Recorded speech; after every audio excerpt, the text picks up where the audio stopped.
insert name Tosh. What an annoying prick. Rambling about its pronouns like we give a shit. Non-binary tales at every moment. Datas don't matter, just childish chatter. No choice but to reject this torment.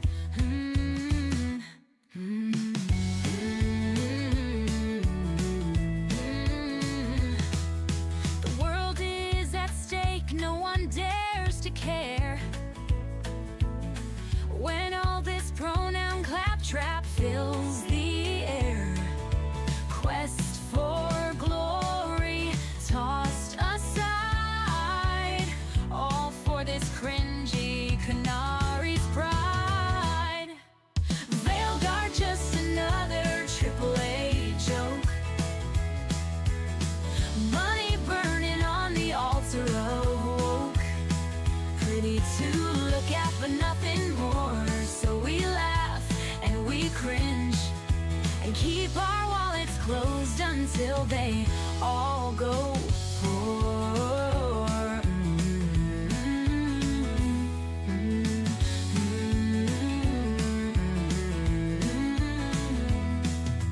Combat ashore, damaged sponges galore.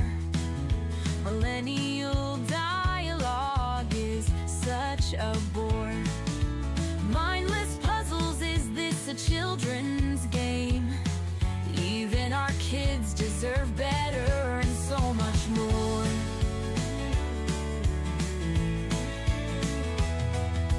Veil Guard, just another AAA joke.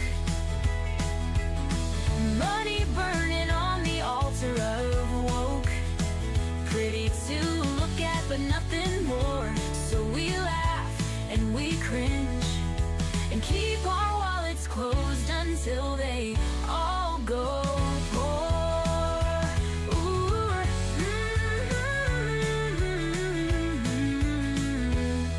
Brains numbed by battles uninspired. Puzzles solved without a thought required. What a lackluster tale. No role playing, detectable affirmation, validation, boring, safe and forgettable.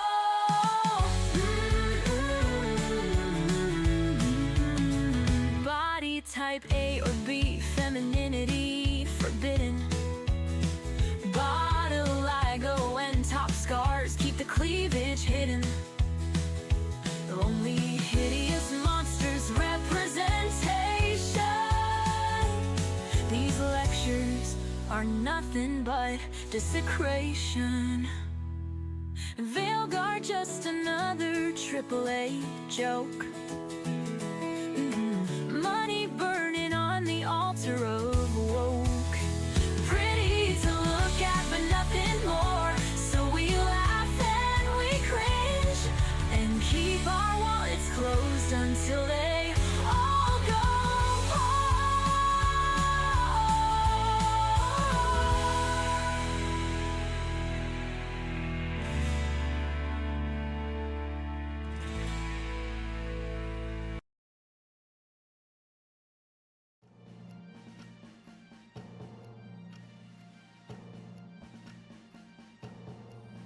Wow. Good afternoon. I almost said morning. It's afternoon. Ladies and gentlemen, welcome to the Foxhole number 11. Glad to see you all here after the Thanksgiving holiday. Hi, Marku. Hi, little snake dude. Hey, Frank. Hi, NDA. Hello, Lazy Viking. How y'all doing this afternoon? How are you doing, Rosa? I'm doing good. It's fucking echoey. What's echoey? In my house. Uh-oh. No, just my room is echoey. Oh, your room is echoey? You need to put down a rug or some shit. That's exactly what I need. But as you can see, Rosa's it's making progress because she is in full VTuber mode. She's back to VTuber mode. She's no longer a part-time PNG tuber. I've got OBS up and running. I got all my scenes. I had to go through and I have to go through every single image and every single audio and every single form of media and just reroute the file. So that was a pain in the ass. Yeah. I did that today. That's what I did earlier today. Screwing with OBS links is always a terrifying prospect. Yeah, I re-downloaded OBS, I re-downloaded fucking everything. And then I re-downloaded Mix It Up. Oh, yeah, tell us about that tragedy. You're cutting out. I transferred... I'm cutting out? Yeah, you were cutting out there. I wonder why. I retransferred my fucking OBS scenes. I retransferred all of my Stream Deck stuff. Right? I retransferred everything. Except for Mix It Up. And Mix It Up is where most of my commands were, so most of the things on my Stream Deck don't work. I have to remake them. All of them. Yeah, that's rough. That is so rough. Probably gone forever because I don't remember how I made it. I just remember that it took me hours to make. The jump scare? Maybe maybe maybe I'll spend a day just like, hey, we're doing a Mix It Up stream today, chat. We're just gonna make Mix It Up commands. Right? Like, well, maybe yeah, it was. fun, I mean, you know? if you think about it, it's not super complicated. It's a programmed resize. It's a programmed transmission, i.e., movement, like where the avatar is. Then there's a PNG of the glass that pops up and the hands, right? So that's timed as well. And then there's the music sting. All time. Yep, there's the music. So you have like those 5 elements, and then you just have to time it. So, hold on. So it's not just that, right? So here's the thing. Everything takes time to load, which means you have to put a wait command in between all the other commands. And all of the commands themselves have time that needs to be attached to them. And it's moving the model to the right spot on the screen, having the model disappear for the right amount of time, which is basically instant, but still. You have to time it with the fact that it takes time to load, right? So it's moving the model forward to the screen. It's obviously it's the glass, it's the sound, it's the hands, right? It's all those different assets which I have to go find again for one, right? And then it's also the return. So it's the slow end to the sound, and then slowly returning the character back to the position that they were at. That's something to be fucking pissing me off. I hate that I had to do the because I had a button, right, for if I click game stream, it'd take me to the OBS scene for gaming, and it'd move my model to where I would sit during the streams. I'd have to redo that. And I have to redo it for the Just Chatting stream, and I have to redo it for the D&D stream, which means I have to reposition myself for every single fucking scene. And I have to make sure that my other commands, the ones that do movement respective to my position on screen, still function with those positions. Because I kind of put in some random numbers when I made them for for this, right? This command, for example, right? Makes me there you are. disappear. Okay. Makes me come back, right? Off. This dark room, yeah. I have to make sure that those will still function regardless of my position on screen. So I have to re-verify that. So you have to remake all the scenes? Is that what you're saying? Not the scenes. It's just the commands for the scenes. Oh, the Stream Deck commands. Well, kind of. To remake all the mix-it-up commands so that I can get because the Stream Deck commands did transfer, but the Stream Deck commands we're running through the commands. I was gonna say the mix-up is the medium. Yeah. Yeah, and so there's mix-it-up commands interlaid within my Stream Deck commands, right? Some of them have multiple commands in one. Along with other things like VTube commands. The VTube commands are OBS commands, right? And that's the thing. But maybe, just maybe, since we have a new PC setup, Mix It Up might actually work properly and like connect properly to like all my stuff. And then maybe, just maybe, I can finally replace the Twitch point system with a cheese bit system through Mix It Up.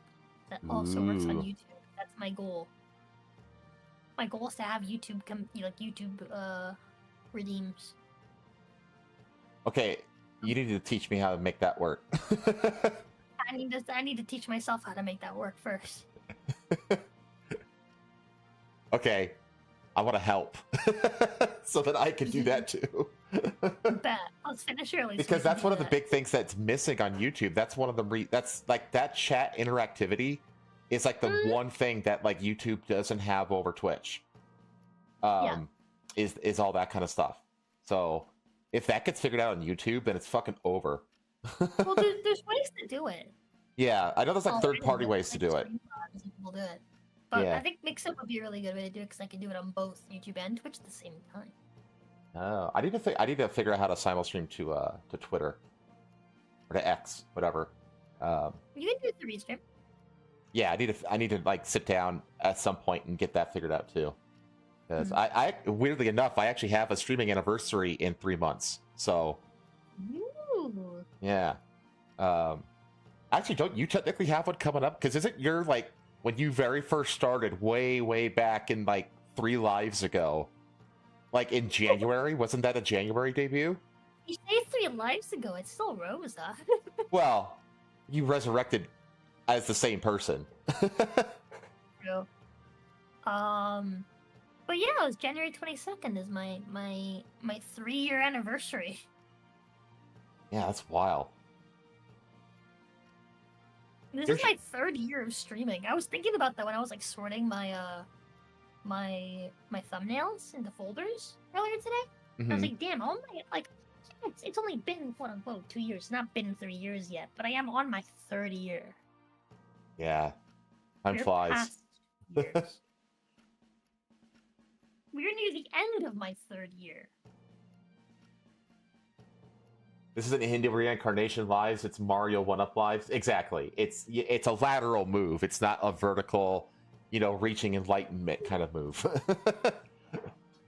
I've reached enlightenment throughout this process. I've been enlightened to a lot of things. But what else? What else you got? What else you got going on, or has been going on with you? Not much. Me and Pizza have just been, going through, the motions of Domestic life. Kinda, yeah. We're trying to settle in while also doing other things as well, like going out shopping, trying to not run out of money.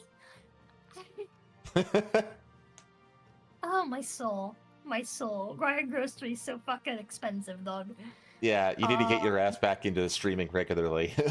Yeah, I need it. I need it. Like I'm currently I have bills that are due I think on the 10th. And then I also have to pay for Patho's bills from last month for she was staying at before for her uncle's place. Oof. And I have to do that by Monday. So This upcoming Monday? Yeah. Well, hopefully you get a little bit of a swell. Because are you coming back to full time tomorrow? Yeah. Okay. Yeah. I'm super fucking nervous about it. Like super fucking nervous about it because it's been like 2 weeks. It's been 2 weeks, yeah. At all. Outside And of the so- podcast, yeah, you've been AWOL pretty much. Yeah, I've been completely gone, and my channel have been completely gone. Effectively, I've only done streams outside of my channel. That's Like- true. Yeah. So seeing the huge dip in numbers, it's got me Nervous. Yeah. Yeah, I'm super fucking nervous about coming back and I don't know, things just being slow and not being able to get the momentum and the ball rolling again. Well, we'll see. We'll see. Hopefully things go well. Patho doesn't have a job. right now. She had one. She had like a part-time job, and then I quit for her. What? I called her boss, and I was like, "Yeah, she's not going to be coming in anymore." Okay. Yeah, she was like too like nervous to do it. She felt. Oh, she does felt she bad. want you to do it for her? So yeah. So Okay. I was like, well, if you won't do it, I'll do it. Just give me your phone, I'll call. And Yeah, so, like, you have no I skin. called. You have no skin in that game. I give zero fucks. I called and I was like, hey, listen, manager lady, here's the deal. I'm Rosa. I'm Petro's fiance. I'm just calling to let you know that she won't be coming anymore. You know, you can call it 2 weeks notice. You can call it her quitting, whatever you want to call it. I don't really care. But she's not gonna be coming in today or ever again. That's not 2 weeks. That's a walkout. That's an over the phone walkout right there. Yeah. So I told her, I was like, yeah, she just won't be coming in anymore. I'm just like, we just moved. I need her here, like, you know, like organizing stuff, taking care of stuff. She's also got another job on the horizon that like pays better, and like, you know, for what she's making right now at that job, we just can't validate your, you know, the time sink. Fucking yeah, like the 45-minute drive. It's like 2 hours, right? Like, yeah, total driving, depending on like the time of day between here and there, and it's just like she's literally not like she's making enough to pay for gas, and that's pretty much it. Mm-hmm. Her car just like chugs gas. She went in my car the first day, but she can't keep doing that because like she works with dogs. Oh yeah, you can't have your car filled with dog stuff because you're allergic. Exactly. Yeah. So I was just like, yeah, I just can't validate her using her time on that when she has things to do here, and she has another job lined up for like literally like next month. And that's like a foreshore thing. Kinda. Oh. That's so risky. That's really risky. Hold on. She has a job lined up for like the start of next year. I say next month because it's the fucking 30th today.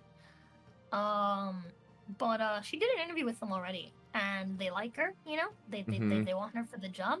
It's just she has to get some certifications done. And either way, they wouldn't have hired her until the start of next year, which when they're actually starting the position that she wants to take. Okay. So. Okay. So yeah, so it's like I want her to just stay at home, work on home stuff, you know, like cleaning up the place, organizing the place, right, keeping it tidy. Right. And also so that she can like, you know, have time, right, to work on her like her certification that she needs for this job. It's gonna pay like $10 an hour more than what she was making. Okay.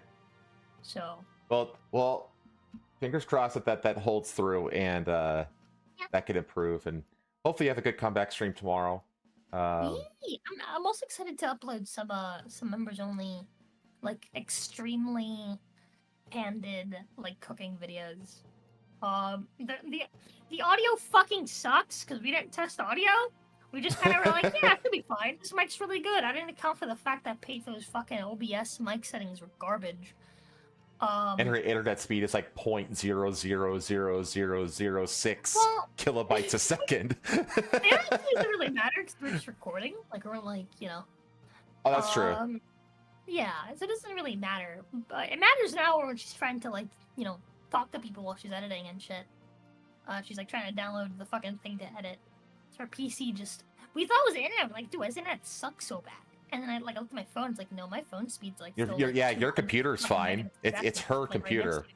My computer, dude. I went to go download something today, and she was next to me. She was like, "Wow, that just, it didn't download. It just appeared. It just installed." I was like, yeah. Yeah, that's normal. She like snapped her fingers, and I was like, well, yeah, it's just fucking Google Chrome. Like, it's like a tiny fucking download. Yeah. Like, what do you mean? It was like, still, it was like impressive. It would take me like several minutes to download Google Chrome, and I was like, no, dude. Cooking iguana with Rosa. That's true. Iguanas are invasive species. So are lionfish, but you can't eat lionfish. No. Yeah, but Okay. yeah, we made turkey burgers for Thanksgiving. Like turkey burgers and mashed potatoes, and then we also made cake that night. So we're gonna have two separate videos, basically. Thanksgiving video and then like a baking like cake video. Yeah, because like cooking streams was like a thing you guys wanted to start doing on a regular basis. Yeah, it'll be uploaded soon. I wanted to upload it like yesterday night, and then the other one tonight. But her computer's just not allowing, dude. And we recorded on her computer because moving her setup is easier than moving my setup. So, in the future, I want to get my laptop and set it up. The one that I bought for work for that one job that I worked at for 3 days. Yeah, I remember I that. want to get that. And actually, I talked to Betha. I was like, so, yesterday I called our ISP and I had them send me, it's only $10. $10 for 3. But I had them send me 3 Wi-Fi extenders Uh-huh. so we can put them around the house. And these things also come with Ethernet ports. So you can basically connect straight to the fucking, like, internet. Yeah, they're booster hubs. Yeah. And so, we're gonna put one in our room where her setup is. We're gonna put one in the kitchen. We're gonna put one in the living room. And so the idea is that in the living room we could set up like our PS3 or something, or one of our consoles, and like watch TV. Mm-hmm. Like on the couch. And then, we had to buy a TV first, but that's not priority. And then in the kitchen we can take the laptop after I set it up for streaming, and we can record cooking videos from there, or do like cooking streams and stuff from there. That's what I'm thinking. But yeah, I think that'll be really fun. Okay. But yeah, so we have like 2 videos of Etho and Jin, not me, Jin, cooking. So Okay. you guys will enjoy that. Oh, I And got the fact audio checked. sucks. The chat fact checked me. You can't eat lionfish. It's other fish or other oceanic animals that have a hard time with them because of the poisonous spines. Gotcha. I thought the poisonous spines were a reason that humans can't eat them either, but okay. Fair enough. Yeah, you like mentioned it. I was like, we eat most poisonous things because we like it's one of those things where it's like, oh, you need like a master chef from like blah blah blah to like who knows like the secret special technique to like cooking. Oh, this like the whole poisonous- blowfish thing? Like, Yeah, yeah. it's the same thing with lionfish. You just gotta, Just gotta be careful. yeah. Okay. Well, I Yeah, mean, yeah, it sounds like yeah. you're getting back on your feet pretty well enough, at least. Yeah. It's a good We'll thing that see. it's a good thing that you carved some room in your credit card debt recently. Yeah, dude, I fucking needed it. I for context, I drove my credit card, that second credit card, the one that we've been working on. I drove it all the way up to max again. Oh God. Yup. And then I paid it off, and then now I'm actively driving it up to max again with grocery purchases. Yeah, you need to have yeah, you definitely need to push funding for tomorrow's comeback stream. Yeah. You need to get that thing under Like- control like ASAP. So the thing is, like, so this month, everything I make this month starting tomorrow is mostly just gonna be for me to like live off of, right? For me to, like, pay bills and stuff. Mm-hmm. And like buy food and stuff, because Betha isn't working. And so the idea is that when Betha does start working, assuming she can start working at that job that she's looking at, it pays $25 an hour. If she can land that job, she can actually completely pay out, like pay the house, pay bills, pay everything, pay groceries. You can basically take care of everything, while I can just focus on getting rid of both of our debt. And Oh, okay. saving for our future house. Gosh, it must be Part nice. of that job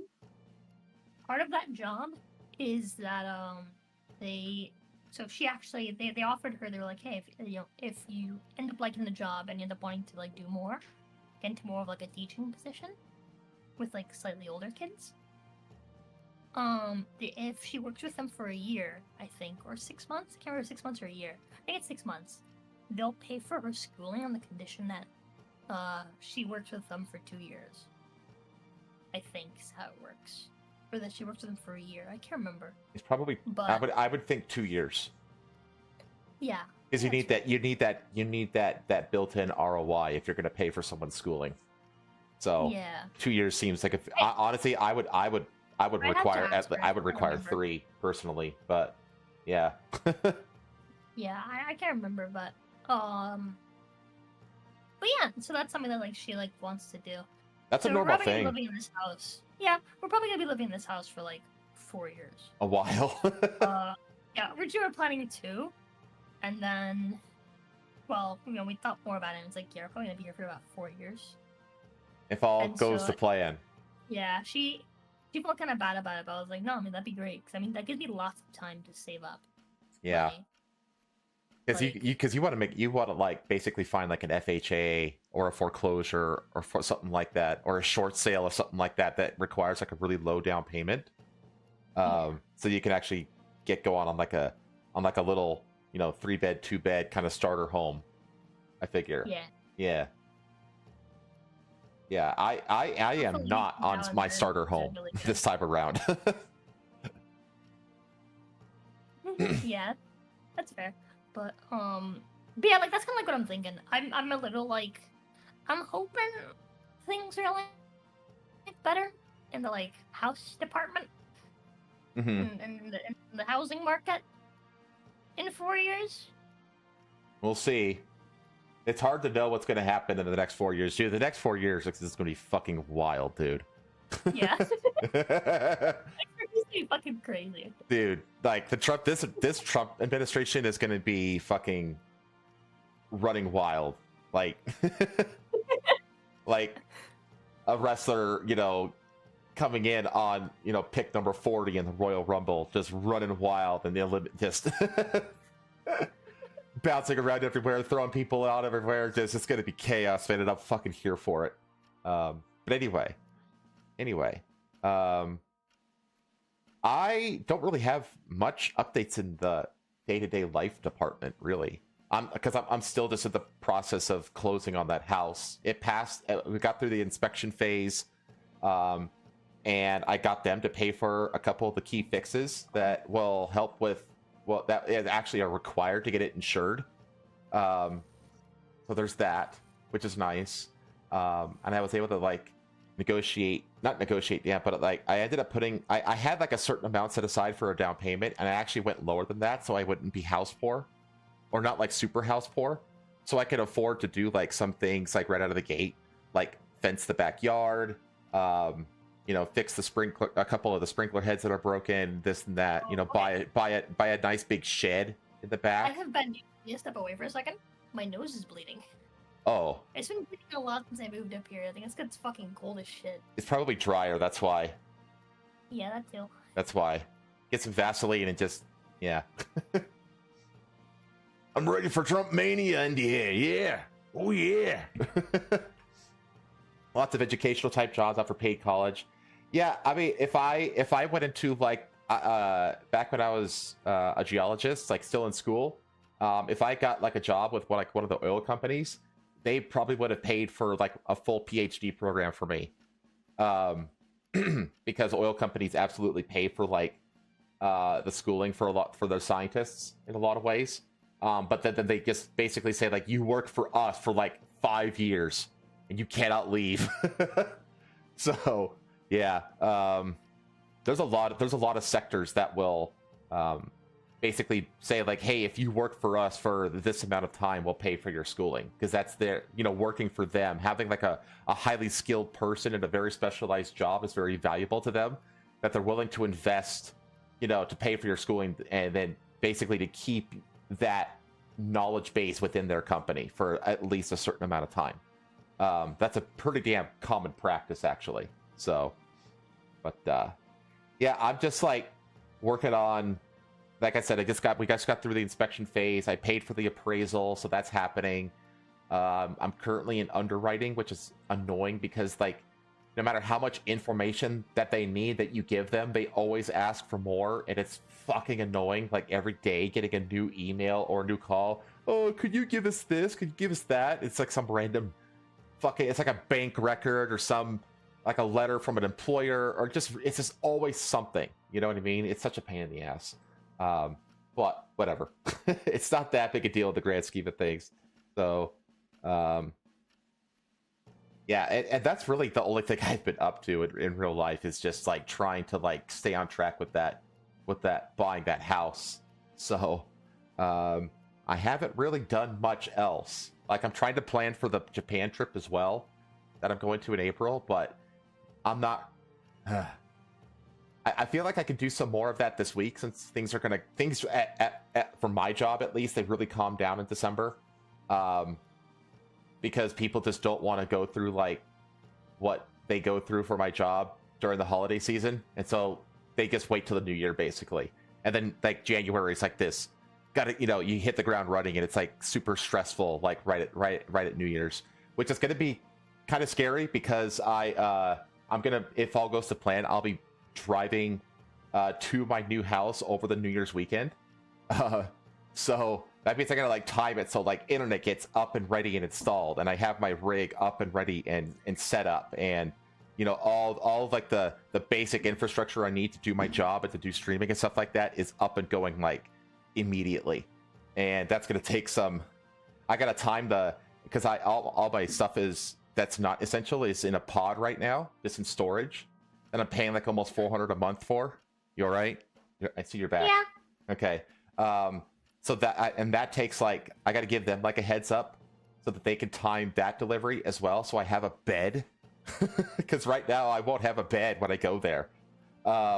So there's all these things that I've got to like time out correctly, which is pretty stressful. But it's also it's weird though, because like the house that I'm moving into is literally like 1,000 square feet larger in total floor space than my last house. So even once I get like everything unpacked and like where it's supposed to go, it's gonna feel empty. Like there's literally gonna be like at least like 2 or 3 rooms that are just gonna be empty because I just don't have the stuff to fill them. So That's crazy. Yeah. I mean, yeah, it's. I mean, again, it's like a.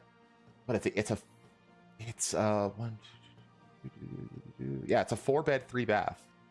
The 4-bed, 3-bath, and 2 of the bedrooms are like master bedrooms. So they're like huge bedrooms with their own dedicated bathroom. And then there's 2 rooms that serve as like guest rooms that have a shared bathroom on the other side. And there's a nice big backyard. And yeah, so it's a lot. I could never live in a house that big. Well, if I'm ever gonna host a collective get together, I need the space, Fair enough. But yeah, I don't know. Like I'm very much like you're minimalist. Like this to me is like, for me in Bayfield is like a lot of space. And it's literally like 2 bedroom, 1 bathroom. But like the rooms are like pretty Pretty much an apartment. Yeah, but like to me, like the rooms are bigger than, for context, right? It's a 2 bedroom, 2 bath. Sorry, 2 bedroom, 1 bath. But the rooms are bigger than like the rooms at my house. Like this room is bigger than my room at home, I'm pretty sure. Or it's at least like similarly sized, but obviously like I don't need to have like my bed in here or anything. Right? So I have like way more space. This is definitely bigger. Just looking at like how far the wall is from me, but like while I'm sitting at my table in the corner, like this room is definitely wider in every dimension than my bedroom. Well, that's good. That means you have more room to like do like ring fit and all that kind of stuff as well now. Yeah. Dude, everything is like super like everything feels like super like spacious. Yeah. It's kind of crazy, and like we brought like all of it. Like I brought like almost all my stuff, with the exception of like my dresser. Just because we couldn't fit in the car. I managed to fit my big fucking desk. I know. The desk coon survived. I fit it in Petho's car, right? I had help from like my uncle and my stepdad to like fit everything into the car, and it was crazy. And then like Petho was like working the day that the day after we came back, and I was like taking everything out of the car, so I had to take everything out of the car by myself. I managed to take this thing out of the car by myself. And like put it like where it is. I took literally everything out of the car by myself somehow. I had to like open some of the boxes like inside the car and take stuff out of it so I can pull them out because they were like locked in between the levels of the desk. Oh, okay, gotcha. So I'd have to like pull them up out of the car, up from between the fucking things and then out. And I just don't have the upper body strength for that, so I had to like take things out of the box first. But I did manage to get everything out by the time Panther got home. So I was gonna say, Frank, that what you described is a wife. What? He says you could always rent out some rooms or get a live-in nanny/maid, and it's much cheaper that way because they can clean to pay their rent. And I was like, that's called a wife. Oh man. Well, anyway, I think it's time to get into the news. I think because I think that this is moving and house stuff is the IRL stuff is what we've been focusing on lately. We haven't really had time to watch shows and movies and any of that kind of stuff. At least I haven't. So No, I haven't had time to do anything. Not to lie, I did watch Fantastic Mr. Fox, with Patho. oh, the on, George Clooney on animated Pixabay. movie. Yeah, I had never seen it. But Patho really, really likes it. She was like, "Yeah, I love this movie. We need to watch it." And I was like, "Okay." And then she wanted to watch it like the day that we like got everything in here and like my setup, and we're gonna watch a movie. Mm-hmm. On like the PlayStation. And I was like, "Why don't we save for Thanksgiving since it's like a movie like I actually care about?" And like I'm kind of eepy. I don't think I'm gonna stay awake through the movie, which is true. I ended up falling asleep midway through. You fell asleep through Blazing Saddles for crying out loud. I fell asleep through fucking Dark Knight. Yeah, you fall asleep through in the middle of really good movies for some reason. But yeah, I was like falling asleep like in the middle of fucking like Dark Knight, and I was like, I love him EP. She's like, "Yo, I'm gonna take everything off the bed," and I was like, "Please." And like I went over and I knocked out. To be fair, I did take Benadryl. I've been feeling like really like I got this like fresh new bottle of Benadryl that I brought from home. And I don't know why, because normally I'll take like a bunch of like the liquid gels, Mm-hmm. and like I'll be fine. But they're like little like tiny pink pills. Oh yeah, the little tiny things. Yeah. I take one, and like within the hour, I'm like, Dead. I don't feel conscious, even though I'm awake. That's what happened to you on last week's show, where you were like literally keeling over in your chair. Yeah, dude, I was like, You're like, dude, I'm dying. We have to go. I had taken a Benadryl, because like I was like, I got home and my eyes were itchy, and so I took a Benadryl, and then I tried to sit up at Patho's like computer desk, Mm-hmm. and I don't know if it's the comfiness of her chair or the fact that it leans all the way back. I wasn't even trying to lean all the way back. I was like leaning forward onto the desk so I could try to like stay awake, and I kept there was a point where I like slammed my hands into the table because I started falling asleep forward. Jesus. And that's when I was like, okay, I gotta go. Yeah, it's time to leave. I'm gonna like bust my fucking head open. Dude. Time to check out. Yeah, I just couldn't do it. I just couldn't stay awake. I was trying to like pace the room, and I kept getting like tired. But like I'd wobble while I was standing, and I was like, this isn't safe. But yeah, dude, those tiny pink pills. I told Pace because I took another one last night, and like I've been like this whole morning I was feeling super out of it. And I told her, I was like, I think it's the Benadryl. I think I gotta stop taking it whenever my eyes are itchy. Because my eyes have been getting itchy because of Luna. Luna's like, Oh, yeah. I took so much fur off of her. Mm-hmm. So much fur off of her, and she's still shedding like crazy. It's because of the climate difference?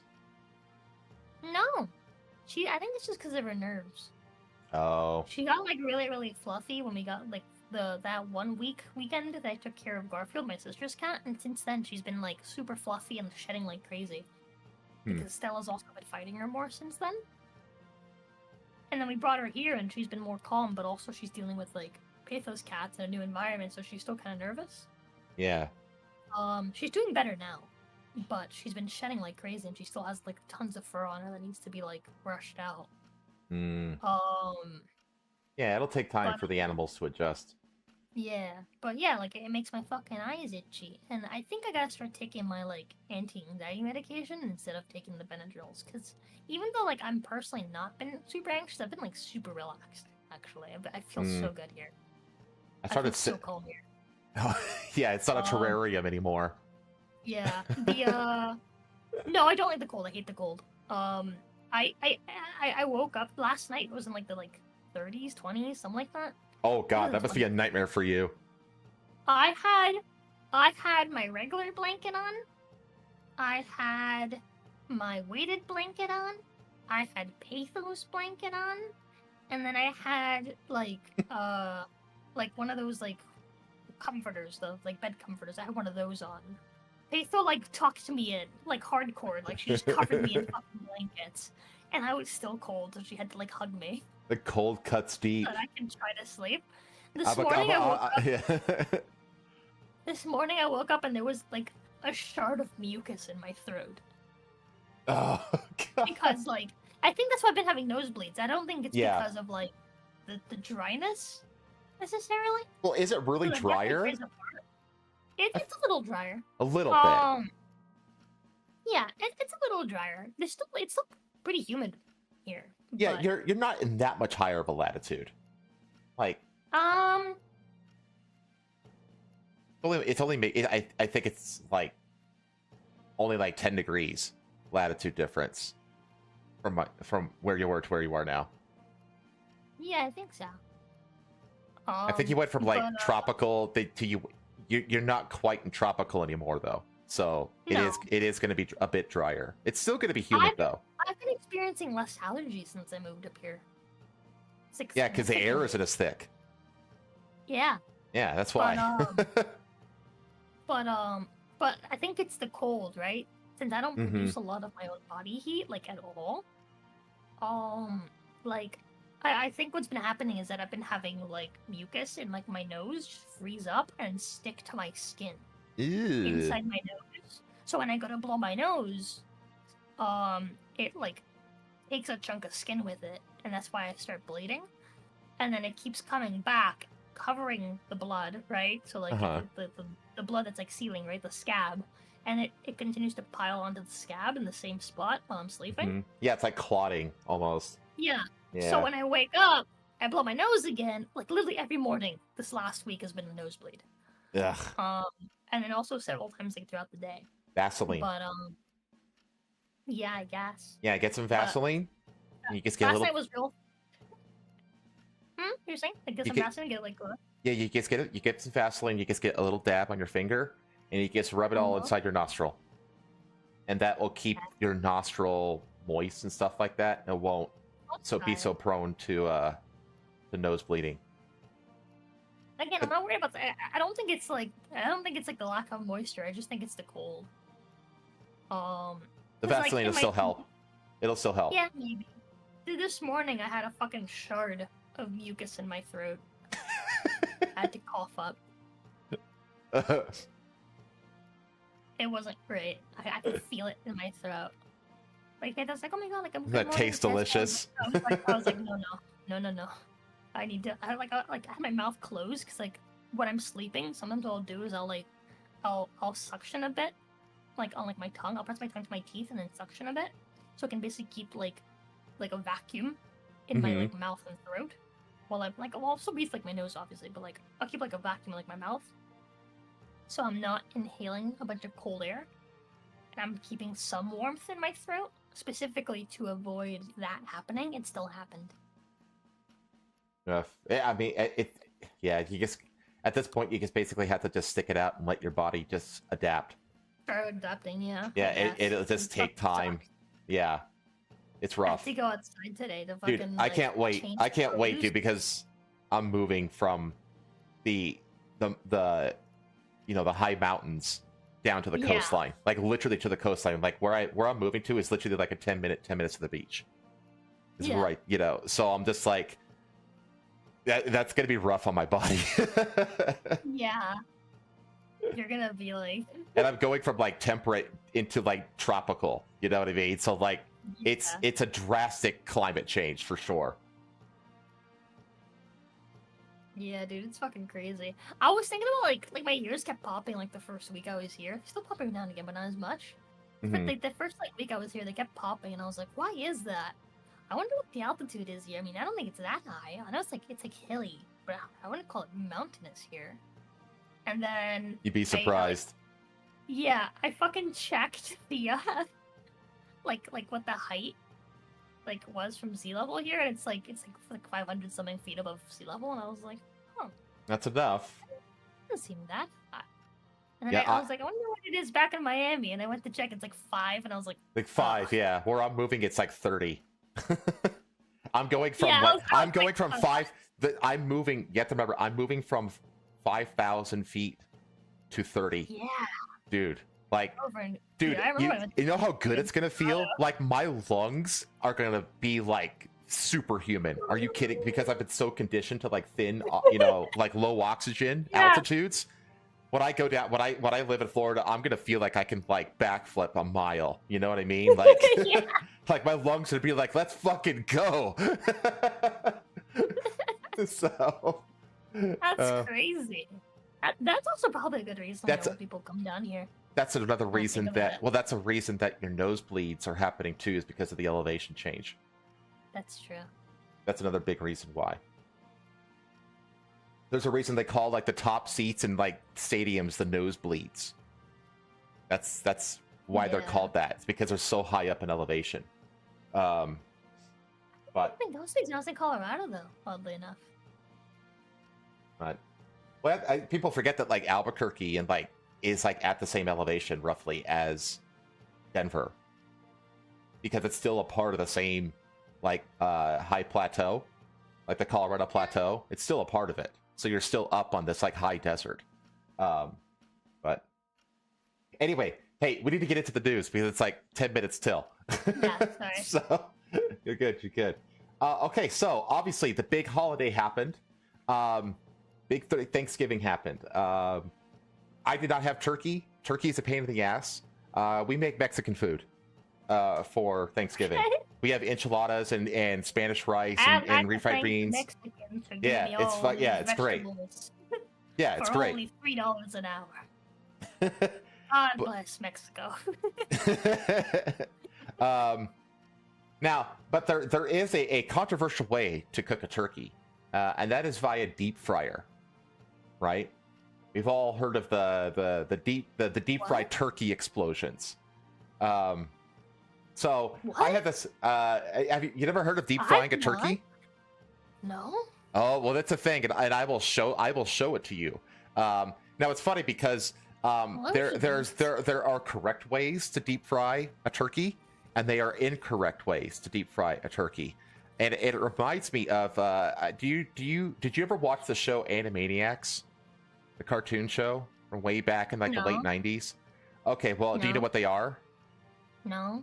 Okay, well, there's this. It was like a variety cartoon show that was run by WB. You know, Yakko, Wacko, and Dot. No. Super popular cartoon show. But it was like a variety comedy show, so it wasn't like a continuous show. It was like a bunch of like little skits, almost like an animated Saturday Night Live. And one of the sketches that was regular on the show was called Good Idea, Bad Idea. And they would say, like, good idea, feeding pigeons in a park. And then it would show a guy, like, feeding pigeons in a park. Oh, these guys. And then it would say, bad idea, feeding pigeons in a park to a bear.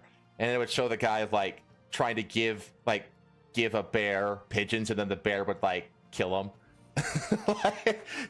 Or like, good idea, playing the accordion at a polka festival, and it would show a guy playing an accordion and then it would say, bad idea, playing an accordion anywhere else, and then he would show a guy playing an accordion in like the back of a bus, and then like everybody on the bus would like dogpile him. You know, it's just this dumb bit, right? So I thought that I would do my own Thanksgiving edition of Good Idea, Bad Idea. And the first is so that. Wait, I have a really important question. So this image here, is this the image from Animaniacs? Yeah, this is what it looks like. I just put it up on stream. This is what it looks like in the Animaniacs. So I saw this and I didn't recognize this as an Animaniacs thing. I thought this was a sex thing. Oh. I saw this and immediately thought, fucking Zoomer. Nipple good idea. Dick chain, bad idea. So, okay. That's what I thought looking at this image initially, because there's like a chain to 2 light bulbs together, attached to 2, like. Those are boobies. Chat, everyone born after 9/11's brain is fried. I wasn't born after 9/11 though. Oh, that's true. You were born like right during 9/11. Like you I was were born before 9/11, but I was a year old when 9/11 a year happened. old. Okay. Well, anyone who was born at a time where they're young enough to not remember 9/11. Let's say that. But anyway, so I thought it'd be fun to do a good idea, bad idea for deep frying turkeys. Good. Not crazy. So the good idea is to deep fry your turkey slowly and outside, like RFK Jr. did. So RFK Jr. he filmed himself deep frying the turkey. So you see he's outside, right? Full screen that shit. I want to see. Oh, the volume. What's he saying? What he saying? Now he's also deep frying this in tallow fat and not in like cooking oil, in like what they typically, because like fast food restaurants, this is the whole thing about seed oils. Yeah. Like one of his biggest crusades is to just get rid of seed oils out of the American diet, and I'm just like, yes, go back to beef tallow. It's tastier and it's actually good for you. So because right now, like your French fries, the vast majority of stuff, it's I think it's palm oil. I think is what like French fries at like McDonald's and shit are fried in. This is why I'm always posting like make seed oils beef tallow again on like shit. So he's here. He's gonna deep fry a turkey in tallow.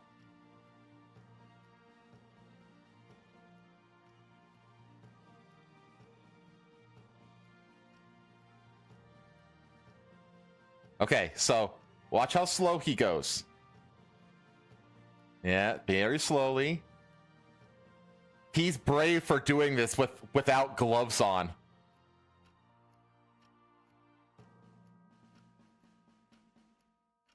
Because it'll spurt out at you, and that shit burns.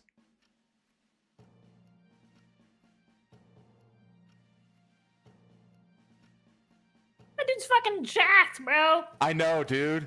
That's our new HSS secretary.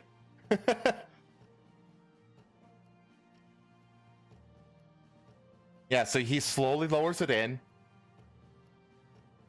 He's barefoot too. He's very confident because he's barefoot. Pulls it out, and you got yourself a perfect deep fried turkey. Little bit. And you set it down, and you're good to go. That's awesome, dude. Yeah. All right, so that's the proper way. That's the good idea version of deep frying a turkey.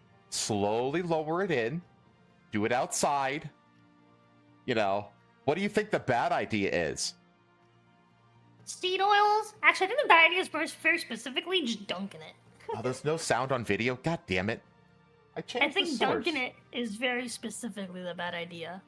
Oh, that's because I had it muted the whole time. Hang on. If I do this. Oh, okay. I just had the browser already muted. I had the source over, but not the... I just didn't unmute the browser. It's okay. You know what's going on here, chat. Yeah. The bad idea... Washing it with soap. The bad idea is to just dunk it into the deep fryer indoors, leading to a house fire that burns down your $4 million mansion. Holy shit. Whose mansion is this? Who did this? Stunning $4 million Connecticut mansion destroyed in Thanksgiving fire when owner tried to fry a turkey in the garage.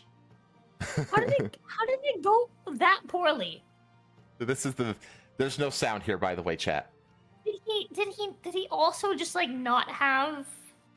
This thing is ablazing. Yeah, that house is gone. It's gone. But like, how did it get this bad? It's just in the garage. How did like what? How did it get this bad? This is just a camp. This isn't like a fire truck or anything. This is just someone driving by the scene. A gigantic fire erupted at a $4 million Connecticut mansion after residents attempted to fry a turkey in the garage on Thanksgiving. Firefighters faces several challenges on the holiday afternoon after the stunning mansion at 40 Weston Road in Weston went up in flames.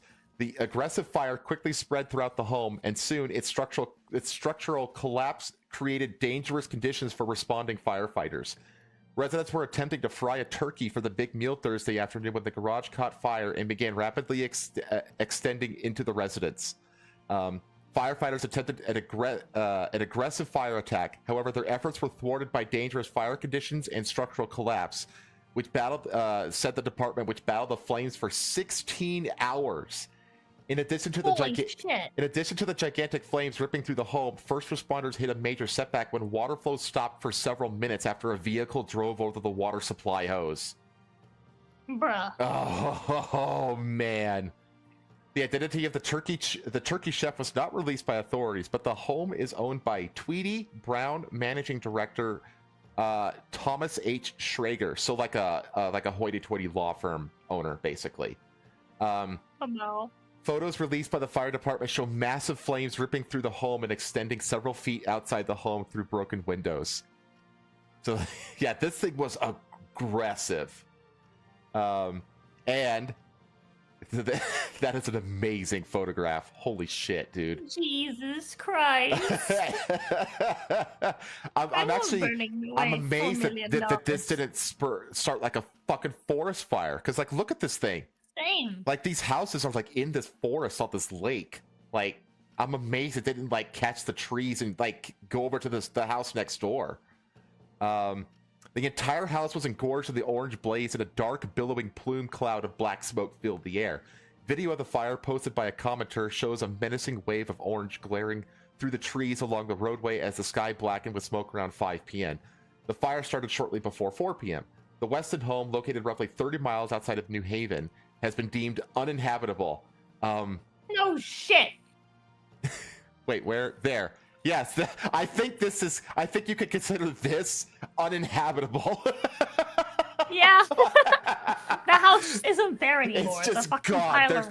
There's no signs of there's signs of a house, but like there's not even like nothing survived. There's not even a chimney in here. Like it is if you told me this was an aerial photo of like a dump, like a trash dump, I'd be like, I believe you. Or like a missile strike in Syria or some shit. Yeah. This is Fire the guy. So beautiful. This is the guy who owns the house. By the way, doesn't this guy look like fucking Dr. Evil? This guy, he looks like Dr. Evil before he lost his hair. Like, why is he like doing? A little bit. God, it's so pretty. It's amazing, isn't it? Fire, it really is one of those, amazing things of nature. It really is. Beautiful disaster. Now it says 6 other fire departments had to assist the volunteer crew, while Ridge Fire Department provided town coverage while Weston battled the mansion fire. That means it's because this was just like the volunteer crew, which means that this was a 6-alarm fire. That's a huge fire. The official cause of the fire is still under investigation, but a preliminary investigation suggests it's the results of frying. Get a copy editor, Daily Mail. Frying a turkey. This Thanksgiving, several unique turkey cooking methods made the rounds on social media. I don't really care about that, except for one, which we're going to get into soon. Let's see. The cooking. Yeah, this is just nonsense. But yeah, this is bad idea. Do not try to deep fry turkey fast indoors. Just don't do it. God. Otherwise, you might burn down your $4 million mansion. God. Now, in terms of like weird little things, there's a tradition in Alaska about turkey deliveries, which is called a turkey bomb. So turkey bombing is how Thanksgiving is celebrated in remote Alaska. So I'm just going to skip here to what's the Alaska turkey bomb. Esther Kame, a resident of a rural Alaskan town, recognized the challenges her community faced during the winter months, particularly when Thanksgiving meals fell short for many. The idea for Alaska turkey bomb was inspired by a neighbor who once delivered turkeys to her family during harsh winters when she was younger. After hearing another neighbor share similar struggles, she wanted to pay the kindness forward. So this is like, obviously remote villages and towns in Alaska in the wintertime, not the easiest to get in and out of. Yeah. So she started this thing called Turkey Bomb. Recently, a couple years ago, I was out there. I went to meet our closest neighbors that are about 2 miles away, and they were the closest neighbors are 2 miles away. God, and they were telling us they were new there. They had just built their house the last year, and that times were hard that winter, and that he was telling me about sharing a squirrel for dinner, and it didn't go very far, split between 3 people. And while he was telling me that I had a thought that I was going to drop him a turkey that year, I had just finished rebuilding my first plane with my dad. And so it was no problem whatsoever and easy for me to just fly 35, 40-minute flights and drop him a turkey. And then I remembered a friend that did that for us as a child. And so I said, like, I'm going to do that too for all the families out here that I can find that are living remote. And that's how it started. And that's been 2022 is when we started. And so now we drop everywhere between 30 and 40 turkeys out of the airplane to families that are living off the grid. One of her cherished memories involved a family friend who would airdrop turkeys to her family and neighbors, instilling a sense of hope in her that she could replicate this idea to connect those living off-grid in rural Alaska. Recalling the same, Etzer said, he was telling me about sharing a squirrel for dinner, and it didn't go very far, split between 3 people, and while he was telling me that I had... Yeah. Well, it's re-quoting the same thing. It's weird. Let's see. So in 2022, she established the Turkey Bomb facility, so she could drop 30 to 40 turkeys each Thanksgiving. A turkey bomb is a turkey wrapped in a black plastic bag and tied with a red ribbon. Airdropped near residential areas. As the airplane nears a residence, it buzzes to alert the residents to come outside. The turkeys are not dropped until the residents are visible, ensuring they can collect their gifts. So basically, she does like a flyby, honks the horn. What is the equivalent of honking a horn on a plane? And once she sees that the residents are outside, she'll just literally just drop the thing out the window. And it's got like a little parachute on it. Like among the beneficiaries of the turkey bomb are Dave and Christian Luce, who live on the Yentna River, about 45 miles northwest of Anchorage. They have stunning mountain views in every direction, including North America's tallest mountain, Denali, directly to the north. But in the winter, it's a 90-minute snowmobile ride to the nearest town, which they do about once a month. As for Dave Luce, I'm 80 years old now, so we make fewer and fewer trips. The adventure has sort of gone out of it. It makes a great Thanksgiving. She's been a real sweetheart, and she's been a real good friend. So, yeah. So that's so sweet. Isn't that like a cool little pay it forward little thing that she does? That's super sweet. That's so sweet. I can imagine living so far out there. I know. Like, I don't like living in big cities. Like, I'm not moving to like a huge city. Yeah. Like I would never be able to live in like central Los Angeles or New York or some massive city like that. Like I didn't live in like downtown Denver either. I lived in the outskirts of Denver, Yeah. I didn't live in Miami. But like this, like when, God forbid you forget to buy the milk, like, yeah.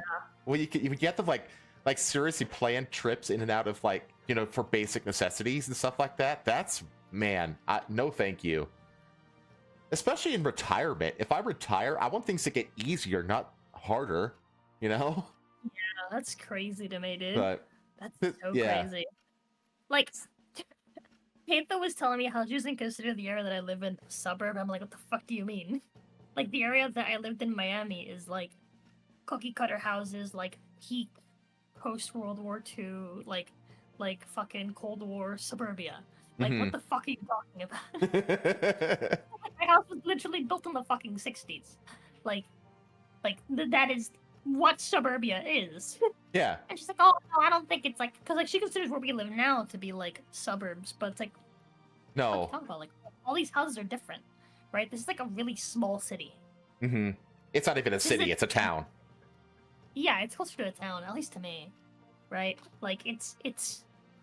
I mean... It's still, like, 20 minutes apart in every direction. I think it's got, like, 30,000 people here. 50,000 people in it. That's a town. I consider that a town. Yeah, it's small though, Like it's real small compared to like where we were to her is like, a city. Right? Yeah. Like you have no clue. I should have driven her down to like downtown Miami so she can see what it's really like. Yeah, like what like a real big downtown looks like. Yeah, because I don't think I ever took her there. I think we dropped by like near downtown. When we were going to like the art exhibit that I took her to, Mm-hmm. but I never took her like properly like downtown. I think when we visit next time, I'm gonna take her to Bayside because I have to go through downtown Miami to get to Bayside, and she'll see what it's like really like tall buildings, skyscrapers, and like all that stuff. Yeah, it is like otherworldly. I mean, you're talking to somebody who grew up in Las Vegas. You want the most unique Yeah. downtown skyline on the planet, where you have a pyramid. You have a pyramid, you know, in the middle of it. You know, you have a Hey, we have a guitar, okay? well, like a hard rock. Yeah. Hard Rock has they have like a big like guitar shaped building with the top of it shoots lights into the sky, so it's like a massive like threat going up in the sky. Nice. Yeah, it's fucking cool. Oh yeah, Vegas has the Sphere now too. Yep. Which is like fucking wild. But anyway, speaking of big cities, one of the traditions of at least of American Thanksgiving Day is the Macy's Thanksgiving Day Parade, which actually broke a viewership record this year with 31 million people watching it across NBC and Peacock. Wow. Yeah, That's weird to me. Yeah, so the the Thanksgiving Day Parade is People are like, getting back into TV. well, it says and Peacock, which is streaming. Oh, yeah. So this is like combined between NBC and Peacock. There's Bluey there. And the thing is like, it wasn't even like a nice day. You could see everybody here's in rain gear, you know? Yeah. The Macy's Thanksgiving Day Parade has been on the upswing in the post-pandemic streaming era. This year was no exception. The holiday staple for NBC and its streaming sibling Peacock reached a record 31.3 million viewers on Thursday as Americans took in the annual Thanksgiving holiday with a dollop of TV tradition. And that's the thing, though, when it comes to like, you know, like I know that like terrestrial TV is dying, but this is like one of those like classic kind of like American events is this parade, Yeah. you know? So I'm actually not surprised that it still has like a large viewership.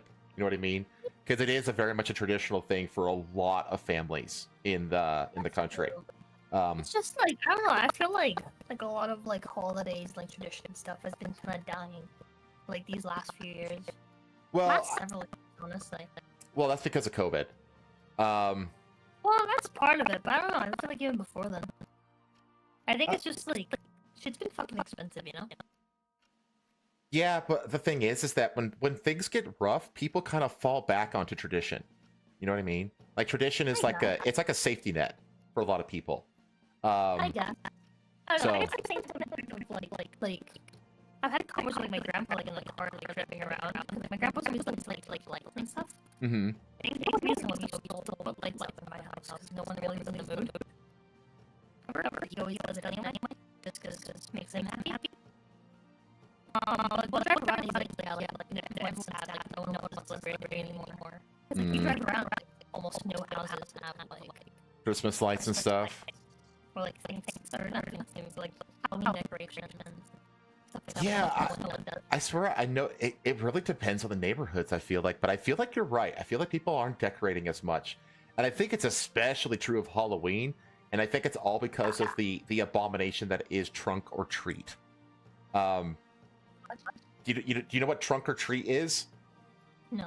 Trunk or treat is the new thing where, like, instead of taking their kids around to neighborhoods and going door to door to get candy, they organize in parking lots. And they basically just set up like the candy distribution from the families in their trunks, out of the trunks of their car, and then the kids just walk from car to car in the parking lot. That's so fucking lame. It's so fucking lame, and yet everybody's doing it now, and I hate it. I used to turkey. Every year. Not turkey. Fuck the hell. Pumpkin every year. I've got things in my mind. I used to get a pumpkin every year. Like our company's outside. Hang on. You're roboting. Chat says. Some things never change. This out. That. There. Not yet. Hang on. Presto. Okay. Presto. I've been doing that since I was a kid 20 years ago. It was mostly churches who did it. Really? I hadn't heard of it. I had never heard of it until like last year. Last year's the first time I ever heard of trunk or treat. But I do know that the church that I go to here in Albuquerque did their own trunk or treat. So I do apparently, I don't yeah. think the churches in my area ever did that. Like I I've don't never know. heard of that. I've never heard of it until last year. So I could see it being a church thing too, because churches like will try to provide like a Christian alternative to, you know, paganism, a pagan holiday like that, you know. But it's just like, no, they're just gonna go to trunk or treat because they never do it on Halloween. At least the churches that I've heard of that do it, they don't do it on Halloween. They do it before Halloween. So it's just like, well, kids are just gonna double dip. Like they're not gonna go to trunk or treat in place of Halloween. They're gonna do both and get double the candy.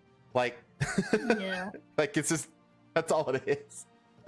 I don't know. I feel like it's a razor blade candy. I think maybe. I mean, I've always thought that like, was razor blade candy ever like a real thing? I always thought that was like an urban legend kind of thing. I've never heard of a story of there being razor blades in. How do you even put razor blades in candy? How do you do that? I don't know. I've never heard of a real story either of that actually happening. Although it probably did happen like once. And it only happened once? And became like a legend because of it or something like that, you know? Can we look that up? I want to see. I want to read that headline. Like, there isn't any story that... Okay, yeah, I mean, it looks like to find it, you'd probably have to do some research. I'll do some digging later. I'll see if I can find a thing. But yeah, I don't know, man. Like, I just, like even we just turn off our lights for Halloween. Like, we used to, like, the kids would dress up and they'd go out with, like, my parents and stuff when they were, like, smaller, right? But now they're teenagers, they don't care, right? And then me as a teen, I would carve a pumpkin and I would sit outside and give candy to kids and stuff, right? That would come by, right? Yeah. But, like, I noticed, like, kids just would, like, no one would come by. And, like, I had one night where no one came by. And I was like, I'm just sitting outside for nothing. Like, I just sat outside drawing all day for no reason. Yeah, I noticed that too. Like, I used to be able to give out like 2 whole bowls worth of candy, and now I'm lucky if I can get rid of one bowl. Yeah, exactly. Like, it's sad. Like, no one's trick-or-treating anymore in my area. And if people do go trick-or-treating, they'll go trick-or-treating like near a mall or something. Right? Yeah. But it's like, I don't know, dude. It's just like everything's kind of died down. So it's kind of weird to me to like see that like people are like really into this. Mm-hmm. That being said, I do feel like people are starting to kind of like gain hope again and like trying to like find enjoyment. I hope so, again. dude. I am going to go to, because like the whole thing about America's 250th birthday, where Trump was like, yeah, we're gonna get like a massive fairground in like Idaho or wherever the fuck, and we're gonna basically do like the World's Fair, but it's gonna be just like every state is gonna showcase the best of their state, and it's gonna be just this giant celebration of America, and it's gonna be there for an entire year. You know what I mean? Like that's what he said his plans are, and I'm just like, oh, I'm fucking going to that. I will find my way there, dude. Like 2026, I will totally go to that. That sounds fucking awesome. Yeah, that sounds fucking great. I feel like we need stuff like that. Like I feel like as much as like we have like all these like actual like issues that need to be fixed, I feel like we have like a big morale issue in America that like, 100%. especially needs to be fixed. Like, no, I agree 100%. Like, you can tell that, like... If you're super doomer about America in the first place, like, no, America's fucked. It's like, who cares? Yeah, right? it's like very cynical, you know? Yeah. No, I agree 100%. I think that like, the whole, like, America's birthday thing is actually a really, really good idea. Because, like, they're really... Like, because that's always been, like... And I think that the election was actually kind of like a rebuttal against that kind of slow demoralization that's been happening over the last several years. Mm-hmm. Because that's Yuri Bezmenov's. That's step one, according to Yuri Bezmenov, is demoralization, and I feel like things like America's Birthday is like a really, really good counter to that. So yeah, I'm gonna go there. I'm gonna film it. Hell, I'm gonna stream it because I'll be doing I'll be doing IRL streaming by that point easily. So that's gonna be a ton of fun. But anyway, I'm gonna get back to the parade. So yeah, that's at the 98th edition of the Retail Giants annual parade of marching bands, Broadway troops. I actually, weirdly enough, I almost got to performing in a marching band for this parade. But we were like ready and qualified to do it, but then like a few things fell through and we couldn't do it. So it sucked. It was a high school marching band. That would have been cool, but lo and behold, couldn't do it. That's cool. Way back in the day when Helmsman was young, and it was gonna be the 28th edition. Oh my god, this would have been. Was it my senior year? It would have been 2001. It would have been 2001, my senior year of high school. That would have been what? What?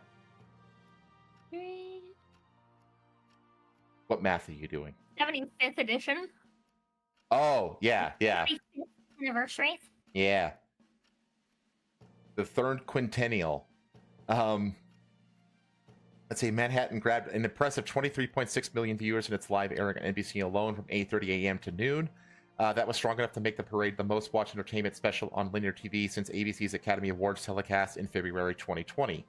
The Macy's Thanksgiving Day Parade is an event in which we take enormous pride, and it's an absolute joy to know that there was a record number of people watching across both NBC and Peacock. The parade is a tradition like no other.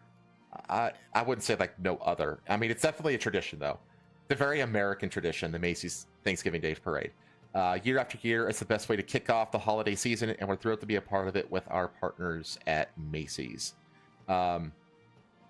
They just go on here. Let's see. They talk about some numbers. Average 5.4 rating, which means 5,400,000 people. I think each point is a million people in just the 18 to 49 demographic. And I bet you that the greater than 49 demographic is higher.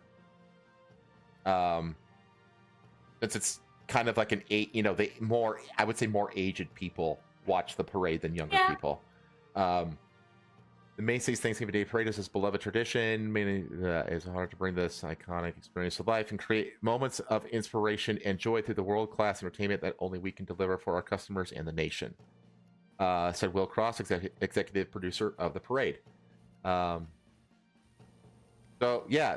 Just nothing but good things, basically. Except for one thing that happened, which, of course, pro-Palestinian protesters arrested at New York Thanksgiving parade. So there's not really a story here. I heard about like them being there during the Camelot show. His big 24-hour stream that he did for like a couple days ago. And like I remember I think it was Jay Bama that brought it up, and I was like, yeah, I do agree. I think we do need a free Palestine from this mortal coil that is. Free Palestine from Earth. Yeah. Fucking. So yeah, all these, and you notice that they're like, of course, the one front and center is an old white guy. Of course it is. It's always these insufferable virtue signaling white people, these guilt laden white people that engage in this shit. I hate it so much. So yeah, they just like ran in. They did the little sit-in shit here, interrupted the parade. Then the police say, fuck off. At least a couple mussies in there. And then, of course they're all wearing masks. These fucking pussies! I swear to God. There's more of the sit-ins. There's maybe a dozen of them, maybe 15 at most. What if COVID though? Oh my God, these fucking people. They're all so weak.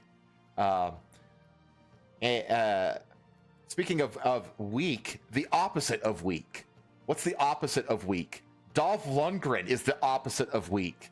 Dolph Lundgren is one of those very few like good celebrities in the world, you know.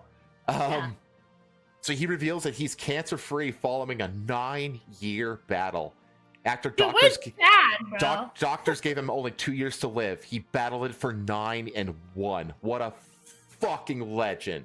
Remember that time I survived Dude. being shot in the chest in that one movie?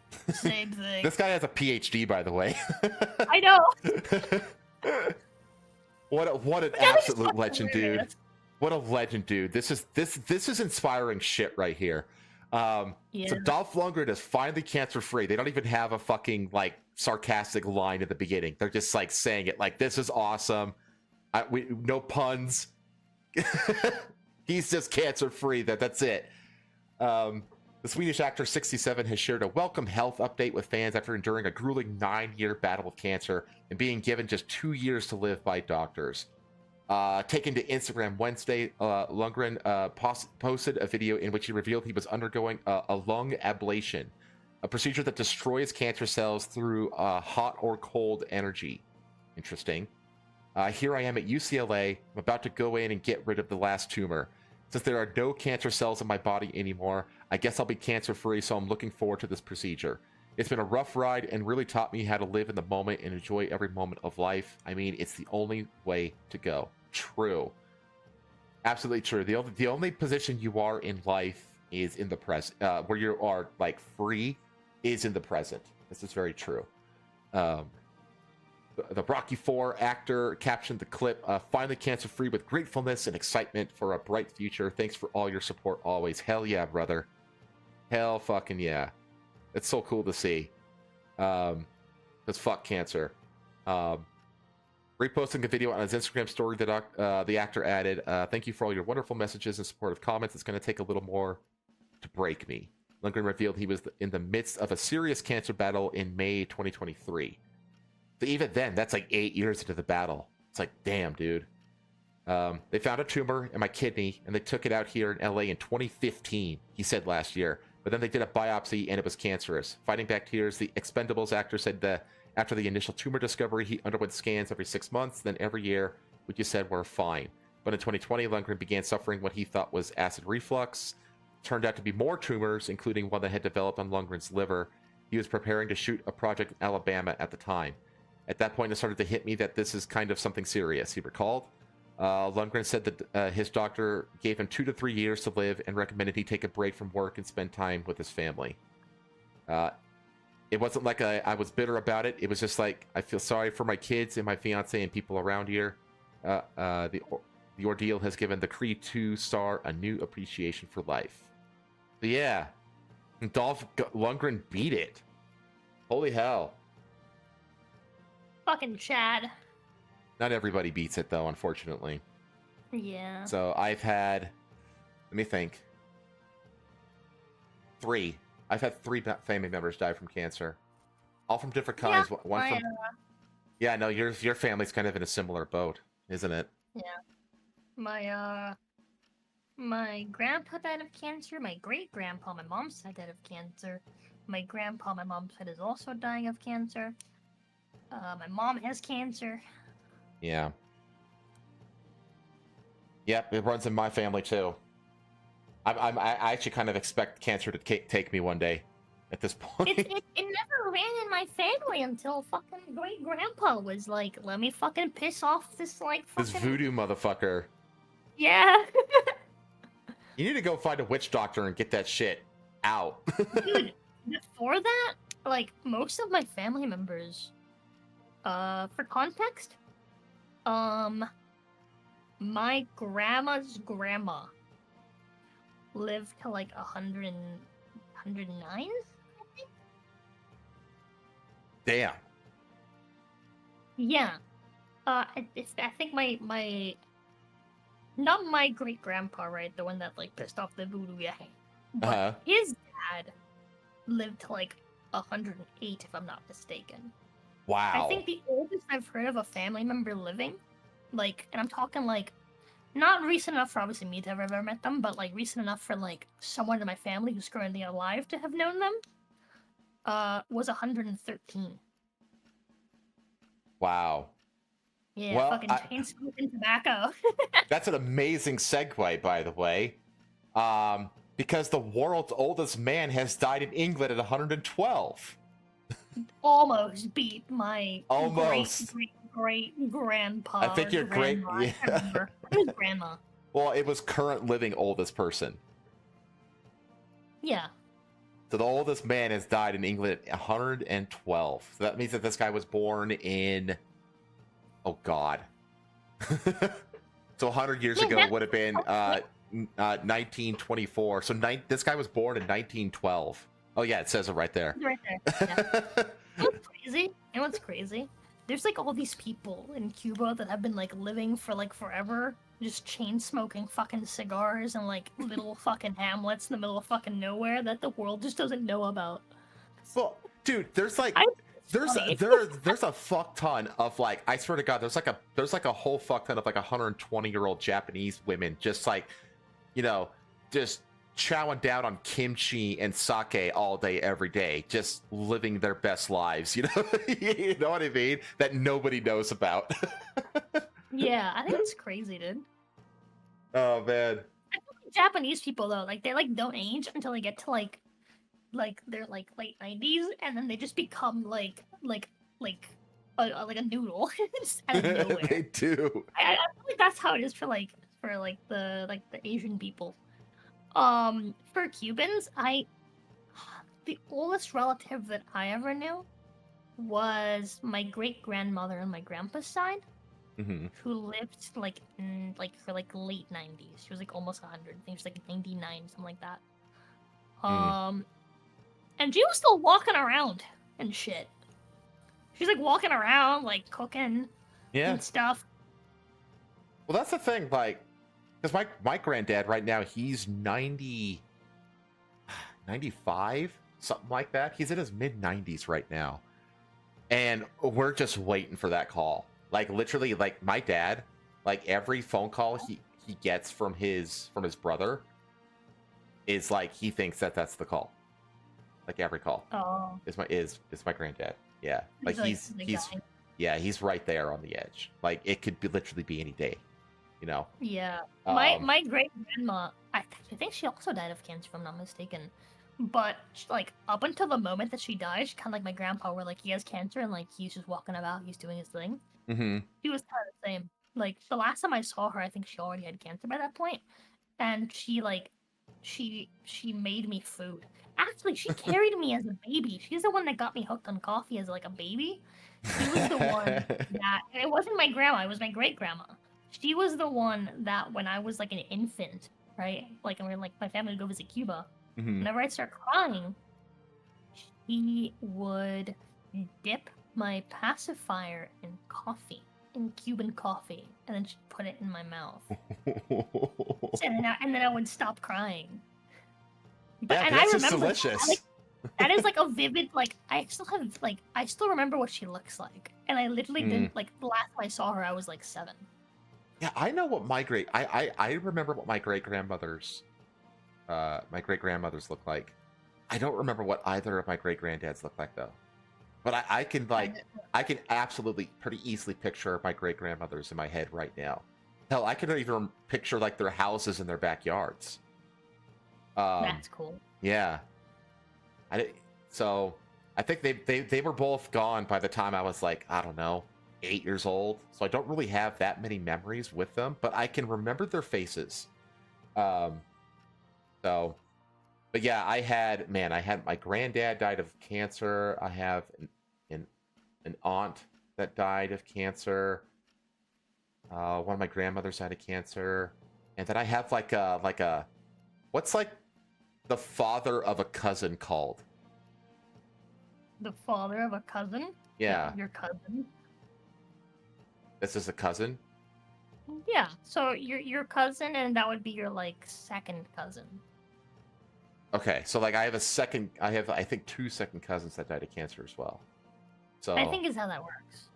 I don't know. I don't know how cousins work, but yeah, that's why I'm like Wait. after I Pause. move. No, that makes no sense. Hold on. You said the father of your cousin? Yes, Of I have your a cousin? Your first cousin? yes. Is that an uncle Okay. Yeah, that would be your uncle. or a second uncle? That would be your uncle. That's just uncle. Okay. It's someone that's married to your aunt? No, they would. Man, what is the connection? I think it's my granddad's brother's. My granddad's brother. Your That's grandpa's brother, his son would be your second cousin, yeah. second cousin. Okay, then yeah, that person. I think is And I have two of them, two people in that familial position that also died of cancer. your grandpa's brother is your great uncle. Okay, then great uncles. Wait, no. There you go. Yeah, great uncles. Sure. Yeah. Whatever. It doesn't matter. But they died of cancer. That's what matters. So it's like, I know it's peppered all around my family, you know. So I'm just like, oh man, it's like, that's why like you're supposed to wait for like until you're 45. Like 45 is when you're supposed to start getting like colonoscopies. Like I'm getting my first one next year when I turn 42. You know, like I'm not waiting for that shit because like I know that it runs in my family. So yeah. I don't plan to ever get a colonoscopy. Even though I've already had a colonoscopy. You fart a lot after you get a colonoscopy. Like, it really cleans your pipes, you know. I'm wrong. I haven't had a colonoscopy. I've just had like, what's it called when they finger your butthole? Oh, that's a prostate check. That's what I've had. I've had a Yeah, prostate they do check that for like in physicals and stuff like that. Yeah. I think they start doing that when you're like 50. They're like, oh, gotcha, for like prostate cancer. Whatever. Yeah, I had a doctor finger my butt once. I didn't like it. It's He not. did it in front of students. Yeah, I look forward to that. I look forward to that just being a normal thing. Like, walking finger asshole, and I was like, no, I don't care. Go for it. Fuck do I care? That's the thing. When it comes to doctors, you have to like. It's true that when it comes to doctors, you got to leave your dignity at the door, man.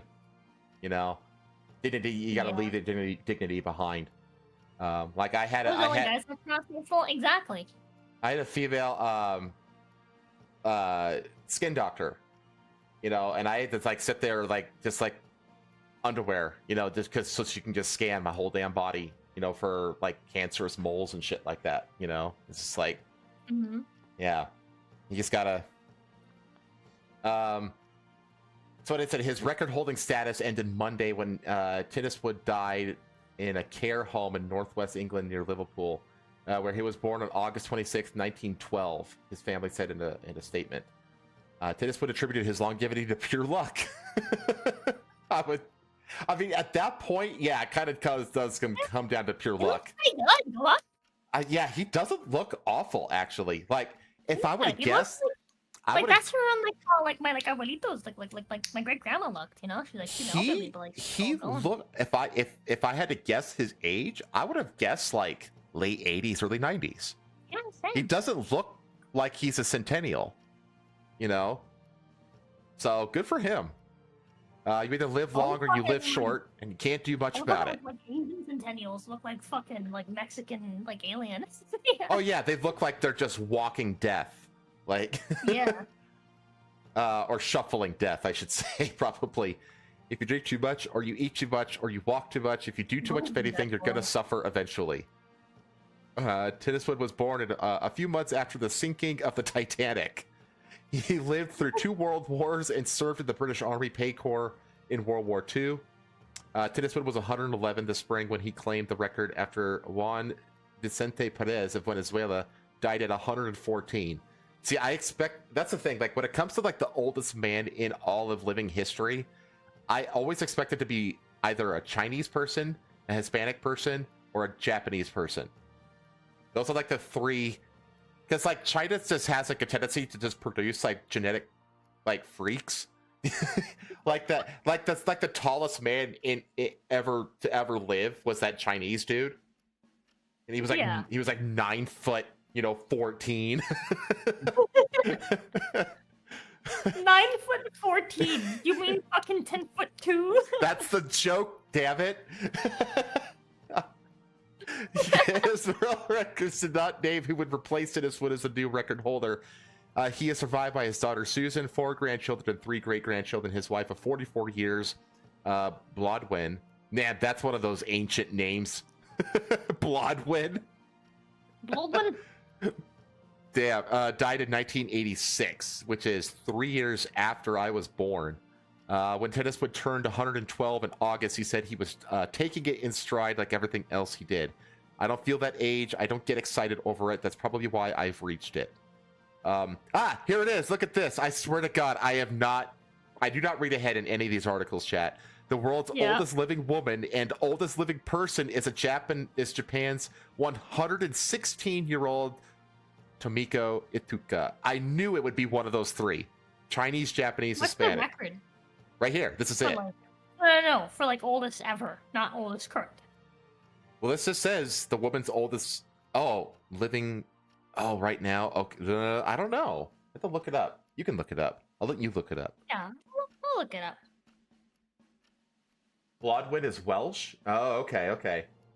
Tibetan have the longest lived people? I wonder why it's The Tibet. record belongs to Jean Calment, a French woman who lived to be 122 years and 164 days old. Wow. She A holds the record for Frenchie? oldest known age ever attained. She was born in 1875 and died on February 21st, 1875, and died August 4th, 1997. Wow. That's Yeah. gonna be wild. I can't. A black French lady. That's actually kind of surprising. That's actually really surprising that it was a black person. Interesting. God, that's gotta be fucking like, I swear to God, like once you reach like 80, 90 years old, you gotta start like looking back at your life.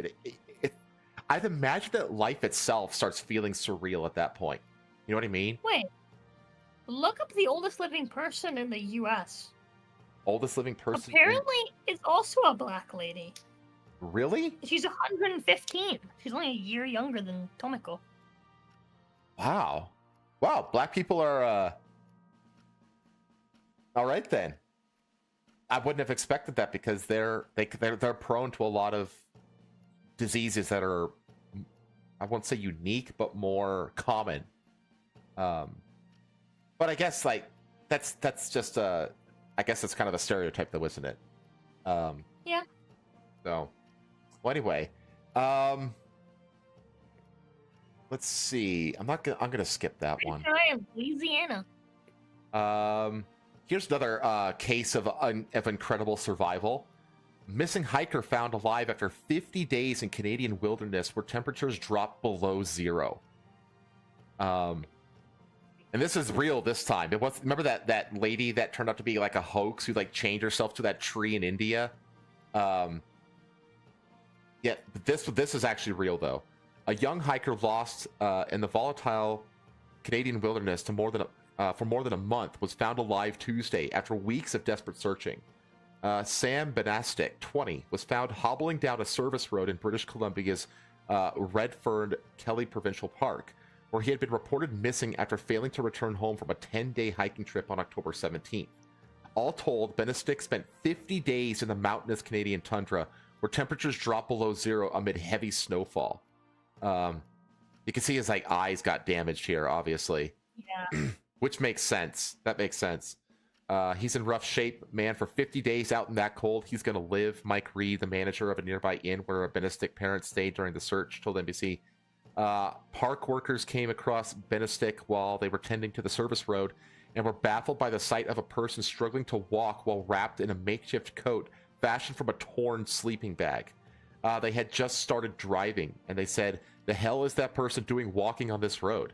And he had 2 sticks, one in each hand, and it was Sam. Once the staffers got closer, they immediately recognized Benastic as the man more than 120 people had been combing the park for over the last 5 weeks and rushed him to help. The official search for Benastic had been called off on October 28th, though his case was still considered open. It remains unclear exactly how he became so lost. A lost hiker spent the first part of his trip with his car and then hiked to a mountainside creek where he camped for up to 15 days, police said. God, dude. So he just like chilled out on the side of the creek for 2 fucking weeks. Next, he moved down the valley and built a camp and shelter in a dried out creek bed where he remained until being found on Tuesday. Whatever happened, his family is just glad he's back. It's kind of unbelievable, said his uncle, Al Benestick. Imagine being out there being that cold for that long. His mother posted a photo of him bandaged in a hospital bed and joked that he's complained that he hasn't caught one fish. I'm glad he has a sense of humor about it.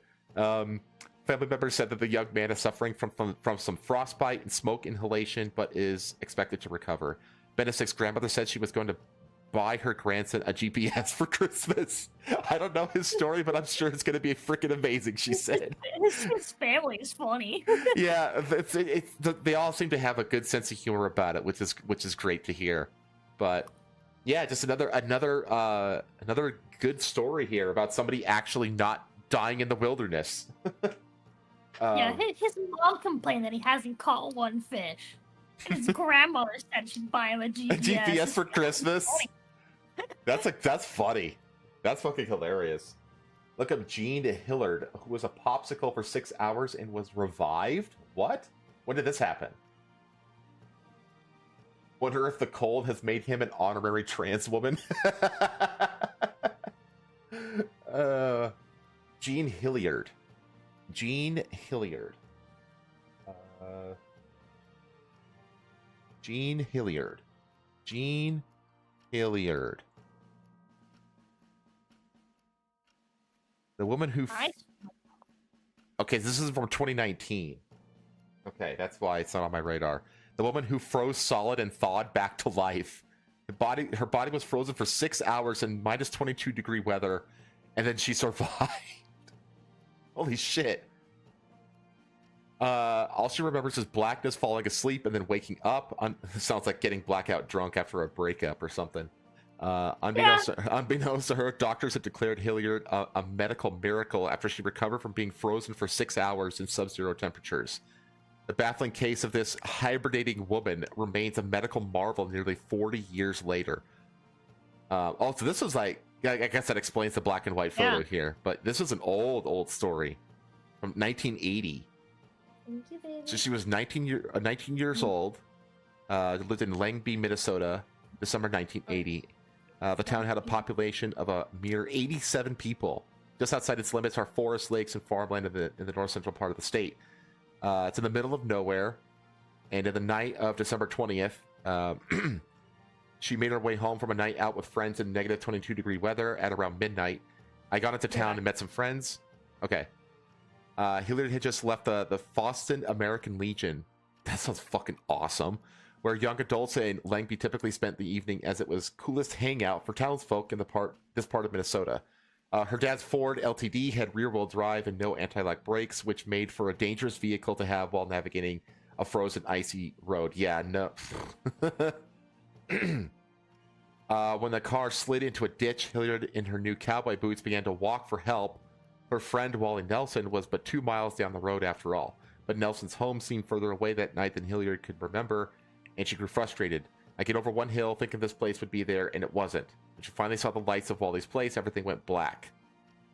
At dawn, around 7 a.m., Nelson woke up with the woman he'd brought home with the night before. He then noticed a little hunk in his snow-covered lawn about 15 feet from his door. It was Hilliard in a coat and mittens. Nelson knew Hilliard well because at the time she was dating his best friend, but here she was frozen stiff, her eyes wide open on his front lawn. Oh my god. She had collapsed mere seconds before she would have reached her friend's door. I grabbed her by the collar and skidded her into the porch. I thought she was dead, froze stiffer than a board, but I saw a few bubbles coming out of her nose. So she froze she got frozen solid, like right in front of this dude's porch, and her eyes were frozen open. Crazy. Evident that after she had collapsed, Jean Hilliard had crawled a few feet in the snow before freezing to stillness. Suffice it to say that finding a frozen body in his front yard was an awkward end to the evening, especially when they discovered that Hilliard's body was so stiff that the couple couldn't fit her into the cab of his pickup truck. They had to take the young woman's car instead. They drove 10 minutes to the nearest hospital in Boston, where doctors were not optimistic about reviving her. Even though they figured she was dead, medical staff decided to gradually warm up her body with heating pads. Physicians determined her temperature was 88 degrees, a full 10 degrees below normal. Eventually, they got a faint pulse of 12 beats per minute. At this point, doctors believed their patient might still be alive. The attending physician said that, "I thought she was dead, but then we picked up an extremely faint whimper. We knew there was a person existing then." Wow. Go up and look at the guy's face. Go up, up. Wait, what? Where? This guy. Yeah, this is the guy that found it in his yard. He looks like he found it in his yard again. It does, doesn't he? Reaction didn't appear until 2 or 3 hours after she started thawing out. The body was cold, completely solid, just like a piece of meat out in a deep freeze. By the middle of the morning, Hilliard awoke with spasms. At noon, she was talking coherently, worried what her father might think about wrecking his car. Hilliard felt normal, and the whole ordeal proved to be but a casual speed bump in the overall path of her life. It's like I fell asleep and woke up in the hospital. I didn't see the light or anything like that. It was kind of disappointing. So many people talk about that, and I didn't get anything. Her story was told to local churches and national media, and she was even on the Today Show. I was interviewed by Tom Brokaw. You don't know who that is, do you? Yeah, I took my mother on that trip. That was fun. Oh, It's the guy that found. This guy just has a perpetual. This guy is just. This guy just has a face that's just perpetually flabbergasted by everything around him. What the fuck? I'm talking to who? That's wild. Okay. I'm still shocked. I've been shocked since. It was like a fly passing in front of my face, and this face is now permanently on my face. It's just got that permanent face of like shock and awe. Oh man. Did I repeat the numbers on temperature? It was minus 22 degrees. Oh wait, no, it was her body was 88 degrees, so it's like 10 degrees less than what it should be. That's the face of a Bear says that is the face of a standard northern Minnesotan. The coldest my body's ever been was I had a cold one night, and my body went down to 92. Ooh, that's pretty bad. Yeah, I don't know why it happened. Because your blood stopped moving. Yeah, it was weird. Yeah, see, blood flows down to a crawl when your body cools. Okay. We got some archaeology news. I swear to God, like archaeology is becoming like a consistent topic on this show. First of its kind, fossil discovery reveals extinct human species live together. So I saw this once, and then I kind of was like, it's just a footprint, and was moving on. But then I kept seeing it over and over again, all these different outlets, and I was like, what is the big deal here? Well, let's read and find out. In a first-of-its-kind discovery, a set of remarkable footprints found recently in East Africa has revealed that two species of extinct human ancestor crossed paths within hours of each other some 1.5 million years ago. The footprints, uncovered in a lakeshore environment in northern Kenya's Turkana Basin, represent strong physical evidence that multiple hominid species coexisted in the region. Previously, this had only been inferred from scattered fossil evidence. Hominins is a term used to refer to humans and their extinct relatives that emerged after the split from the last common ancestor with chimpanzees. This proves beyond any question that not only one, but two different hominids were walking on the same surface, literally within hours of each other. The geologist Craig Feibel of Rutgers University in New Jersey said in a statement, "The idea that they lived contemporaneously may not be a surprise, but this is the first time demonstrating it. I think that's really huge." So basically, like, they've conjectured that this was the case, but this is like the first piece of like hard evidence that actually proves the case, which is cool. for much of the Pliocene, which is 5.3 to 1.8 million years ago, and Pleistocene, 2.58 million to 11,700 years ago. Epochs, multiple hominid species are thought to have coexisted in regions of eastern and southern Africa. But due to limitations of the fossil record, there is a gap in our understanding of how these hominids interact with one another. The latest study, published in the journal Science, provides that the first evidence of Pleistocene hominids displaying different styles of bipedalism on the same footprint surface. Bipedalism is the ability to walk upright on two legs. The research team discovered the first of the fossilized footprints in 2021, and the surface containing them was then excavated the following year, revealing the full extent of the tracks.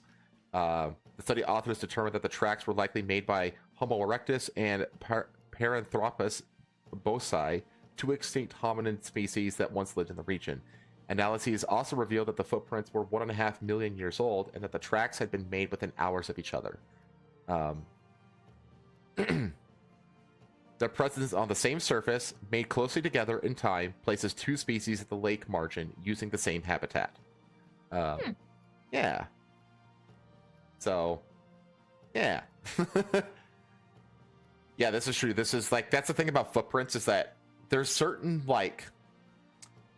kinds of things that like are particularly like are exceptionally useful in terms of like geological timelines and stuff like that. Probably the most prominent one is volcanic ash layers, because every single volcanic eruption has a unique chemical signature that is expressed in the ash that drops on, onto the ground after the eruption. So what's great about that is that we can chemically date those those ash layers, and we can basically say, oh, we know exactly where we are in like the strata, like the stratosphere of like sedimentary rock, essentially. Because what you'll do is you get like a sequence. You'll get a sequence of sediment buildup, right? But like, you don't know like when that deposit happened in time. You only know it relative to what's above and below it, right? But if you find something like a layer of ash, then you can basically date that ash and do like a chemical analysis on it, a spectrometer analysis on it, and you can basically be like, oh, this ash came out of a volcanic eruption at this many years ago, and it was a part of this volcano because of its unique chemical signature. So now we can universally date that sequence of rock, so that's why ash layers are like super important. Like whenever we find an ash layer, we get happy because like, oh god, we can like pinpoint where in the geological record we are, and then we can go up and down from that. So ash layers are super helpful. In terms of the fossil record, fossils are also super helpful, because only certain animals were alive at certain times. But footprints are especially helpful because that is like literally a snapshot of something that happened, in literally a second of time. So if you can date that, you date the surrounding rock, you can know exactly when that footprint was made, essentially, which is really cool. And they're also really rare because obviously it's a fucking footprint. Like, footprints are not the easiest things to preserve, Yeah. So it's a really unique thing to find. And now that they found like two of them from two different species that are like dated as like literally the exact same time, they're like, yeah, these were made within hours of each other. So now that they basically they can use that special marker to verify this thing that they've been conjecturing for all the way up to this point, which is cool. At least I think it's cool. Yeah, the concept of like different like species of like human, right? Like existing around the same period. Mm-hmm. Like different. I guess human isn't really the word, right? Humanoids, I guess. Mm-hmm. Existing like within the same like period is so like it's fantastical to me. It really is, isn't it? Like that's like trying to imagine that is so crazy to me. It's Mm-hmm. I can imagine like what kind of like interactions they would have had between each other. I can imagine like conflicts between them, and like it's so weird to me. So Yeah, what we're saying is that Neanderthals like going to war, Yeah, like throwing like rocks and shit at each other in like wars against other hominid species and stuff like dude, that. like imagine a world where like all of those different species just kind of continued, right? And they Oh, it'd be like all actual Planet of the continued. Apes. I mean, yeah, but still, can you imagine where it's like, oh yeah, like out there in the forests, you know, they exist. The like the long arm boys with the deep sockets and Mothino nightmares. They're out there. They're one of the species, right? They like they come into our town in the middle of the night and like steal babies and shit, right? Like or like oh yeah, and then there's like this other species of like the small humans and like Yeah, the they hunt pygmies. small Yeah. cats, yeah, the pygmies, and they bite people's ankles and they eat farm animals and shit like chupacabras, like And they throw a little Like, what? toothpick for spears. Yeah. yeah, like dude, like wouldn't like that'd be so crazy, you know? Yeah, it's surreal to think about. It's kind of like people like don't grasp that there are several species of dinosaur that are like, or maybe not dinosaurs, but there are several species from like the Jurassic and Triassic era that are still alive today that like haven't like evolved since that time period. You know what I mean? Like Yeah. alligators and crocodiles and like apex sharks were all around back in the Triassic era. You know what I mean? So like whenever you see like an alligator or a crocodile, it's an actual living dinosaur, and people like don't like. It's really like tough to like reconcile the fact that they're like, yes, there are dinosaurs living with us. You know? It's cool to like look at something like that and be like, wow, this is like an evolutionary like Hmm. I don't want to say like dead end, right? Because dead end sounds like a bad thing, but like it's an evolutionary completion. It's the final glorious evolution, as Victor of this from League of creature, Legends would yeah. say. Like that's so cool. Like this thing has evolved to like to a point where it's like it's gone through so many different like major Iterations. disasters Yeah. on this planet, and it's still able to survive despite Yeah. like it survived through all And of that thrive. mostly unchanged. And not just survive, but thrive. You know? That's so cool to me, dude. Yeah. Like alligators survived the fucking ice age. They survived the meteor. They survived all of it. Well, the disease too, because you have to remember like there's like Oh, a the lot of disease. different. Well, you have to remember that like the whole like meteor theory of extinction is basically like it wasn't like just a meteor. Most of it was actually due to like disease. A meteor was like a part of it, but not like. I mean, yeah, it was a catastrophic event that killed a lot of things, but it didn't like annihilate all life on the planet or anything. You know what I mean? It took it would take more than that to wipe out like all of these global spanning species of dinosaurs and stuff like that. So, because you also have to remember that like the continents were arranged differently back then. You have to remember that. Yeah. So, it's just really surreal to like think about these kinds of things. Like all these different hominid species and living, dinosaurs living alongside people and stuff like that. There's this whole conversation that Joe Rogan has sparked up about dragons and stuff like that.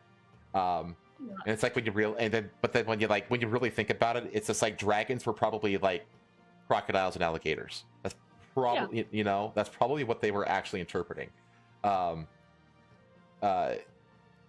He went into it recently on one of his recent shows about like there's this church somewhere like in Europe that has like these drawings of like what they call whales, but they have like arms and like mouths like sharks and stuff like that because they're not really good at drawing things based off of description.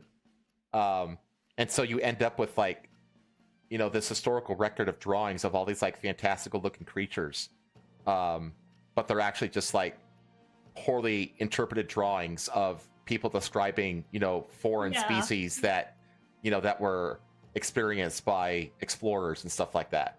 When you see like when you have no concept of like fucking alligators or crocodiles, like for the first time, you see like a 20-foot long giant fucking lizard leap out of a lake and like grab a fucking bison or whatever the fuck and drag it into the water in a very violent, chaotic manner, and then that bison never resurfaces. You're gonna write that shit down and you're gonna tell people about it. You know what Yeah, I mean? And you're Someone's going, like, it's like, oh, like, what, like, it's like, well, it was green and it had scales and it had like a long maw with teeth. yeah, yeah. And the thing is, it's like, and when you see things like that, you're going to embellish. You know what I mean? It flew out of it flew out of the water and it bite the Yeah. mice and dragged it like it. Yeah, fell in the exactly. wings. I don't know, probably. Exactly, and that's how you get this. That's how you get this like mythological folklore. You know what I mean? Yeah. But anyway, let me catch up with chat because chat's been going pretty quick actually. Let's see. Europeans and Middle Easterns, Neanderthals, and Asians are the Divinians, Denivians or something. Uncanny Valley is an instinct. Is an instinct for a reason. Oh yeah. It's like I hate feelings of Uncanny Valley. Crabs of the pit. Wait, crab. You don't know what the Uncanny Valley is? Oh, the Uncanny Valley is you feel creepy, like you feel like creeped out whenever you see something that looks slightly human but slightly off. Yeah, it's like Yeah, if you draw like on the x-axis, like on the far left side is like basically like a cartoon of a person, and then on the right side is just a real person. Your familiarity and like what do you call it, comfortability with the representation of a human being going from left to right increases going towards the real person, but like right before the real person there's this huge trough essentially. And where it's like close to a real person, but there's something off about it that makes it uneasy, essentially, like that. And unfamiliar, and that trough is called the Uncanny Valley. Yeah. Let's see. Wait, what did I miss? One hypothesis is there were different races is because we all banged different cousin species. I mean, isn't that kind of what phenotype science is? Essentially, they're just different offshoots of different human ancestors. Yeah, makes sense. That makes sense. Crabs are the pinnacle of evolution. Everything evolves back to crabs eventually. Well, according to Jordan Peterson, it's lobsters. They have theories that Neanderthals were predators of humans, covered in hair, red eyes, etc., and it's why white people have very sharp teeth and lots of canines. Wait, what? White people have more canines than everybody else? What? No. So we don't have more canines, but white people tend to actually have our molars are more developed. They tend to be sharper, and they're more developed for biting meat. Like, I don't. You've never Really? seen my molars, but my love. Actually, let me pixel verify. Hold on. Hey, got chat. She's gonna go drag Paytho into the stream. The amount of Neanderthal DNA in Africans is almost 0. In Europeans, it's almost 2%. Okay, that's interesting. Yeah, but that right there, that suggests different ancestral species, right? Also, finding fossils, they think Cyclops came from elephant bones. So we're talking about how teeth, right, are different between people from different parts of the world, and it has to do with what we like. Basically, we're developed eating. Let me see your teeth real quick. So your teeth are they're slightly sharp on like the molars, but they're not like crazy sharp, right? Right. Look at mine. Yours are like pretty sharp. They're like Almost all of these reach like a pretty fine point in the back. so. I don't know if you can hear that. No, we can hear it. Yeah. Yeah. So like my teeth are literally they're like zigzags. Like they're like just like a row, like my molars. They all reach a like point on all the crowns. Huh. And they're all just like it's like a zigzag. Yeah, no, the only ones that are really sharp are obviously like the canines, and the ones are right behind it. Yeah. But other than that, the rest are pretty like. They're like rounded. They're rounded. Or they're like close to flat. But it's just the canines, and the ones are right behind it. Yeah. And so if you look at different parts of the world, different people, their molars are closer to, or they're more rounded or less rounded. Yeah, that's it. I love you. Okay, I love you too. Mhm. I left gin right in front of my food bowl. Yeah, go for it. So. Their molars will be like more rounded, or sometimes even just straight up flat. And that's because they're developed for eating like greens and stuff. right? Whereas people that have sharper teeth, it's because their genetics come from places where the majority of people eat meat, and so your teeth are sharp for the Yeah, sake so of they could eating actually meat. tear the meat. Yeah. Like my teeth are literally like it's like saw blades. Oh Jesus! Like a fucking Yeah. piranha, Um, like Bear says. molars typically, right? They have like a crown. They have like 4 points to them, right? Yeah, they're kind of like nubs because they're meant to like grind and crush. Right. Well, for you they're nubs. For me they're just straight up points. They're as sharp as my canines, if not sharper. Huh. I did not know that. NDA says that the purest, the quote-unquote purest humans are in Africa. Every other race, including some Africans, have non-human DNA. What NDA says is not debated; it's proven. Asians have a different DNA. It's Denisovan, while European is Neanderthal. Interesting. Mhm. Okay. European DNA has more Neanderthal DNA than anywhere else in the world. Okay. Asians' earwax is dry and flaky, while ours is sticky. Really? Mm-hmm. I didn't know that. That's wild. And yet we could all breed together, which A+. Well, so could they. Okay. Let's get out of the DNA rabbit hole and move over to China, where they have just discovered the world's largest gold deposit worth over fuck. $80 billion. There's so much gold. It's this, Gold mine. and this is interesting to me because this is literally Whoa. what I used to do for a living as a geologist. I was in gold exploration. So when this really piqued my interest, like what these guys are doing here is like the exact same shit that I was doing in the field. I had these little yellow and red notebooks just like them. I wasn't wearing army fatigues though. I don't know what that's about. I had loop and I was just hovering over core rock. Lube? No, it's called a loop. Loupe. Oh. It's just like a little handheld magnifier. So let's see. A deposit of high-quality gold ore containing about 1,000 metric tons of the precious metal has been discovered in central China, according to Chinese state media. Valued at approximately 600 billion yuan, or 83 billion US dollars, the discovery could be considered the largest and most lucrative reservoir of gold ever uncovered, surpassing the 900 metric tons estimated to lie within the mother of all gold reserves, South Deep Mine in South Africa. The Geological Bureau of Hunan Province announced the detection of 40 gold veins within a depth of 2 kilometers in the northeast Hunan county of Pingjiang. These alone were thought to contain 300 metric tons of gold, with 3D modeling suggesting additional reserves may be found to a depth of 3 kilometers. So you can see, like right here, this is where the province is in China. Yeah, it's like right smack in the middle. Many drilled rock cores show visible gold, and that's, you know how rare it is to have visible gold.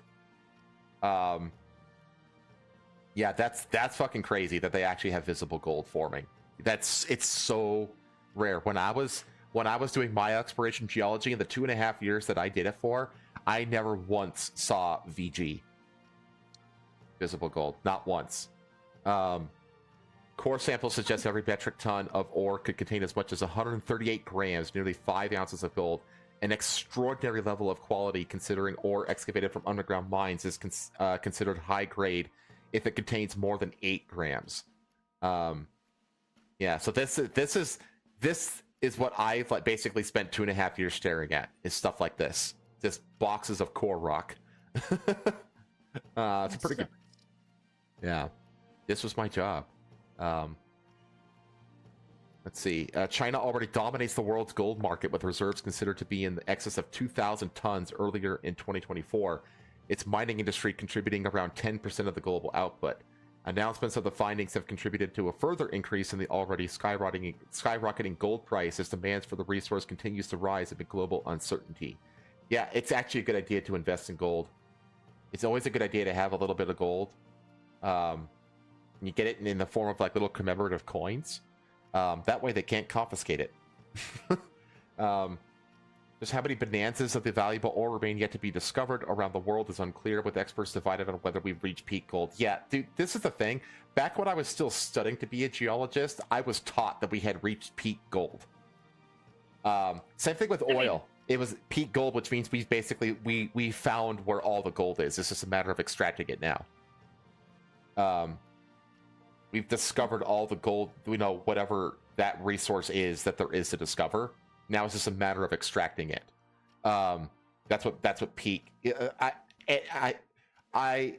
whole time I was going to school, I went to school to be a geologist for 8 years. Okay, between my undergraduate and my master's, and that whole time I was taught that we had reached peak oil, and we have not reached peak oil, nowhere close. And it's the same with there's a lot of these resources. It's the same way. Forged to the furnaces of embracing stars long before Earth was formed, our planet's glittering veins are a finite resource that takes eons to precipitate into an easily mineable form. Yeah, that's why visible gold is so fucking rare. It takes so long for gold to like precipitate and form actual like visible nuggets. It's so rare for that to happen. Based on these latest findings, we might be far from exhausting economically viable reserves. Core samples taken around the periphery of the Hunan site hint that the deposit may extend even further than initial predictions, making the reservoir beneath its soil a true dragon's haul. It's been a notable year for gold discoveries. In March, a treasure hunter in England found what was estimated to perhaps be the biggest gold nugget ever found in the country. And just 2 months ago, research by scientists in Australia discovered a new mechanism that may lead to the formation of gold, suggesting the seismic activity of earthquakes actually plays a role in the creation of large nuggets. But that's not all. In addition to learning more about how gold naturally forms, scientists are also investigating new things that can be done to manipulate the precious resource. A study published in April reported the creation of a new kind of two-dimensional gold called goldine, measuring only a single layer of atoms in height, which has some interesting properties not seen in three-dimensional forms of gold. Yeah, like that's one of the things that makes gold so damn valuable, is that it's very electrically conductive. It's very malleable, which means you can like form it and shape it. And it's also really, really good at heat dispersal. So you can see right there like how immensely useful it is in like microchip production and stuff like that. And that, like, have you ever gone to like a rest stop like out in the middle of bumfuck nowhere, and you go to like they'll have like a gas station, and sometimes the gas station will have those little vials. It'll be like a vial that has like it's full of water, and inside the water all these like they're like little flakes and sheets of gold that you can buy. You could get them for like $10 or whatever. No, I've never seen that. Oh, you've never seen that? Well, I don't know No. if anybody in chat knows what I'm talking about. You see it across the Southwest United States. You go to like a rest stop or of a gas station, and you'll see these little vials of gold flakes. And the reason that they can do that is because those sheets of gold are literally like 2 atoms thick. Because you could take gold and literally spread it out, and it'll also maintain its inert structure. And it's like they said here, measuring only a single layer of atoms in height. Yeah, that's exactly it. Like that's how you can form gold to be literally a single layer of atoms in height and still be have structural integrity. It's just this. It really is like a miracle resource. It's so damn useful. So weird. Yeah, it's a wild mineral. So yeah, I thought that this was interesting because they just found a massive new reserve of gold, and of course it happened in China, not America. God dang it. And you're like, there's what's it called? I think it's called Barrick. Barrick is like the biggest gold mining company on the planet. And they have like massive gold mines in Australia, China, all across Southeast Asia. I think there's a few of them. They're in South America and Mexico. They're all over the damn place. In Africa's another hotspot for gold. So, but yeah, I thought that was interesting. They put it in liquor too. Well, yeah, because it's inert. It doesn't like react with anything. That's another like awesome property of it, is that it's stable. So it's like it's easily formable. It's good at heat dispersion. It's electrically conductive, and it's stable. Like, it is like the perfect mineral, you know? Well, for a lot of things, not so much for like. It's not very hard. No, it's not, but that's what makes it valuable. That's why it's used in jewelry so much, because it's easy to work. Makes sense. Yeah. Oh. Right. And then one last story. The Yakuza is in the news over in Japan. So there has been a bizarre rise in organized crime in Japan lately. So a big story going around mass media in Japan is the rise in yamibaito, literally dark part-time jobs. This is when an anonymous employer advertises on social media or elsewhere online, offering temptingly high pay for a one-time job. However, it isn't until people respond that they learn that the job involves committing robbery or fraud. If they refuse, they then face threats from the employers, which sometimes pressures them into going through with the crime against their better judgment. It's been appearing in news reports for a few years now, originally involving smash and grab style thefts or heists of Pokemon cards, but more recently involving things such as violent home invasions. You know it's becoming a big problem when stock photos for it are readily available. True. Police across the nation have been stepping up efforts to combat yamibaito and are putting out awareness-raising campaigns to teach people the signs that they might be getting roped into illegal activity before it's too late. These efforts also appear to have an unlikely ally in Japan's vast organized crime network of the Yakuza. Last month, the 11th generation Himonia family of the Inagawa Kai posted the following announcement at the entrance to their headquarters. Announcement. There have recently been many instances of yamibaito, telephone fraud, and robberies, but the Himonia family will take strict action against such people and groups operating in the family's territory.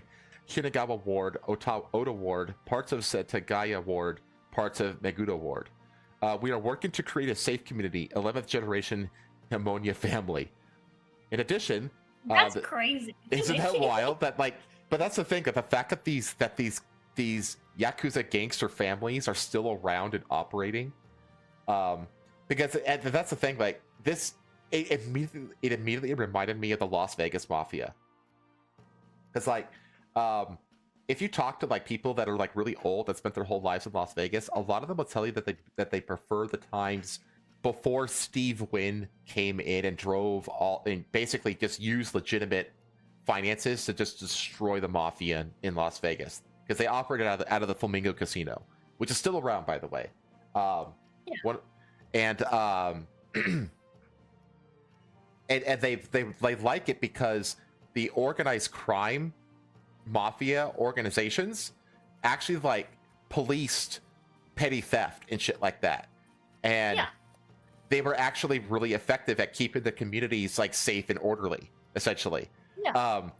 And it's the exact same way here. These organized crime syndicates actually they act as police in their own communities, because they know that any kind of shit that happens just brings attention to them, essentially. Yeah. So they want to avoid that attention, so they pretty harshly enforce hey, if there's some random dipshit who's going around stealing shit, they'll take care of it. They'll say, hey, knock that shit off. You're just bringing attention to us. You know what I mean? And that's kind of what they're doing here. That is not how we do business. Exactly. Exactly. Yeah. In addition, the 6th generation Yamaguchi Gumi, the largest Yakuza group in Japan, is said to have repeatedly issued orders prohibiting Yakuza involvement in yamibaito. However, some feel this is all just a PR move to distance the main groups from yamibaito activity. Naturally, when crime occurs in an organized fashion like this, all eyes turn to organized crime in Fukuoka. That's exactly what I just said.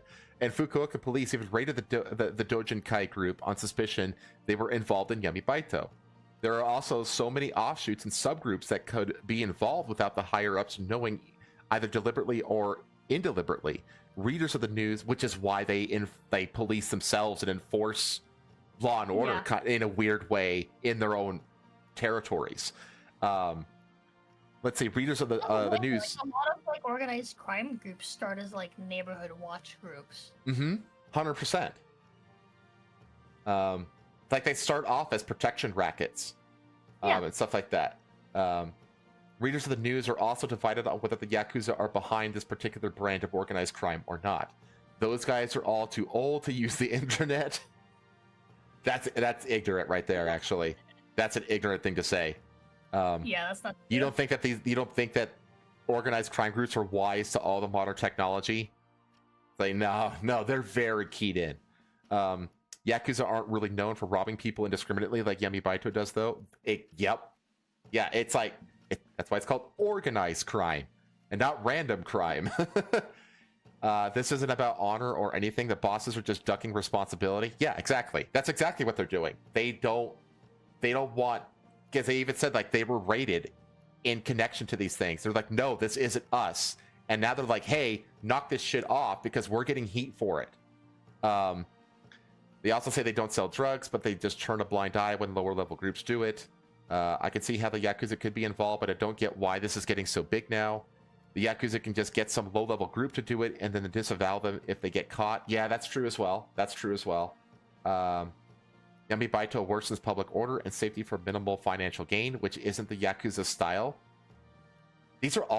Most of these are actually pretty good thoughts. I gotta say. Let them fight. Yeah. Tell the Yakuza to put their money where their mouth is and put an end to Yami Baito. Actions certainly do speak louder than words, so until the Yakuza personally busts up a Yami Baito ring and exposes who's behind it, we'll have to hold back enthusiasm as them publicly denouncing it.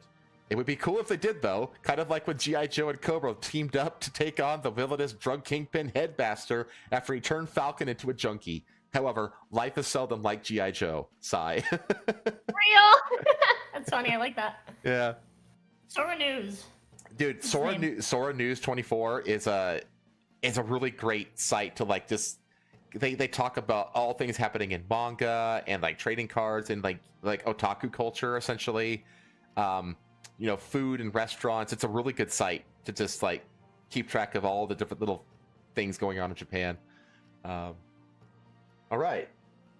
And blackmail, mostly online fraud nowadays. Yeah, exactly, because that's like the easiest thing that they can do. Also, hello, General Grievous 19. I think you're new here? Hello. Yes. Welcome. I loved Arcane. Me too, my friend. Me too. Not as good as the first season, but I think the second season was still solid. It has its flaws. But I really enjoyed it, despite the flaws. It's a fantastic segue, actually. Jen, what? You already do the Cumsplosion story? I did not do the Cumsplosion story because it happened in 2019, Jazz. I just want to know. Do you really? Did a sperm bank explode? Okay, you know what? Because Jazz brought it up, I will cover it now. Let me bring it up. Okay. Give me a sec where I can find it. If this happened in 29, because that's the thing, I try to stay current, and what I learned, I was bummed to let it go, because it happened, before the pandemic. But because you specifically are asking for it, I will do you a solid, and I will cover it now anyway. So, here. There we go. So this happened in 2019. Massive semen explosion after blaze hits Bull artificial insemination facility. Firefighters forced to dodge projectiles.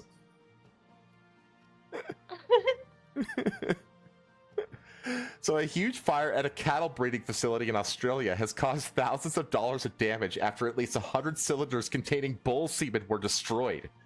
Emergency services were called to the blaze in the early hours at Yaram Herd Services in Gippsland, Victoria.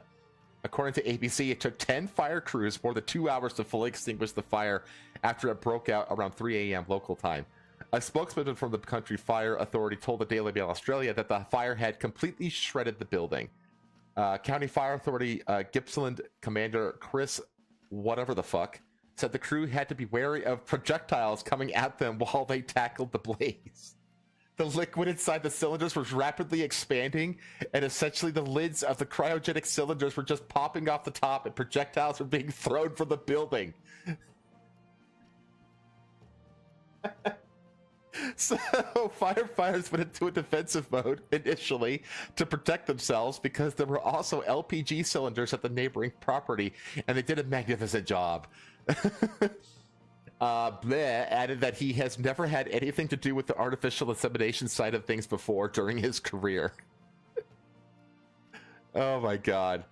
So that it was a loss of 100 cryogenic cylinders of cattle semen will be a huge blow for the farmers. The actual cylinders are worth between 500 and 1,000 per unit, but the semen inside them varies in price.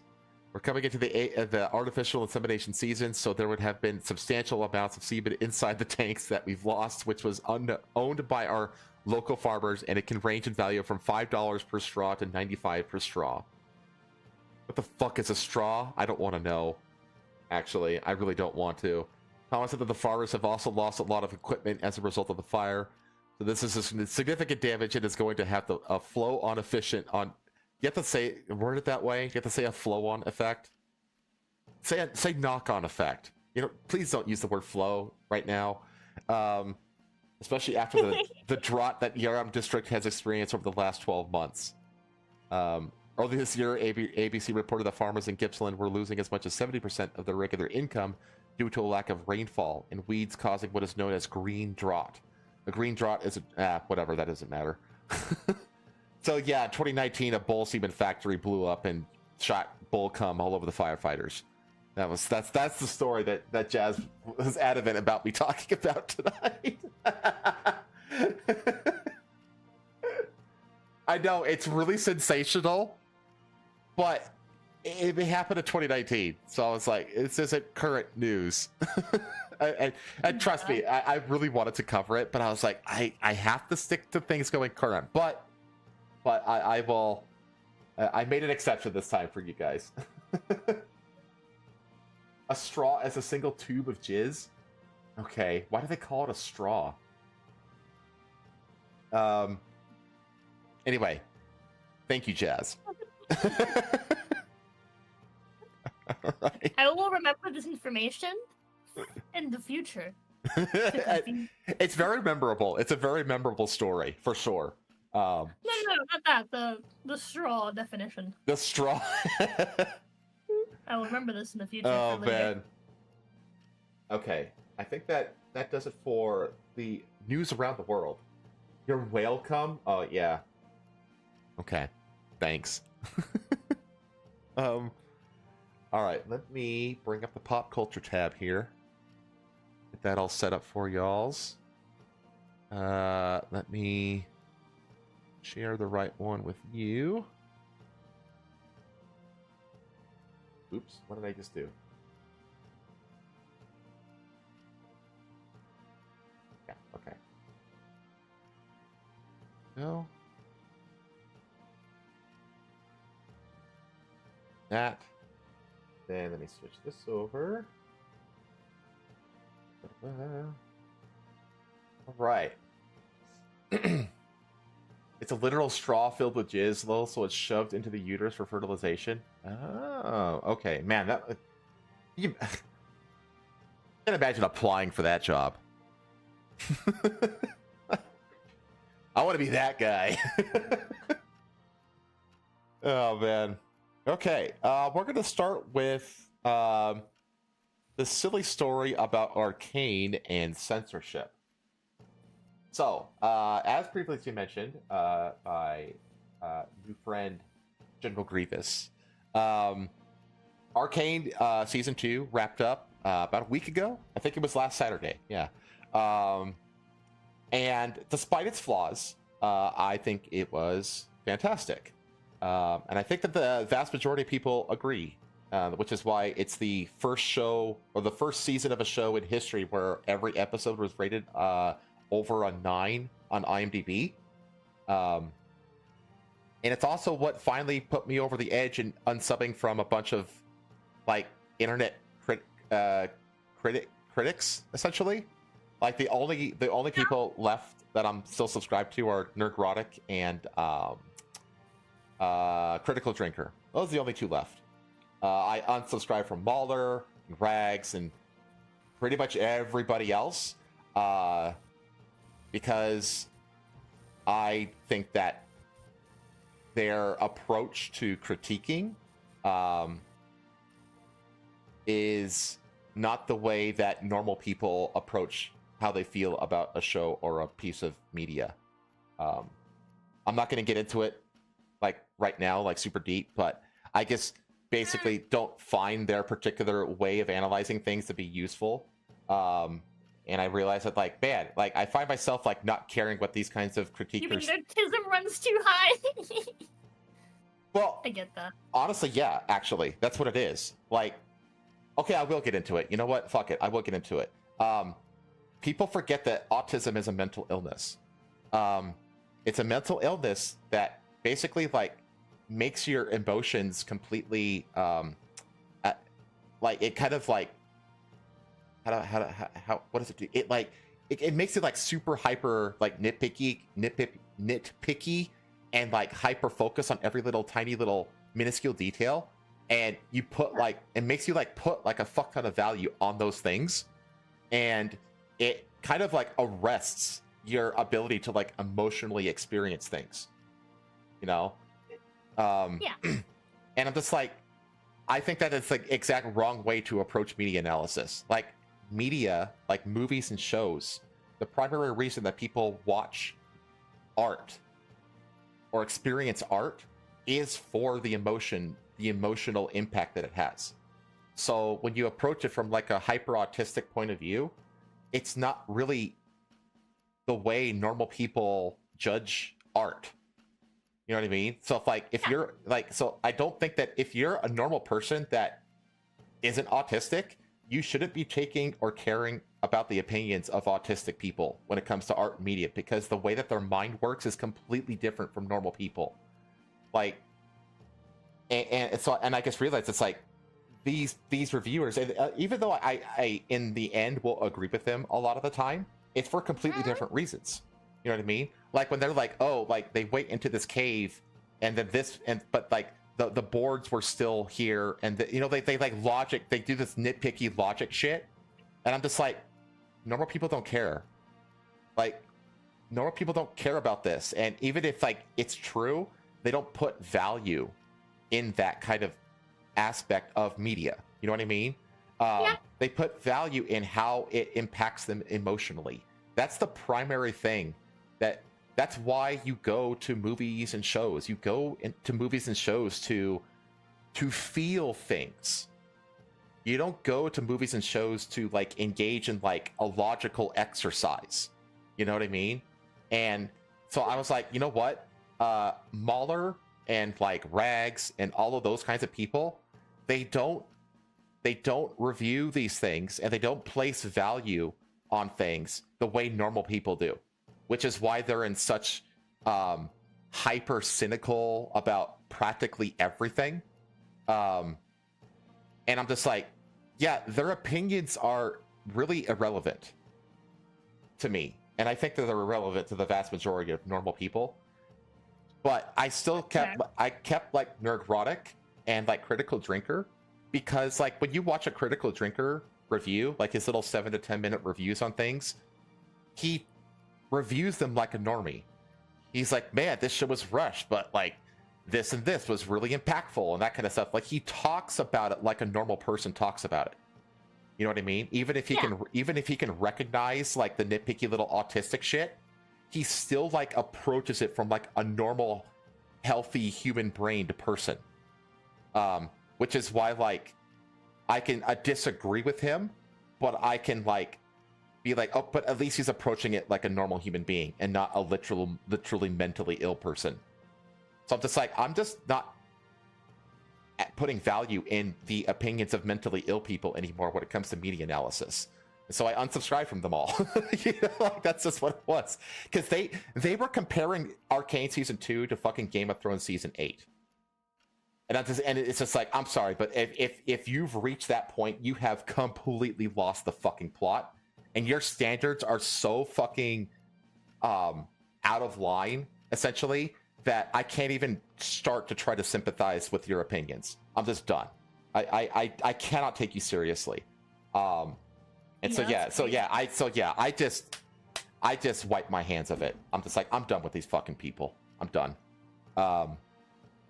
They only seem to be like, they don't seem to be able to enjoy hardly anything. Like, they all like loved Arcane season 1, but like Arcane season 1 was particularly exceptional.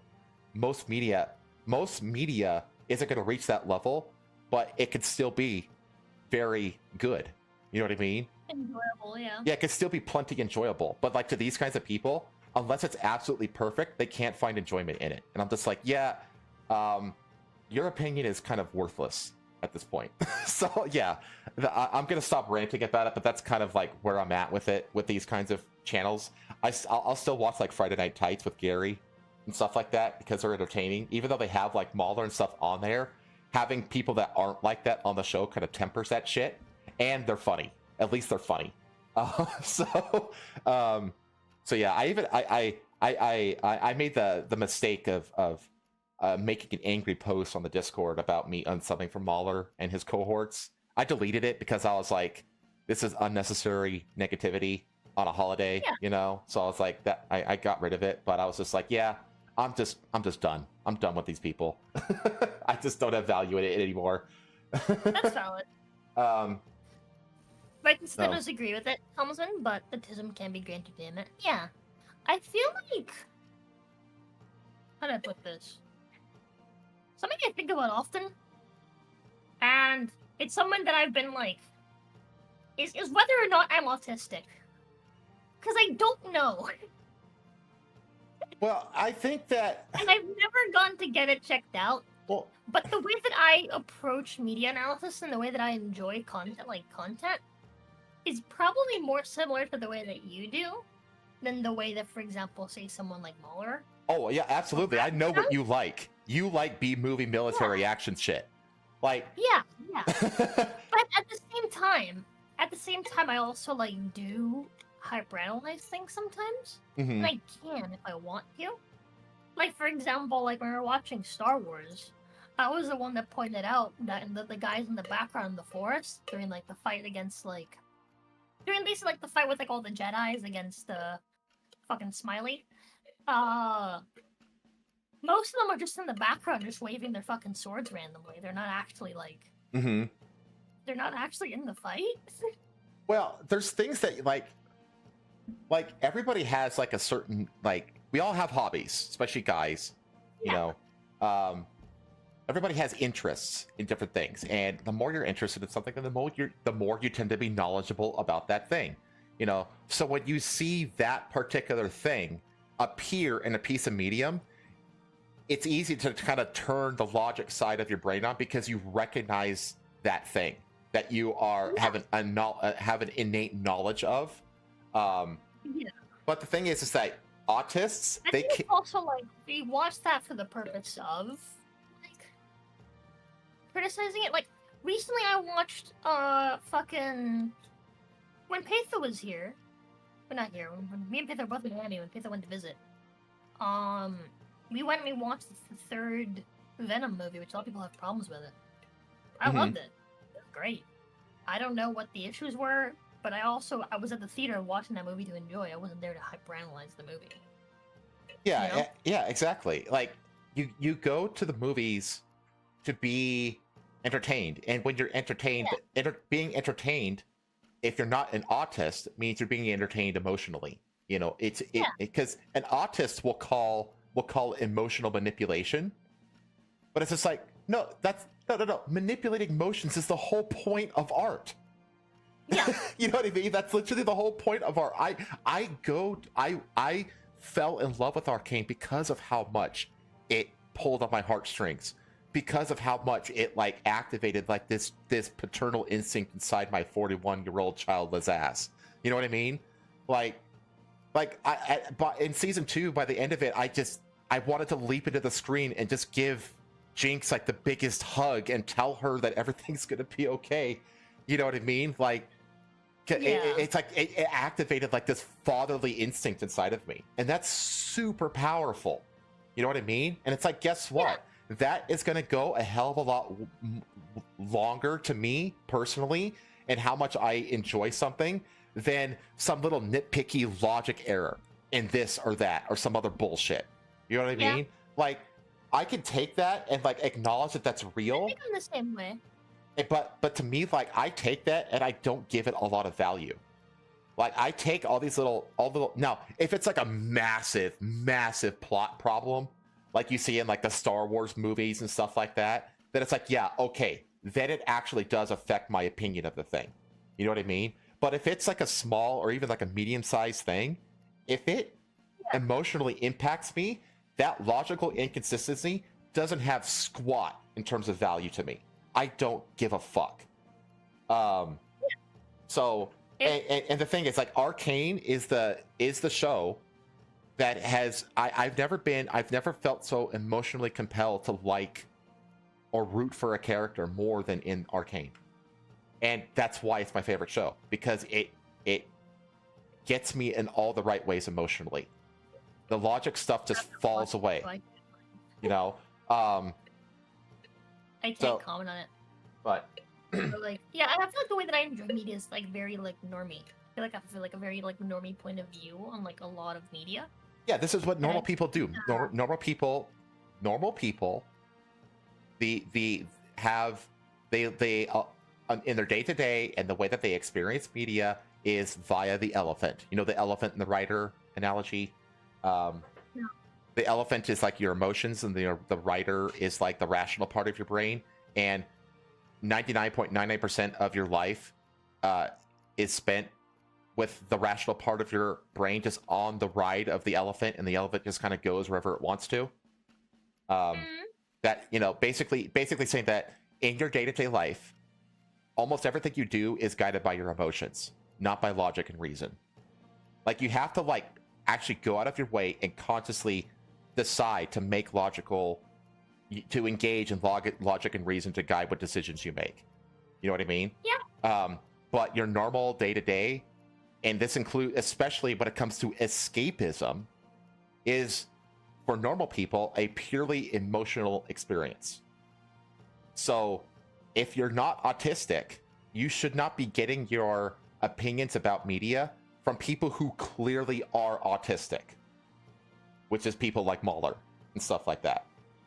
Like, if I also mind that people shouldn't get their opinions about media from anyone other than themselves. Actually, yeah, I was just about to say that. Honestly, I was like, you know, extending that further, you shouldn't really let anybody consider tell you what your opinions or especially what your feelings about something should be. That's diabolical. Don't allow anybody else to tell you how you should feel about a thing. Because that's the thing. Like, feeling is literally like your humanity. Do not let other people dictate your humanity. That's literally like enslaving yourself to other people. You know? So, I wouldn't go that far, but... Well, I mean, you're letting other people control what you think and how you feel. That's... Yeah, people regularly do that. I think people naturally do that just because, like, we're social creatures, but, like, I at the same time, it's like, well, like, when you're at the point where you're letting someone, like, dictate your opinion. Mm-hmm. Oh, like, yeah, okay. Okay, yeah, fair enough. Like, over emotional stuff. That's just, fair like, enough. like, for example, like, laughter is, like, literally, like, fucking, It's instinctual. It's contagious, is what I was gonna say. Oh, contagious, yeah. Right? Like, a lot of emotion is straight up contagious. Yeah, like, you see someone, mood is contagious. Yeah, because humans tend to be pretty, like, empathetic, right? Yeah. So, like, towards each other. Yeah, that's why... even towards other creatures, right? So, like on feelings that you don't have much control over that. Like, you're gonna feel what other people feel if you're mentally okay. Yeah, this is why like, there's a term like, term called like the life of the party.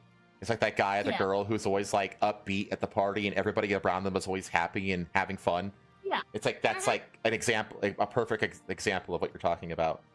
Yeah, and so like, as far as like emotions, yeah, like, you know, let the flow do its flow, man. Yeah, but exactly. as far as like letting people like determine like how you like what you like your opinion on something, Like, no, dude, go fucking try it, right? See what you think. See how you feel about it, right? Let your own fucking thoughts formulate. Use your noggin. Yeah. Well, on the topic of me being fucking autistic, yeah, dude. Like, Patho keeps getting like, I guess like a little bit like annoyed at me, like noticing things around the house. Like, I noticed that when the door, because we have like a swinging door that goes into the kitchen. Mm-hmm. When you swing it inward into the kitchen, and then it swings on its own back to the center to close, Mm-hmm. it shutters the door that leads from the kitchen outside onto our driveway. And it scares me every time.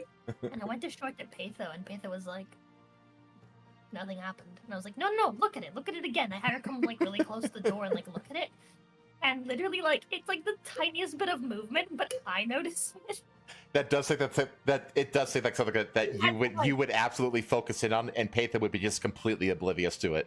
Yeah, she was completely oblivious to the fact that it exists, and she was like, "Yeah, it does happen, but like, if you do it again, and I'm like looking the other way, even if I'm like looking for it, I wouldn't notice it." Well, my whole thing is, when it's like an all, and like, there's a lot of things like that for me. Like, I notice differences in air pressure. Like if the door is closed, or sorry, if the door is not closed, if it's like slightly ajar, I can tell, even if I'm not looking at the door. there's a few comments I want to mention. Frank says should take their opinion on the technical side of the show, but the emotional side, nah. Well, this is the thing though, is that like it's not even like they could be technically right about something, but it's a difference in like how much value you place in that technical thing. Because like even like the haters of the show, these autistic haters, like acknowledge that the show looks like absolutely gorgeous, and like from an animation point of view and like just like a production point of view, it's like still like a 10 out of 10 essentially, like literally like the most impressive animation ever created in history. And that's not like an exaggeration, it literally is. And even they like acknowledge that, but it's just like, but they're just like, but the writing, it's just like, well, writing isn't 100% of what goes into the enjoyment of a visual medium. You know, if I only cared about writing and that was the only thing that I cared about in storytelling, I would just read books. You know what I mean? But I watch movies and shows because the visual aspect has weight to whether or not I like a thing. The quality of the audio and the music is still unbelievably good. Man, the Isha's Sacrifice, the music that's playing, it's the Chinese song that I linked to you a few days ago, actually. They play that over this really gorgeously tragic scene of this little girl sacrificing herself. And it brought me to tears, man. It's fucking phenomenal. But like the thing is like, yeah, there might be some like storytelling issues, some minor storytelling issues with that. But like the autist will be like, well, because those minor things exist, I can't enjoy it. You know what I mean? Like that's because they let that logic aspect dictate everything about themselves. Like they can't feel anything unless that logic thing is satisfied. You know what I mean? And I'm just like, man, that sounds like a fucking mental prison that I just don't want to exist in. You know what I mean? And that's kind of why I just kind of like, you know what? I think that these people's opinions are dog shit, and I'm done with them. So I just unsub from all of them. There's a few others in chat I wanted to address here. Lazy Viking said, I can watch a movie alone and just be fine about it. But when I'm with a group of friends, we compete in nitpicking. It becomes a game and we have fun. And I think that's totally valid. I just think that like you should be able to separate the logical side of it, the logical nitpicky shit that you do, that you have to consciously do after the fact, right? Versus the emotional side when you're just in the moment experiencing it. You know what I mean? And I think that in the moment emotional experience is the primary, and I think the easily the true value of art and media, I think. And I do think that I think that's a good approach, Viking, actually. Where like, yeah, you could like turn it into this fun little game, but in the end, you can still enjoy it because of like how much it just impacts you on an emotional level. I think that's a healthy approach to it. Like saying commercials enslave us, they do to some amount, but amount of influence varies by person. Yeah, that's true. If you're not a sociopath and are willing to experience sadness, seeing others cry or feel grief like in movies will cause you to as well. Hyperfocus for ADHD too. Yeah, how is ADHD related to autism? I don't know the extent of that. Well, so in modern psychology, modern pseudopsychology, but it's also like the official stuff because they've completely taken it over. ADHD is on the spectrum of autism because autism is a spectrum now. God. And rather than giving like individual diagnoses, I hate the fact that we've watered down mental health issues in society. I fucking hate that. I hate it so much. Like, oh, everything is autism now. Yeah, it's like a joke. It's treated as a joke. All these like very specific things that have always had their own terms, they're all just different forms of. They're like, oh, it's just mild autism. Yeah, it's treated as a joke. Yeah. And I don't like it. Have OCD. You just have like you're just like mildly autistic. You're just neurodivergent. Don't worry about it. That's normal. God, neurodivergent. Fuck that term. I hate that term. Yeah, I hate it. But yeah, just the whole like, it's almost like the normalization of mental. The normalization of mental illness is really troubling to me, and that's kind of like the epiphany that I had. I was like, wait a minute, these people are all autistic. Autism is an actual mental illness. You know what I mean? And that's kind of like led me down this rant. Yeah. For why I've basically unsubbed from all these people and stopped caring about their opinions about things. But anyway, that was an unexpected like 20-minute diversion. So we're going to continue because there's a little bit, I don't know if it's a controversy. I think it's just a funny thing on the internet where they censored like the lesbian romance of the thing. And this is the thing, this is the crazy thing about Arcane, is that like it has like a lesbian relationship front and center, you know, as the main romantic relationship. And it's like literally my favorite show. You know what I mean? Which I never would have expected. But it's just like, it just goes to prove like, man, dude, like, can you imagine if an Arcane like standard for LGBTQ, for queer representation in media occurred like way back in like 2014, like right around Gamergate era. And then consistently we got our Arcane levels of character depth for lesbians, gays, even trans people, you know, all the way up into the present. Can you imagine how completely different the discourse around queer representation in media would be these days if that were the case? Here's the thing, that would require for them to have continued doing their call for normalcy rather than their call against normalcy. Yeah, I know. It's the whole thing. It's a what if, but I'm just saying, like, the discussion would be so different. Like, I literally can't even imagine how different it would be if we got the levels of character depth, you know, for non-straight characters for like the last 10 years. Identity? Yeah, exactly. Like, do you know how much more accepted it would be in media? You know what I mean? It's just, it's wild to kind of ponder that what if scenario. You know what I mean? But okay, I need to scroll down on the chat. Holy shit. Let me see. So yeah, let me just play this. Wait, hold on. I need to make a joke. Take a second though. You go ahead. Okay. So you don't need the volume for it, by the way. But because you can see what's going on here, where they literally just edit out, and you notice here when Caitlyn puts her head down on Vi's shoulder, look at Caitlyn's cheek in the Vi doesn't exist version. I got it. I've got it. I have a dream that my 4 little children will one day live in a nation where they will not be judged by the color of their flag, but by their character. There you go. Nailed it. Okay, But watch her cheek here. You see how it still smushes?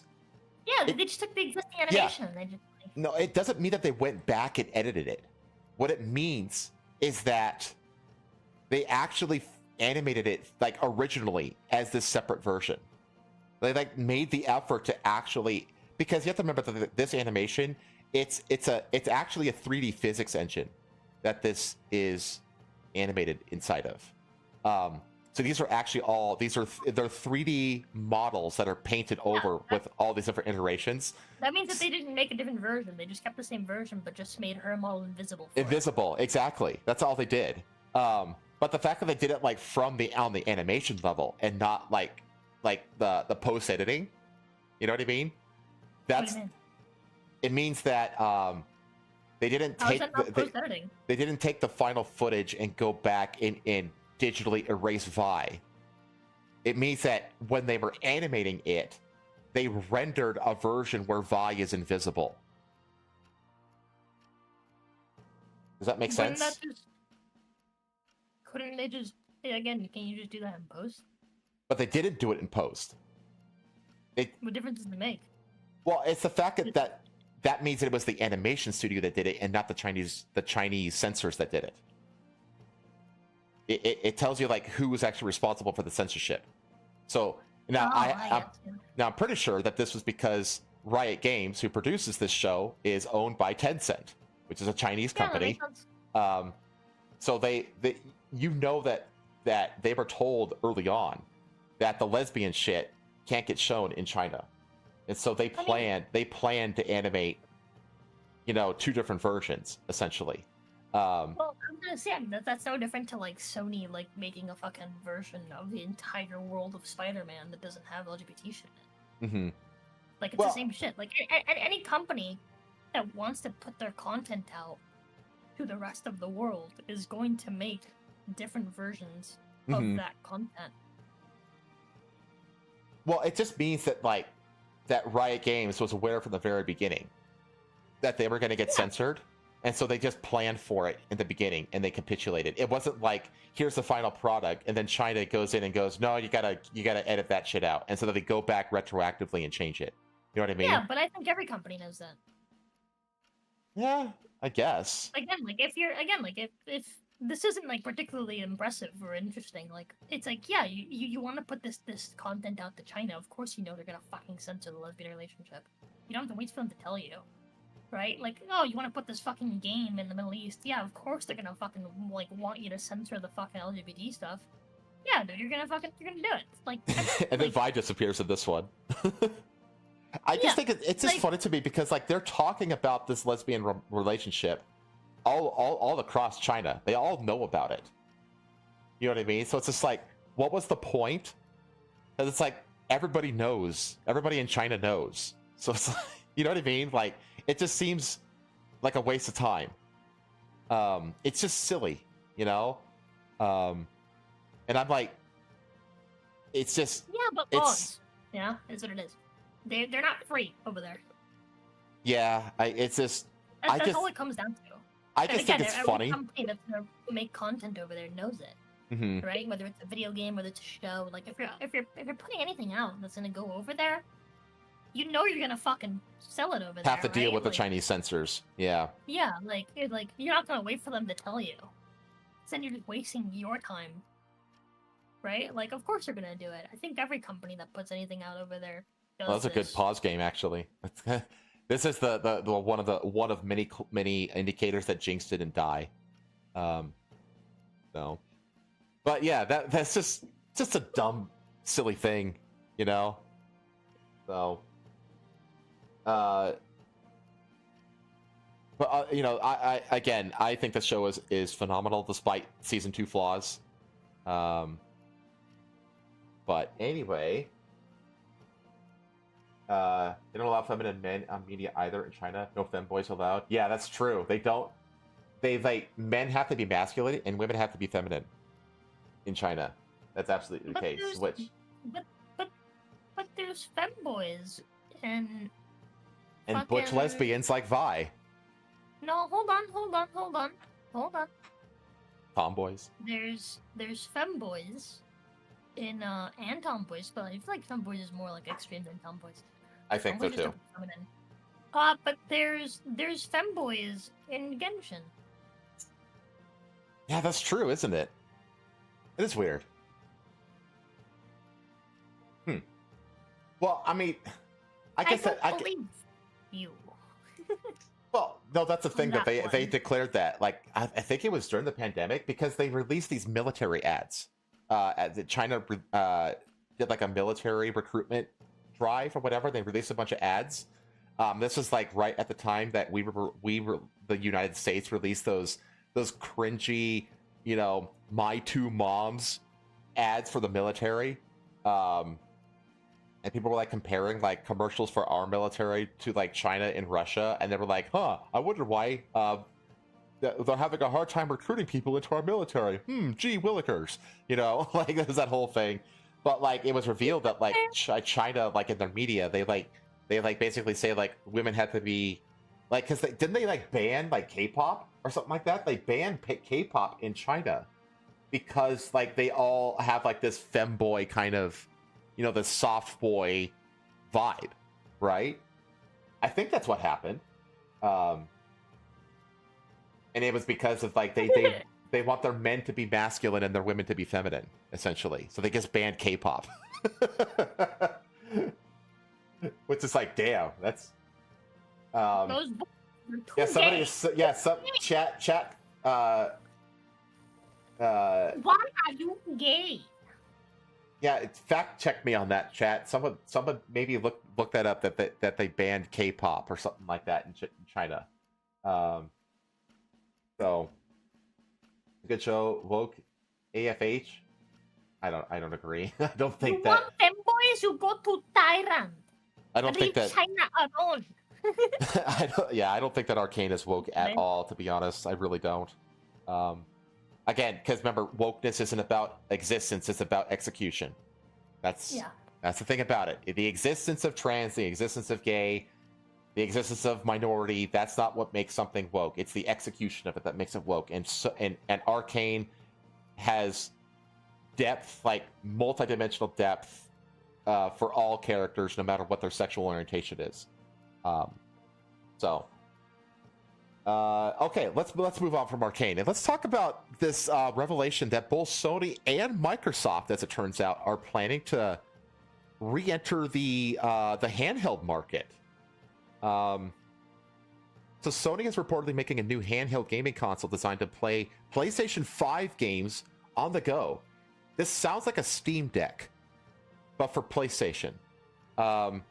That's according to new findings from Bloomberg, which adds that this would be more of a standalone handheld than a $200 PlayStation Portal. And be I saw designed... that at the local GameStop here. Because like one of the first things I did was I went to like Walmart, and the Walmart's like right near the GameStop, so I went to the GameStop, the one GameStop in town. That's still so weird to me. There's more fucking GameStops in the mall that I worked at than in this entire fucking city. And like they had one of those, and I was like, oh, I might buy one in the future. That seems pretty cool. Okay, so yeah, they're getting into like, yeah. So to me, Tuxedo, like wokeness to me, like execution is a part of it. Like if it's executed properly, to me, definitionally, it's not woke. I don't think woke. Here's the thing: just being like left adjacent, just being progressive is not woke. That's like saying like, oh, like being. How do I put this? That's like saying that like being conservative is being Christian. Kind of, yeah, I can see that. Yeah, like wokeism is just straight up religion. That's why yeah, and exactly, and it's like formerly on the left are now being considered a right or being considered conservative. They're not. They're still progressive. Now, Tailfin is Just correct. not. It says he says it's woke if the minority / sexual deviancy is in a historical setting where it makes no sense. Yeah. It's like yeah, Like, yeah, completely. So Yeah, like wokeness is effectively a religion at this point. They have set rules and set beliefs they Oh, consider to be yeah. like how do I put this? Um Divine effectively, right? They can show these beliefs to be like divine truth that is like, incorrigible. It is inarguable, which is why they don't typically have arguments, they just call you racist. Because they think that they're just divinely correct on that. And they have these set beliefs that it's like if you don't believe them, you're a heretic. Right? You are of the bad and you cannot be fixed and you need to go away. Oh, I know. It's a cult. I know. I know well. I mean, It's not a cult, it's I- straight up I- religion. They I- have dogma. I They have lost. set Well, rules. I think I've said this on And, stream before, but I lost my sister to it. Remember? Like, Mm.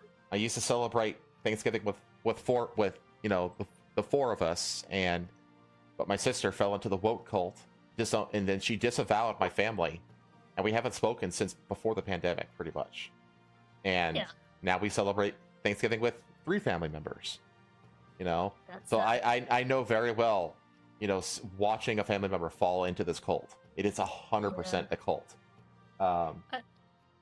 It's very much like it is the difference between religion and a cult is numbers. To be honest, no, it's not. It's dogma. It's the existence of a dogma. Okay, so Texas says, I know enough about Riot to decide that they're woke. A large portion of the decision makers over there are woke. It just didn't make it into the media this time. And that's the thing. It's like that's literally the only thing I care about. Like, I don't care if they're woke if it doesn't make it into the media. Yeah, there's a thing, right? Like the people that make the thing, believing a thing, is irrelevant to what that thing is. Like, sure, the people that made this product are super woke, but the product is great. They didn't inject their their woke beliefs or values. Well, maybe their beliefs and their values, right? But they didn't go all the way into it, right? Like, for how to put this, Christian media isn't nearly bad because it tries to be like, oh yeah, look, isn't this kind of cool? Right? When you look at Christian media, most movies, right, are on Christian stories with Christian values and whatever. They typically focus on the entertainment aspect of it, not necessarily the trying to indoctrinate you. I might disagree with you on that. I've seen plenty of Christploitation, dog shit, Christian propaganda movies out there. But you want actually a really good version of Christian media that is very obviously Christian because it's literally about Jesus and the apostles. There's a show on Amazon called The Chosen, and it's literally just a show about Jesus's walk through the New Testament, and it's absolutely fantastic. Yeah, that sounds cool. It's actually, and it's not exploitative at all. It's just presenting the biblical New Testament as in a historical context, and it's actually really freaking good. Stuff like that's cool. It really does depend. Doom is good Christian. Yeah, it's just kill the demons. There's that one fucking movie I watched, I think last year or earlier this year. It was the movie about Noah and the ark, the flood, building the ark, kids and blah blah all that. You want to know some good? You want to know what's good? Noah, but it was a good movie. You know what's a couple of really good Christian movies? Is Bruce Almighty, the Jim Carrey movies. Those are great Christian movies. Is what those are. And it's just the people that made those movies are Christian, right? And they're gonna add their beliefs into those movies and their values. That doesn't mean that the movie is, how do I put this? NDA's right, yeah. For every Prince of Egypt is a fantastic, and it's not even a Christian movie. It's it's a Jewish movie. It's about Moses, but it's phenomenal. Prince of Egypt is a phenomenally good movie. Even normies, even atheists are that was actually a really good movie. the movies that are very very up about Christianity. But what I'm saying is you can have Christian values in a movie without the movie being a Christian movie. Is what I'm saying. Yes. Right? Yeah. It's the same thing with this. This movie isn't about being gay. Mm-hmm. It's not about woke propaganda. It just has gay people in it, right? It has LGBT values in it, I guess you could say, in a way, as a representation. Well, that's the thing. Right? It's if they feel they value representation, right? So it has that. but the movie itself isn't woke, Mhm. right? The same way like a movie with Christian values wouldn't be considered a Christian movie just because it has Christian values or some Christian beliefs, Mhm. right? You know what I'm saying? That's Yeah, kinda, yeah. like where I'm going with it. Like, Sean Mystic says, "Hey, Genie." hello. I want to scroll up because there's Cloud Strife had a comment earlier that says, "Yeah, but the progressive movement was taken over by the woke religion, so it hurts progressive views in general because its association with it. So people have an increased avulsion for progressives." 100%, which is why you see like even like the Young Turks denouncing that shit. You know, we've reached a point where the Young Turks are like, "Yeah, this wokeness is killing the progressive movement." To the point where like Cenk fucking Uyghur says that he has more in common with MAGA populists than establishment wokeists on his own Which makes side. sense. Wait, you know, he But- actually said that. That's like that's how bad it's gotten out there. If you look You at know? all the people that like Trump has chosen for his like cabinet, like all these like positions and stuff, like all like they're all ex-Democrats. Literally every single one of them. Yeah, They're all well, former Democrats. Trump himself is an ex-Democrat. Yeah, like this last election wasn't like Republican versus Democrats. It was Republicans versus like modern day fucking like neoliberals. Like Mm-hmm. it, you know. MAGA is basically 90s liberalism. Yeah, exactly. I mean, that's what Trump is. Trump is a classic 90s Democrat. He's a classic New York 90s Democrat. That's what he is. Does anyone trust UIT sincerely? It's not them feeling the winds are blowing. Not really, but I find it interesting. And honestly, like what I don't know, man. I feel like Anna more than Cenk. I feel like they've at least reached a point where you can have a discussion with them, even if we disagree. Yeah. You know what I mean? I feel like they've reached that point because I don't know. Like they said a lot of, maybe they do see the things shifting, but I don't know, man.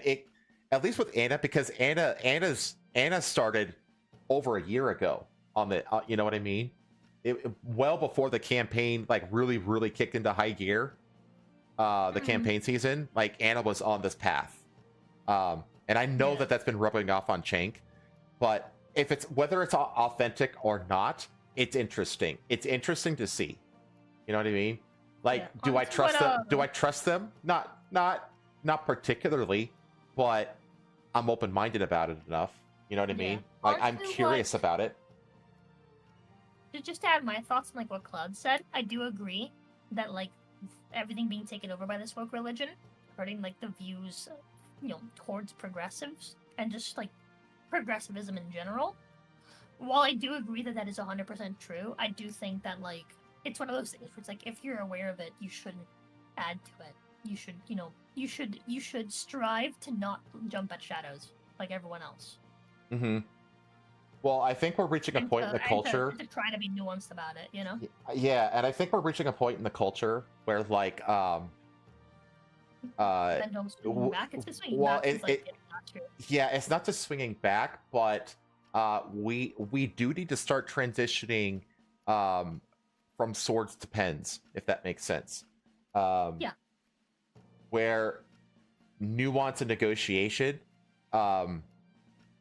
basically, it needs to enter into the arena to a significant degree, or else what you're gonna see happening. You can already see it happening in like tiny little areas here and there. Is you're gonna start seeing purity spiraling on the other side.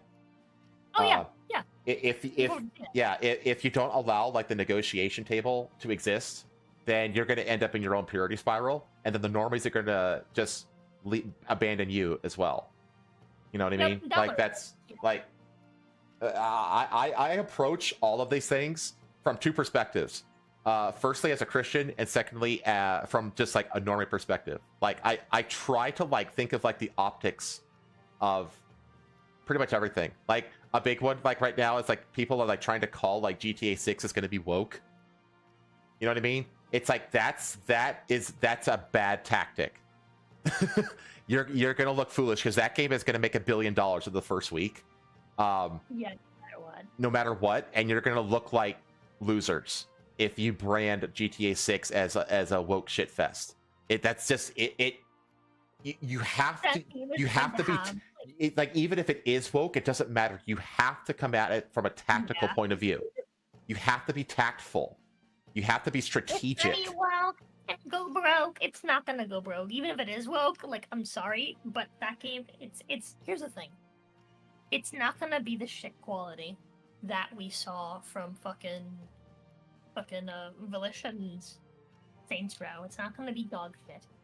It's not gonna have bad graphics. It might run bad in old machines. Mm-hmm. At the same time, I kind of doubt it. Like, we're talking about, like, a group of people that like making money and have a lot of it and are very, very happy to continue to make money. They don't make games often, but when they do, it is their money maker, Mm-hmm. and they need this thing to continue to make money long term. That game's gonna be fucking amazing. And Yeah. it's gonna sell like hotcakes. Yeah, it's gonna be fucking massive. Are you kidding me? Yeah. It's the second, it's the one of only those game that things sold more where- copies than that is fucking Minecraft, and Minecraft Yeah. is free.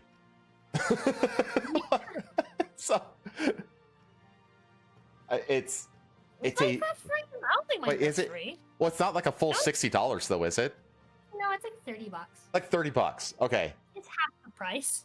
Yeah, I mean, that's the thing. Like, you have to be strategic about how you label things and what battles you choose to fight. In you know, it's a culture war is still a war, and in war you have to be strategic. And calling things like GTA 6 woke makes you look foolish to normies online. You know what I mean? And that's the Yeah. thing, is you have to basically align yourself or get normies to align with you. And if you Yeah, engage you in can remember- behavior that drives them away, then you're going to end up in the exact same purity spiral that's killing woke in the present. You have to remember that the normies like Spider-Man too. Yep. Let that be your like your shining beacon for what the normies like. Like I love when like, and this is something I talk about often, how like a lot of people are like, oh my god, Gamergate, and like, oh my god, like all the games now, like they've been sucking for the last 10 years. They've been worse for the last 10 years. But what is considered to be like dog shit, we've only come to see now. Mm-hmm. By like, well, it's to be dog shit by the normies. Like, for a game to be bad enough that the normies don't want to play it, guess what? Everything up until what's released like this year, the normies have been like, yeah, this is still fine. Those games still Well, made money. for normies to, the thing is, being woke isn't enough to drive normies away. Yeah. It to also be- has to be technically bad. It has to have a bad story. Now, the thing is that here's the thing about wokeness, is that wokeness isn't like, it's a symptom. It's not like, Yeah. whenever you have like incompetent people that produce bad, buggy games with bad stories, they turn out to ooze wokeness into the game. So wokeness is like a red flag for everything else being wrong as well. That's why it's so rare to find a game that has wokeness in it, but it's still good and fun to play and popular among normies. Because usually when you get wokeness, you also get incompetence, which means you get technical bugs, shit stealth mechanics like in Star Wars Outlaws, etc., etc., etc. You know what I mean? Because wokeness comes hand in hand with yeah. fucking DEI hire.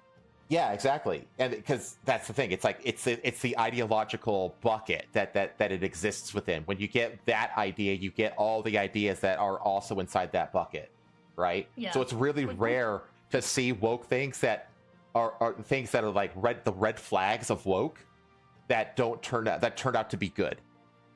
You know what I Yeah. mean? And and Arcane is like an example of that. I mean, Arcane stars primarily women, 2 of which are lesbians, and all of which have like blue and pink hair. You know what I Yeah. mean? It has all of the red flags of wokeness, but it's not woke. At least in the execution, it's absolutely not woke. The characters are deeply intriguing and interesting and emotionally captivating, which you do not get that with woke media. Like The people Dragon. at Riot, whether you like how they, what their views are or not, are talented people. They are. And the people that they work with tend to be pretty talented too. Mm-hmm. And that's the thing. And honestly, I feel the same way. Like, there's the whole thing about CD Projekt Red and their next Cyberpunk game. Mm-hmm. Like everybody's like, like they're hiring, like they basically formed the Boston studio because that Boston studio is going to be staffed by, it exists to make Cyberpunk, the next Cyberpunk game, essentially. And everybody's like, oh, it's going to be woke. And it's like, yeah, all the hallmarks are there. But here's the thing, to normies, the game is going to have to release and be awful for normies to believe that like CD Projekt Red has fallen. Because... Well, here's the thing. The game is going to release, and it's going to be awful. And people are going to believe that CD Projekt Red has fallen. And then they're going to fix it, because that's what CD Projekt Red does. They release shitty unfinished games, and then they finish them. Well, they have said that they've changed like organization and pipelines within the company to mitigate that issue. I'm skeptical that that's going to be the case. Yeah, same. But if they do pull off a release that is bug free, and like if they release the next Cyberpunk game and it is in like the technical state that the current Cyberpunk game is at right now, then nobody's going to. Shocked. I would be shocked as well. I would be shocked as well, but like a polished game. Oh yeah, me too. But if they do that, no normies aren't going to give a fuck about the culture war shit calling it woke. They're not going to care. They're going to eat that shit up. Cyberpunk just passed 30 million copies. Okay? It's a huge fucking seller. And the thing is that CD Projekt Red, the last two projects were the Phantom Liberty, which was received extremely well, myself included. I thought Phantom Liberty was a fantastic, massive DLC pack for Cyberpunk. And then the thing before that was Blood and Wine, which was also massively well received. You know what I mean? Yeah. So this is the thing about them, is that their recent releases, also the Gwent card game, which also everybody loves. So that this is the thing, is like they actually, well, most people do. I don't like it either. I didn't like it either. I prefer the old game. Yeah, me too. I agree with you. I wasn't a fan of Gwent. Simpler, and it was what made it fun. Yeah, I like the card game in Final Fantasy VII Rebirth way better than Gwent. But that aside, they have a recent track record of success and positive reception. That is going to play a part going into the next Cyberpunk game, no matter what the culture war shit is going on. Like, because that's how normies view things. Normies aren't going onto PC Gamer and looking for reasons to get mad at woke. That's not what normies are doing. But if you have something like BioWare, who has a track record of failure, then you get something like Veilguard, which very well might be sinking the company. You know what I mean? Because they have a track record of failure. So, yeah, there's a lot of things that go into the success of a game besides wokeness. I guess is my point, at least to normies. Now, I know that the chat, everybody in chat right here, pretty much, wokeness is a huge factor, and it is for me too. To be honest, when I notice like uglification of women, that pisses. That we had earlier. When I see uglification of women, like purposeful uglification, I fucking despise that shit, and it goes a long way towards whether or not I purchase a game. It really does. But to normies don't put as much weight on that. They put a pretty even amount of weight on all these different kinds of things. You talked about this because you worked at the game store. Like what? Actually, characters looking nice is actually a pretty big one. Okay, maybe that was a bad example, but you know what I mean. It's the entire reason why the art style, the cover art. It's because the characters are fucking ugly. Like, Mm-hmm. Concord didn't fail because the characters had fucking pronouns of other names. No one gives a fuck about that. Concord failed because the characters were fucking hideous. No one, cared about them. Aesthetic and art style goes a long fucking way. People just lost interest entirely. Okay, so maybe that was a bad example, but I think the point still stands. Yeah, like, for the most part, here's the thing. Here's what people care about, alright? People walk into a store, they care about what the cover looks like. They care about what the back of it looks like. They care about what the GameStop employee says about it, and they care about what the first two reviews that show up when they look up game review are. And those reviews will typically be IGN, which is guaranteed to tell you it's okay at least. And like GameSpot? Whatever else. Yeah, GameSpot or something, which will also be like, yeah, it's okay. Yeah, No 7 out of 10. Yeah, worse. Minimum of 7 out of 10. So Mm-hmm. if your game fucking looks nice and it's at least decent enough, the person at the counter will be like, yeah, it's pretty good. Yeah, it has this. Wait, Junebug, am I a Fox person? Have you not seen my other model? I could bring it up right now. Ugly characters like that Fable chick. How do you market an ugly chick like that? Yeah, yeah, exactly. Like that shit goes a long fucking way. That game is fucked. Yeah, because people are gonna see that character and be like, I don't play this fucking ugly asshole. Who the fuck is this? Yeah, and what is they're this? They're gonna look at the next game. Mm-hmm. Like, how your characters look is a massive selling point. Because no one wants to look at that while they're fucking playing. Well, it's a Yeah, visual. you know? It's a visual presentation medium. It's a visual medium, so the visual matters a lot. It There's has a to reason be. why fucking companies are like fucking, like most fucking gaming companies are like, oh my god, graphics, oh my god, the Oh graphics. God. It's because people fucking normies give so much of a fuck about the graphics, you have no idea. Even if they can't fucking tell, they care a lot about what the number on the box is, okay?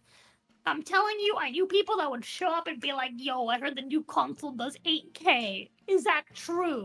I just bought the new Sony TV that does 8K. Let me buy the 8K console for my 8K TV. Like, Totally. they don't even know what the fuck the number means. They Mm-hmm. have no fucking idea what that number means. It's just a number go up. So Yeah. it makes them happy. Big number better. Right? Yeah. Yeah, like there's people that are like that. There's people that will come in and just be like, is the game fun? Does it play anything like this other game that I like? Alright, cool, I'll try it. Well, Buy it, pre-owned. well, what's Out they go. what's like the question that so many people like ask themselves? They say, does it look good? Keyword look, because the visual presentation matters. Yeah. Keyword look. You cut out. You just cut out pretty bad. Oh. Whatever you just. Keyword look. Sorry, I didn't know I cut out Yeah. there. A game that can be a woke monster if it's sexy. Sex sells like crazy, and if they make their character hot, then normally will push the woke aside 100%. Oh yeah, dude. Bigger number of pixels make game look gooder. Gooder, yeah. Oh man. Big can number we? of pixel. That's almost a pixel. Be like, give me my phone. I'm gonna make the executive decision to reorient back to the topic of handhelds. Okay. Can I pee before we do that? Sure. Yippee! That All right, it's you and me, Please. chat. Unicorn Samurai look very good. What is Unicorn? Wait, is that like a made-up thing? I think that's the joke, like the dumb normie Unicorn Samurai look good. Promise woke to I think you mean detests attractive women, so they won't do hot characters. Oh yeah, it's a part of the ideology, like the uglification of. Well, the thing is they hate femininity. That's what it is. They despise femininity, so they do everything that goes against femininity. It's a game. Oh, I did not know that. Probably 7 Noah would give it a toss about Aerith if she looked like Princess Fiona. That's true. Overwatch was always hitting the diversity checkpoints, but they made hot characters. Yeah, even like the newest character, that Space Girl, is like hot, right? Because she's wearing like the tight bodysuit that like shows off her legs and her ass. You know what I mean? Like even Blizzard like still like understands that very, very, very basic concept that like, even with all the wokeness, like sexy still sells. You know what I mean? And even like Hollywood, like Hollywood is woke as fuck, but even Hollywood understands that like, yeah, we want to put Sydney Sweeney's tits out there because that's hot. You know what I mean? Even Hollywood understands beauty, being important in presentation.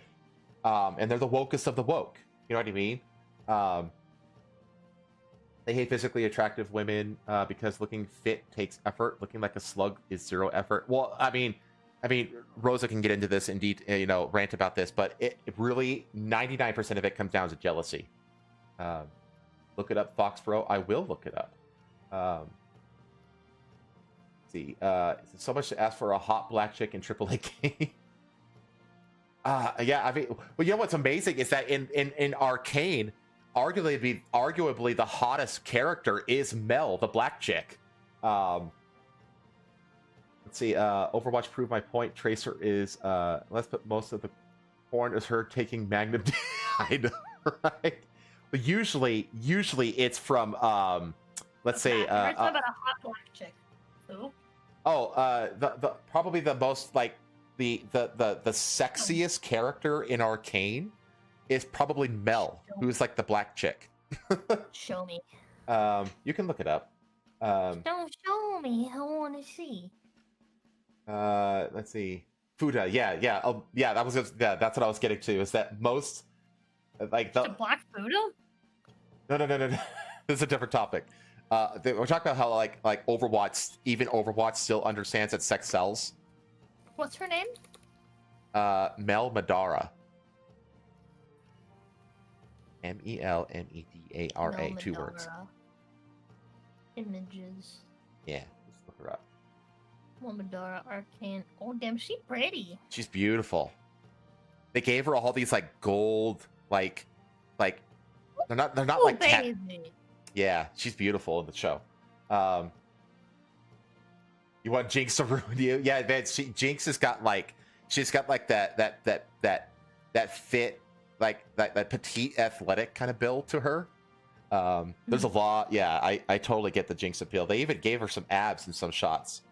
So I bet Jazz would enjoy that.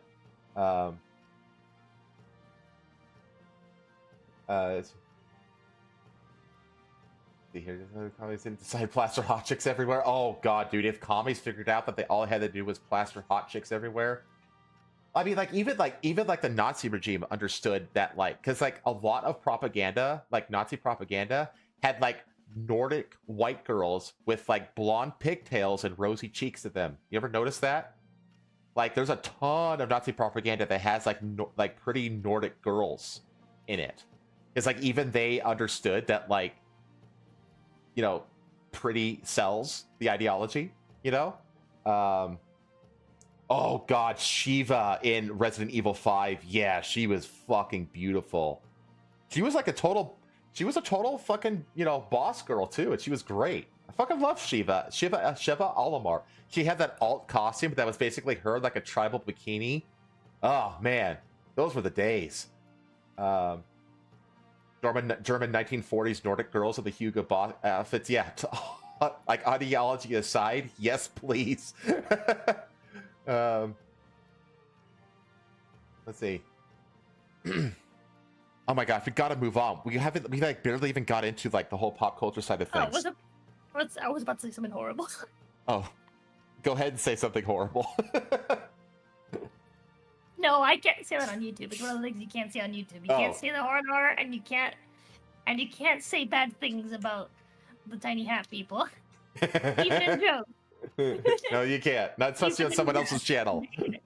They'd be upset. I can't say that joke. Say the joke. Yeah, see, Cloud gets it 100%. You've ranted about this before, but you don't need to rant about it now. He says it's because Western woke was more run by women, and there's nothing women hate more than hotter women than them. Yep. That is true. That is at least 90% of it. It's jealousy. Yep. I can't be hot, so neither can you. That's why transgender, I'm looking for body positivity. You know, like fat activism.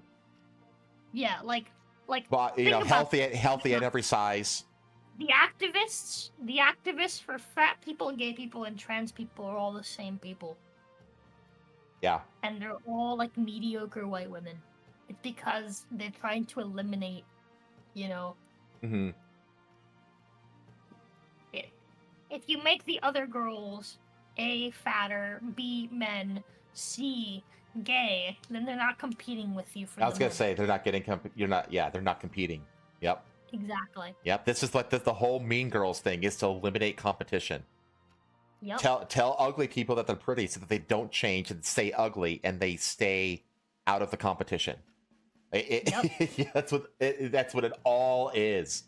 Oh my gosh, we have to get off this topic. We have to get back. I'm sorry. No, you're I okay. just want to say I No, think you- this would be cool, and I want it. I actually want this thing too, specifically. I want this- this more than I want whatever it is they're making. Oh, you mean this portable? Yeah, Yeah, I kind of want one. I do like too, that the actually. controllers on the sides are just actual fucking controllers and not like dog shit fucking like. Oh, the Joy-Con shit. Yeah. Not even that. I was just the Joy-Cons, but also like I was gonna say like, fucking PS Vita and like PSP controllers. Oh, yeah. This looks like they literally took a I like it PS5 just- controller and they split it in half and put fucking a screen giant yeah. touchscreen in the middle, like, which Yep, is great. it's Which is great. fucking That's what it should beautiful. be. Exactly what I want. Yep. This new handheld can let you play PS5 games anywhere, including outside your home, though it's currently unclear whether it would support a full 5G connection as well as Wi-Fi. For now, any further details about the possible device are just speculation at this point. Until very recently, the PSP required a PS5 console to use. Now, if you have a PlayStation Plus subscription, you can stream games through the cloud Yeah. directly to your PSP. Oh, the PlayStation Portal. I don't Yeah. like that. I don't like that. Stop doing that. Don't do that. Don't fucking make acronyms that already existed come I know. back as new things. That pisses me off. I was like, what? The PSP. Yeah, PlayStation Portal. I was thinking I that too. This is I hate they're talking that. about the portal, not the portable. Yeah, That's pisses me annoying. off. That's really annoying. I don't like that. I don't like that. I changed my mind. I'm not buying it. Now you have a lost a PlayStation. customer You today. can stream games through the cloud. The PlayStation Portal also had the major limitation that any remote play required you to keep your PSP on the same side Wi-Fi network as your They PS5. got rid of that. I don't like that either.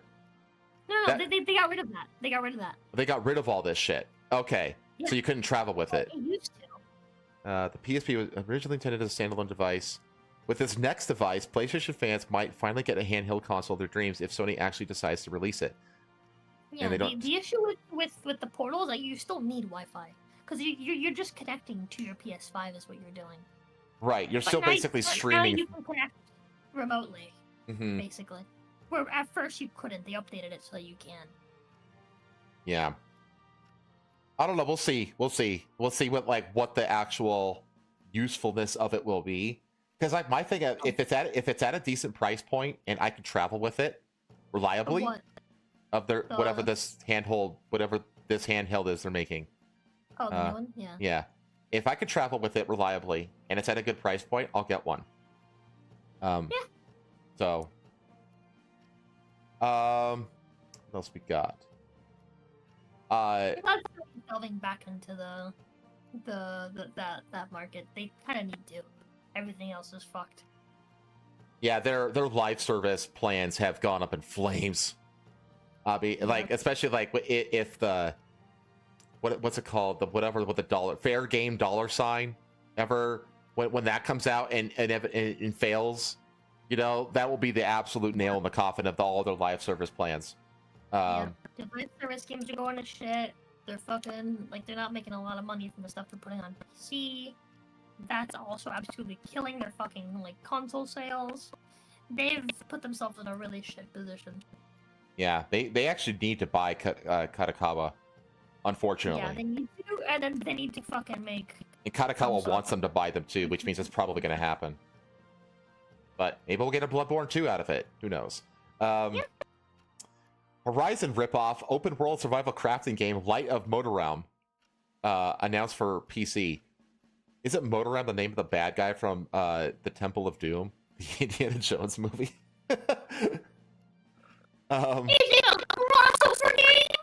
This really does look like a massive ripoff. Like I get the same feeling. Like remember when Pal World first hit the market, and everybody's like, "Wow, this is a really blatant ripoff of Pokemon."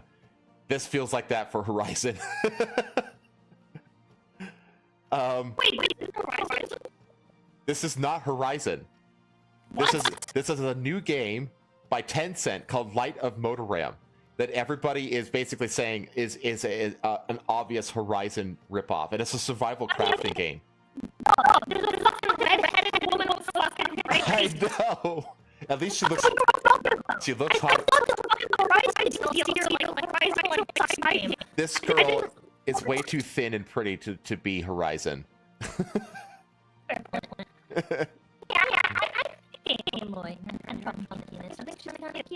Honestly, me too. Me too. If that whole Nico avocado pitch is not, it's like, it wasn't. I don't think that was super. I don't think that was very fair. But at the same time, you can't do that with any photo of Eve from Stellar Blade. What?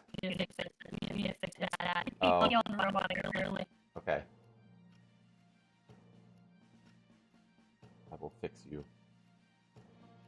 Not yet. Okay, you should be good. Am I fine now? Broken Robozo? Okay.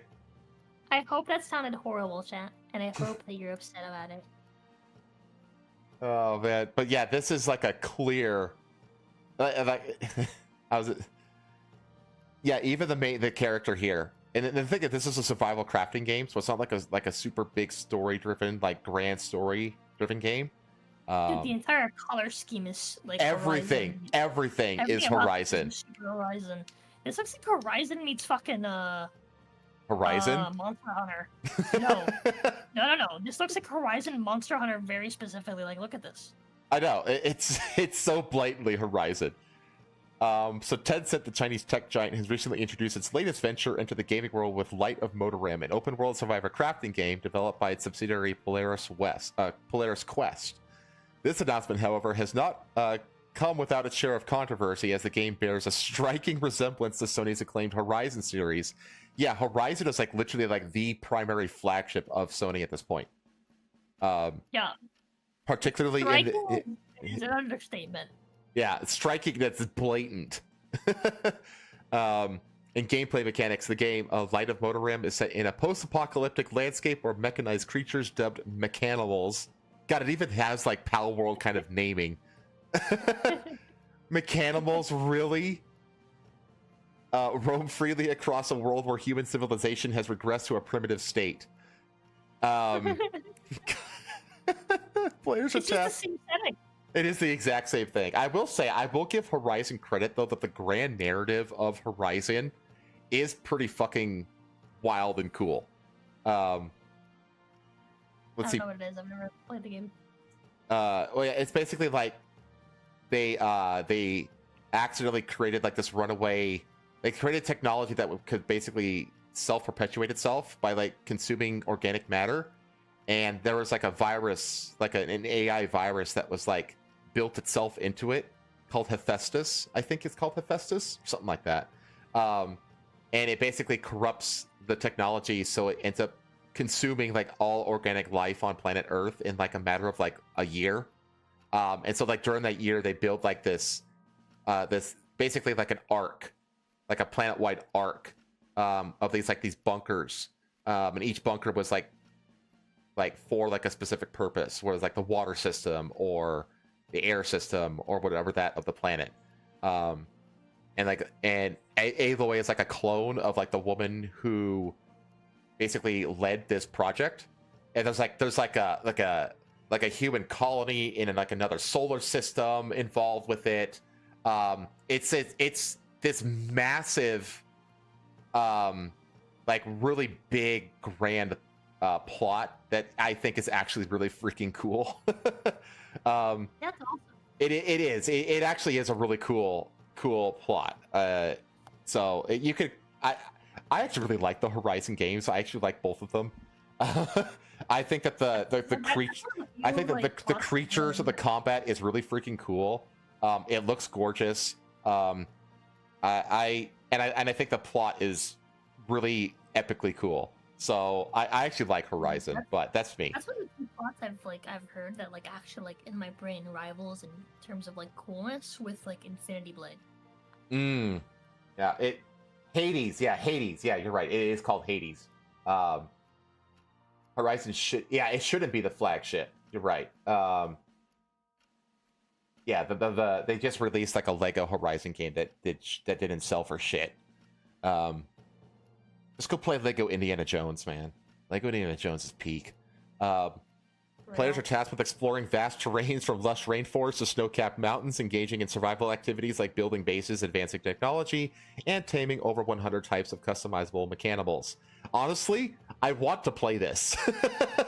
Because, like, honestly, the Horizon world, but in a survival crafting, like, game genre, that's fucking... That cool. Dude, that sounds awesome. I totally want to play that. So, the game promises a rich narrative where players uncover the secrets behind Motorram, the game's mysterious world. The mechanics of Light of Motorram include crafting, building with a realistic physics engine, cooperative multiplayer for up to 10 players, and battling against formidable bosses, echoing elements found in both survival games like Pal World and Sony's Horizon franchise. The game is slated for release on PC via platforms like Steam and Epic Games Store with no confirmed release date yet, which means 2026 at minimum. The unveiling of Light of Motorram has led to a significant backlash from gamers and industry observers who have accused Tencent of outright copying Sony's Horizon series. I think that's fair. I think it's pretty blatantly a copy. The similarities are not just in the concept of a post-apocalyptic world with mechanized wildlife, but extend to character designs, the aesthetic of the landscapes, and even the protagonist's look, which closely mirrors that of Aloy from Horizon Zero Dawn and Forbidden West. Critics on social media have been quick to point out that these similarities, with comments ranging from jesting about the game being Horizon 3, let's go, to outright accusations of it being a disgusting ripoff. The debate has reignited discussions on creativity versus imitation in the gaming industry, especially given Tencent's past, where they've often been noted for borrowing heavily from established titles. Well, that's the Chinese way, isn't it? Lamau, that and really is, isn't it? It I is. will say, quality-wise, this looks awesome, though. Can Yeah. I watch it, like a video, like the trailer? I want to see it. Yeah, I do too. Like, like the rip-off part of it aside, I want to play this. So, the idea of being able to, like There's custom... a trailer up, uppies. Oh, Trailer. yeah. Watch it. Let's see it. Oh, let me turn the sound on so Oh, it's Jack can hear it. shit. Want to see? I also kind of want to snack. yeah. Okay, let me play this.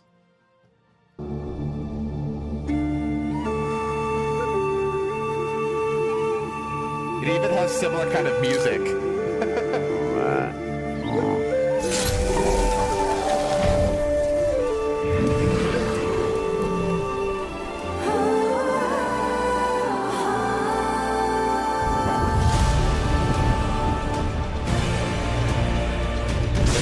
Like just Horizon 3.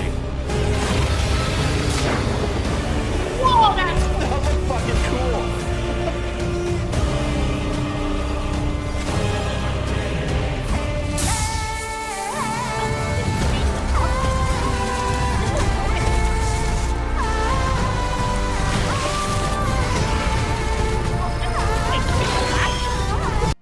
Go back? Go back? Yeah, go back a little bit. This bit here. Straight up. Oh, the character? No. This area. Straight up looks like an area in Conan. Oh, yeah. But where was I? It was probably...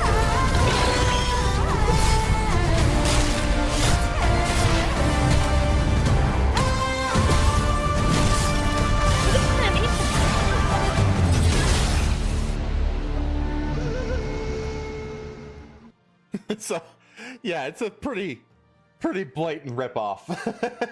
But like Junebug says, it looks fucking awesome. Like, I want to play it. Yeah, it does. But yeah, Cloud gets it. He says the combat for Horizon is great. It is great. The idea of like taking down these giant, big, badass mechanized dinosaurs and shit like that with like these like more technologically advanced but otherwise primitive weapons like, you know, snares and bows and arrows and shit like that. It's fucking cool. So, while visually it looks like Horizon, gameplay-wise, it like the open world kind of looks like Conan. Kinda, And the yeah. combat kind of looks like Monster Hunter. With like Yeah. a little bit of like, I got a little bit of like with like the climbing on the monsters. It kind of gave me a bit of what do you call it? Brain, please. yeah, just Monster Hunter. You can mount Dragon's monsters, Dogma. like things no, it didn't feel like Dragon. It looked like Dragon's Dogma. I was gonna say it kind of looks like a Shadow of the Colossus a bit. Oh yeah, I can see that. But I guess Monster Hunter does have mounting as well, technically. The thing is, like him just like beating it with that big ass hammer. That was kind of dumb. That was very Monster Hunter. That was very Monster Hunter, yeah. And I have to say though that like the slow like, animations on the hammer reminded me of the Great Sword in Monster Hunter when I played it recently. Mm-hmm. Yeah, that's the thing. Like, if you've played Horizon games, like you can actually like you actually have to be like pretty damn like on especially like the hardest difficulties. You gotta build out your kit, specifically for certain creatures that you're hunting, and you gotta be ready to like hunt like multiple at the same time. So you gotta be like good at like laying traps and tripwires and all this kind of stuff. The combat in the Horizon games is phenomenal. Honestly, it's really fun. It looks more fun than this. But visually, this looks fucking awesome. The creatures look great. Those giant scorpions look cool. There's like Chinese dragon robot. That looked fucking amazing. Looks like you can build robots as well.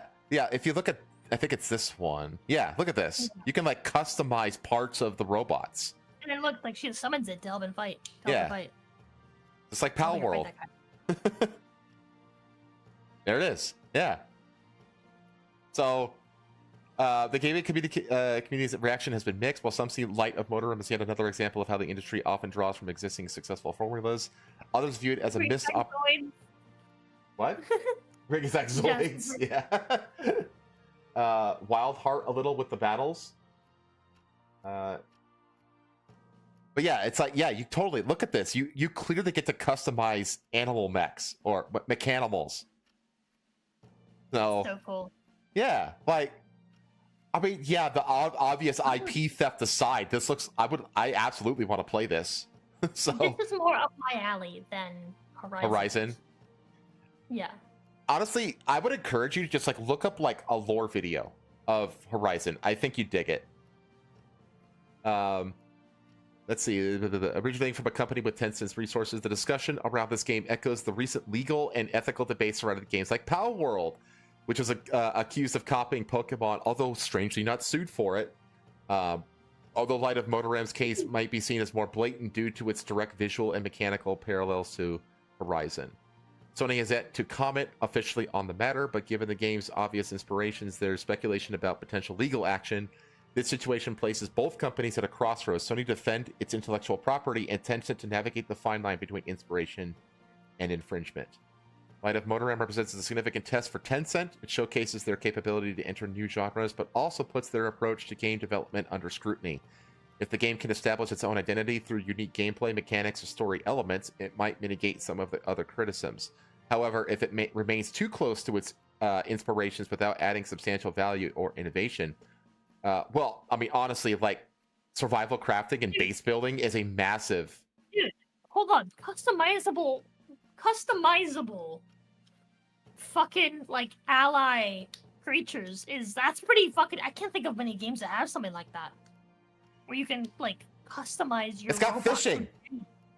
There's fishing! Hell yeah. But, I mean, you take Horizon, you take that aesthetic, that skin, and apply it to a survival crafting game.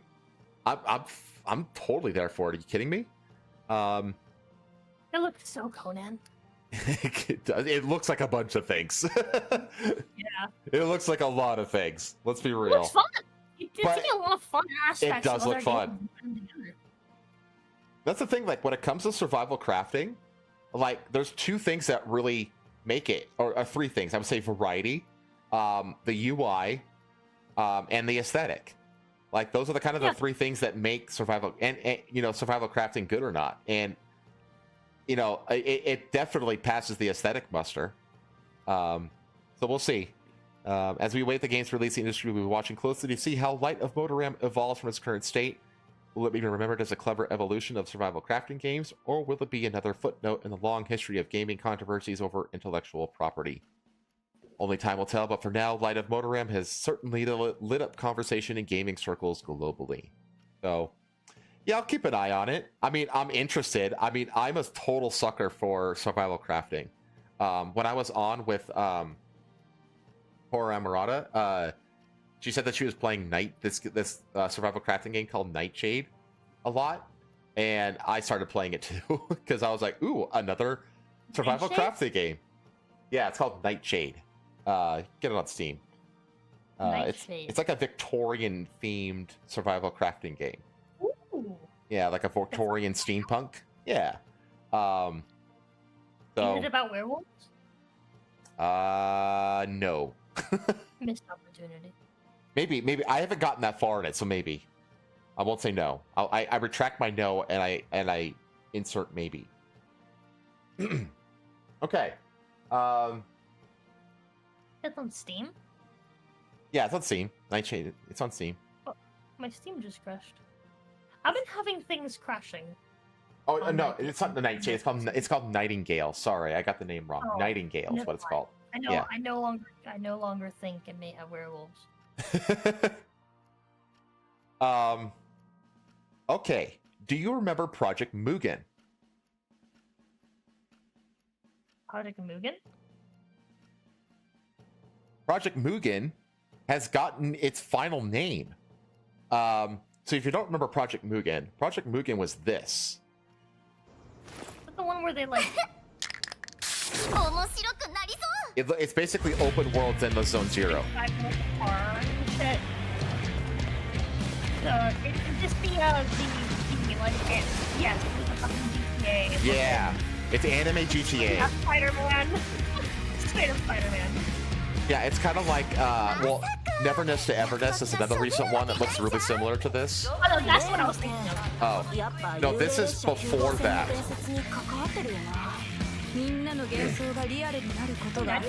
can drive, ride motorcycles, like looking things. Nightingale is pretty awesome. By the way. Yeah, Nightingale is great. I've had fun with the little amount of time I spent in it. Oh, Mary Poppins. Villains.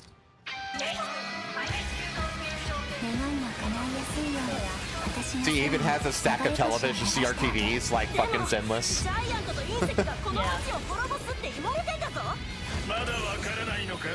It's got look at this, what's coming up. It's got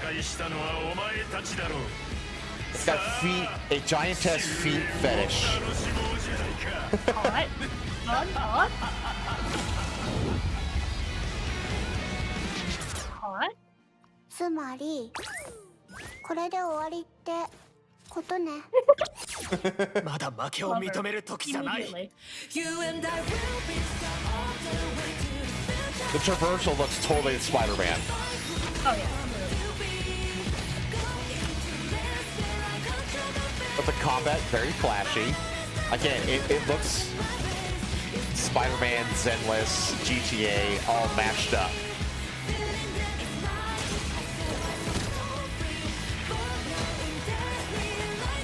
Yo-yo? That's cool! Yeah, there's some cool combat in here too. Oh, she's hot. Tomboy chick with a bat. Yeah. Armpits. Maiden in trouble?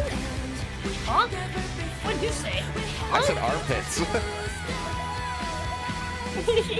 Because she was like chained up with her arms up.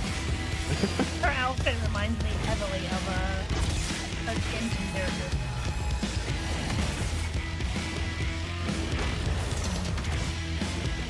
Alright, white-haired Pippa's adorable. So you see, this is the Project Mugen trailer that was released like 2 years ago, at least. But you see the channel. The channel is called Ananta, because that's what it's been rebranded to. Because this trailer was released, and it kind of just disappeared. Like, no, like it just kind of fell off the map. Nobody talked about it. The devs didn't say anything about it, and a lot of people actually thought that it was a dead project. And then literally, like yesterday, they post this on Twitter. Ananta, hold up, what's the move now that we've ghosted the code name? Infinite vacancy, infinite cash, infinite cola, like, no time. Let's just go with Ananta. So they rebranded Project Mugen to Ananta, and that's like the final name of the game, and it's still in development. So, which made me really happy to see, because I was really looking forward to this when it first got announced, and I thought it was like entering development hell or kind of just became vaporware. But no, it's absolutely still in development, and I am happy about that. So like we got this and Neverness to Everness coming out, which yeah, I'm here for it. He brought me some leftover pecan pie. I refuse to buy an anime game without fan service, no cleavage, no money. There is literally a giant naked giantess chick. So it's like, I think I've gained weight since moving into the base though already. That's good. Because you are small. I'm so fat though. I'm gaining weight forwards, not like, you know what I'm saying? Hey, maybe you'll hit triple digits soon. That'd be good. I just recall, I just got like a flashback to when I was in middle school. I like our gym coach saying something about like when you get older you stop growing height wise, you start growing width wise. This is not untrue. I prefer pitties over feet 100%. So yeah, I just think I'm happy to see that this is still this is still happening. I'm happy about that.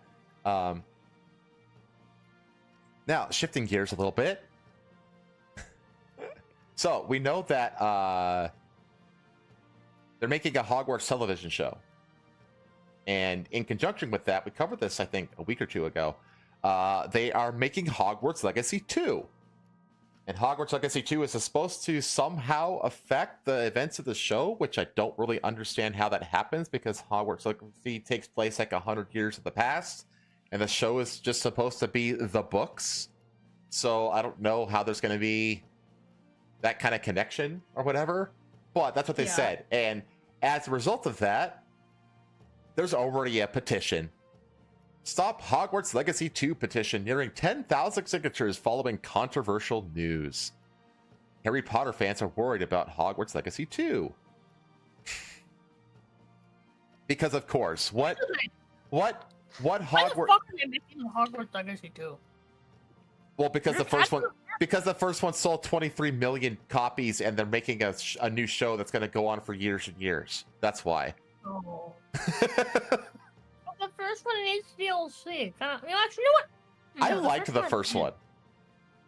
I think the first one, now that I think about it, I don't want more of the first one. I do want a second one, now that I think about it. Yeah. I don't spend one. If they build on it and make the combat more intricate. I feel like the first one, the issues that I have with the first one are not fixable. So them starting a new one and like hopefully making it better, I think is a better odd. I think that's a better gamble. Yeah, I think if the and blueberries, God, she loves me. I love her so much. I think if the combat in the first one was like a really good, like very base level, rock paper scissors kind of combat system, I know. It was really more of a like you have the dark magics and then now you win system to me, but sure. Yeah, I guess. But it was very much like a Simon Says kind of thing. It's like, oh, green, I have to use red. Oh, red, I have to use blue. Oh, blue, I have to use green. This very very basic elemental kind of idea. But I think for what it was, it actually worked. It was better than I expected it to be. It felt good. It just lacked variety. And I think that there's a good foundation to it. And I think that if they build on it, I think it could be really good. But because, like every Harry Potter project, there's a petition to make it not happen, which is gonna fail because Warner Brothers, the only thing that they have at this point, because they failed in every fucking other way imaginable, is Harry Potter. It's literally the only thing that could possibly make them money anymore, because they've squandered the DC universe so badly. And they don't They don't know how to use the monster, the dark universe right. That Harry Potter is like the only thing that they have at this point. So I don't. The petition is going to matter for shit to them. So they say Hogwarts Legacy is one of the biggest releases of this generation, as evident by the fact it is best-selling game of 2023, beating out historical juggernaut Call of Duty in the process. The Harry Potter game has made lots of money for WB Games, which is a studio in severe financial struggle. The Injustice games were good. I liked them. I liked the first one. I don't think I played the second one. I think Injustice 2 is fantastic. But that's a NetherRealm game mostly, isn't it? Like they just took the license. Like that wasn't made by WB Games. That was made by NetherRealm. That's cool. So to this end, most would expect the sequel, currently in development, to be nothing more than more of the first game. After all, why mess with the winning formula? Well, it sounds like WB Games is messing with it. Hogwarts Legacy is a narrative-driven single-player open-world RPG with no online elements. It doesn't sound like the sequel will be that, though, as WB Games has hinted it will be injected with live service elements. Well, of course they're going to monetize it. Alongside the connecting the show to the upcoming HBO TV show, this may prove to be a costly mistake. To this end, a petition to stop Hogwarts Legacy 2 from being a live service game is gaining some momentum over on change.org. More specifically, it is nearing 10,000 signatures. Yeah, they're not going to care. The original Hogwarts Legacy was loved by fans like who wanted to become your own wizard and be a part of Wizarding World's history and explore the Wizarding World and see all the iconic landmarks. The reason why it is so beloved and became the highest-selling game of the year because it was single-player experience that just wanted to be a fun game that people can enjoy and give people joy by of being able to experience the Wizarding World for themselves. People don't want a live service filled with microtransactions and a forced grind. Of course, no microtransactions or progression grinds have been confirmed for Hogwarts Legacy 2. To this end, what exactly live service means for the sequel remains to be seen. This petition may end up being for nothing, but it is clear some Harry Potter fans are not thrilled with the potential direction of the sequel. With an increase in budget and expectations, an online and or co-op element is likely in Hogwarts Legacy 2. I mean, co-op would be fun. Of course, this is nothing more than an additive, then there won't be much problem. However, it will be an uphill battle for WB Games in terms of messaging. Terms like live service and microtransactions can carry a negative connotation, and even if these elements end up being scarce, it could still negatively impact the game if the messaging doesn't navigate the matter cleanly. All that said, and as always, feel free to leave it blah, blah, blah. I mean, the thing is, it's being released alongside the television show, and each season of the television show is supposed to coincide with one of the books, which means they've got 8 seasons of this show. You don't think that they're going to milk that with content in the game, on the game side, as the show gets made and released? Of course it is. Well. Of course it is. Having an open world game be like live servicey with co-op, that's a pretty good formula. Yeah, I mean, if the game is of the same quality as the first one, and you just make the open world like, again, like if you make it free or even just cheap, just really cheap game, and it's open world and it's co-op, you can play with your friends and you can go on missions, right? Same as the first one. And let's say they have microtransactions, but it's like, I don't know, for outfits, cosmetics or shit, whatever, right? Yeah. Like, that's fine. Like, that's the fucking Destiny strat. Yeah. Yeah, 100%. And it's like, I'm sorry, but like, honestly, well, Destiny actually also charges you for fucking DLC. Like $1 bajillion, basically full price game. So the other thing is that like, the Harry Potter fandom actually does like tend to like put its money where its mouth is. Like, the Harry Potter fandom actually buys Harry Potter shit. They're not like Tumblr addicts, you know. So they're gonna like if you do the first the game somehow coincides with content with the first book as the first season of the new show gets released. I think a fun way to do it would be if they do it like ARG style. Right, where like maybe like stuff that happens in the books, right, ties back to like historical things that happened that are going to happen in the game, Yeah, Into like the, what if there's like a new location, like in like season 3, like this whole other area, and then that becomes like a DLC area where like, you know, you get to interact with that area in the past. You know what I mean? It's like you're telling me that you don't think that Harry Potter fans are going to gobble that shit up? Like, of course they are. Are you kidding me? Yeah. Like, they would be, honestly, I think they would be foolish to. I mean, this is the thing. I'm looking at this from a business point of view. From a business point of view, they would be foolish to not make this a live service game that basically has just like a constant drip feed of content as the show progresses over the course of what is likely to be a decade or more. You know, like from a business point of view, that's absolutely what you should do. Now, is it predatory towards consumers? Yeah, of course it is. It absolutely is. But guess what? The Harry Potter fan will eat that shit up. They will. That fandom will absolutely eat it up. They will throw money at They're that. fucking starved, dude. Yeah, they absolutely are. After Fantastic They're Beasts, rabid. after Fantastic Beasts, they want good Harry Potter content, and they will pay for it. Yeah. So yeah, I mean, all signs points to they should do this. Do I want them to do this? I'm probably at the same camp. I probably would like it where it was a single player game like the first one. But guess what? I don't. I kind of want this. I actually really kind of want this. I would like a co-op. I would like co-op. That's the thing. And the thing is, it's like if you make it dynamic enough, where like you can have like different, you know, you have different seasons with different kinds of like missions that lead into different parts of the world and that kind of stuff. Like that sounds awesome. You know, like you're right. It does sound great. So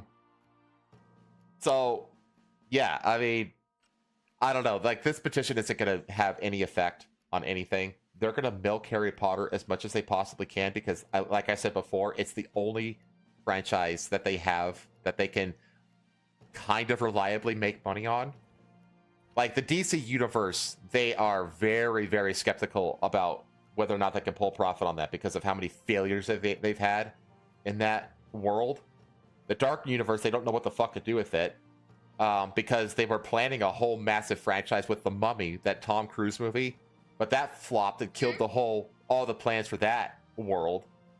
So all they've got left is Harry Potter, and even then, the Fantastic Beasts movies were shit. So they're desperate. If you don't think that they're going to that they're going to milk this franchise as much as they possibly can, then you're just being naive. It absolutely makes sense for them to do this. And from a business point of view, they should do this. So that's just the way it is. And the thing is, it's like, not every live service is bad. You know what I mean? There are good live services out there. Some game concepts can just work as live service games, and I think this is one of those game concepts that would work amazing. It can. It totally can work. You just have to. You just have to execute it right. Like live service isn't bad, like on principle. You know. Yeah. Because like World of Warcraft is a fucking live service game. Then what it is, just a few live service games got really fucking popular, and then a bunch of companies that didn't know how to execute live service games started being like, "Oh my god, live service games, that's like the cheat code. We'll do it," and they did it, and it's not the cheat code. You have to. And another reason they'd be smart to make it a live service too is because like there is this whole thing about like live service being oversaturated. Like people like. They've picked their lanes. Like the gaming community has generally picked their lanes about what live service games they're putting their time and money into. You know, and it's really difficult to get gamers to get out of one lane and into another. You know, but the thing is, Harry Potter will bring in a whole new swath of people who don't typically play live service games to begin with, and they can easily corner the like a massive portion of the Harry Potter fandom into that Harry Potter live service. Like, there is a niche available for the Harry Potter franchise to be successful in a live service format. It's there. Because it's not really going to be competing with the player base from Destiny. You know what I mean? It's not. It's not going to be competing with that. It's competing with players who don't typically play live service games.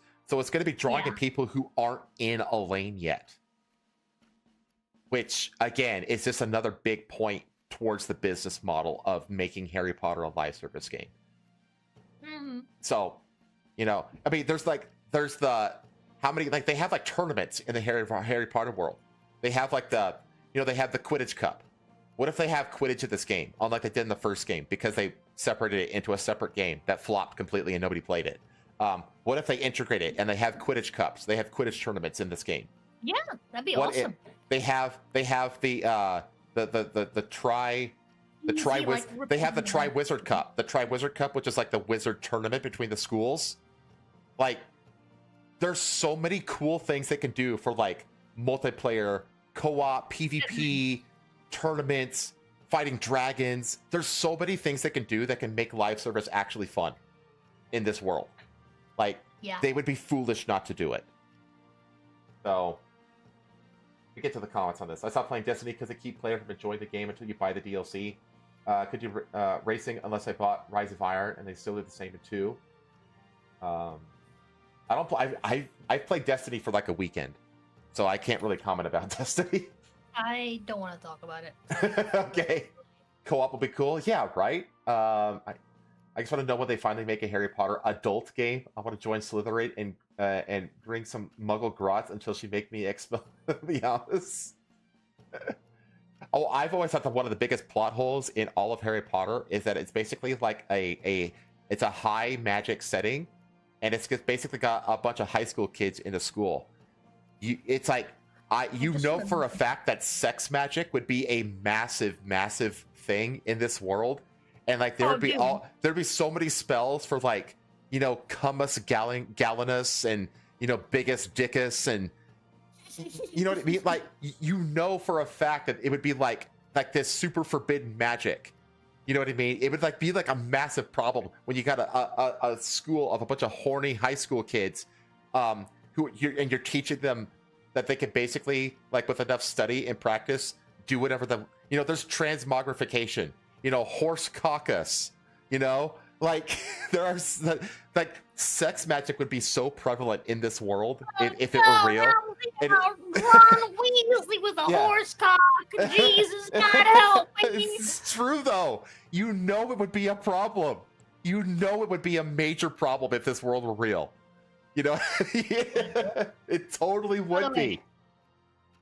Real quick shameless plug, because I just remembered, because I got a fucking Streamlabs notification and it reminded me.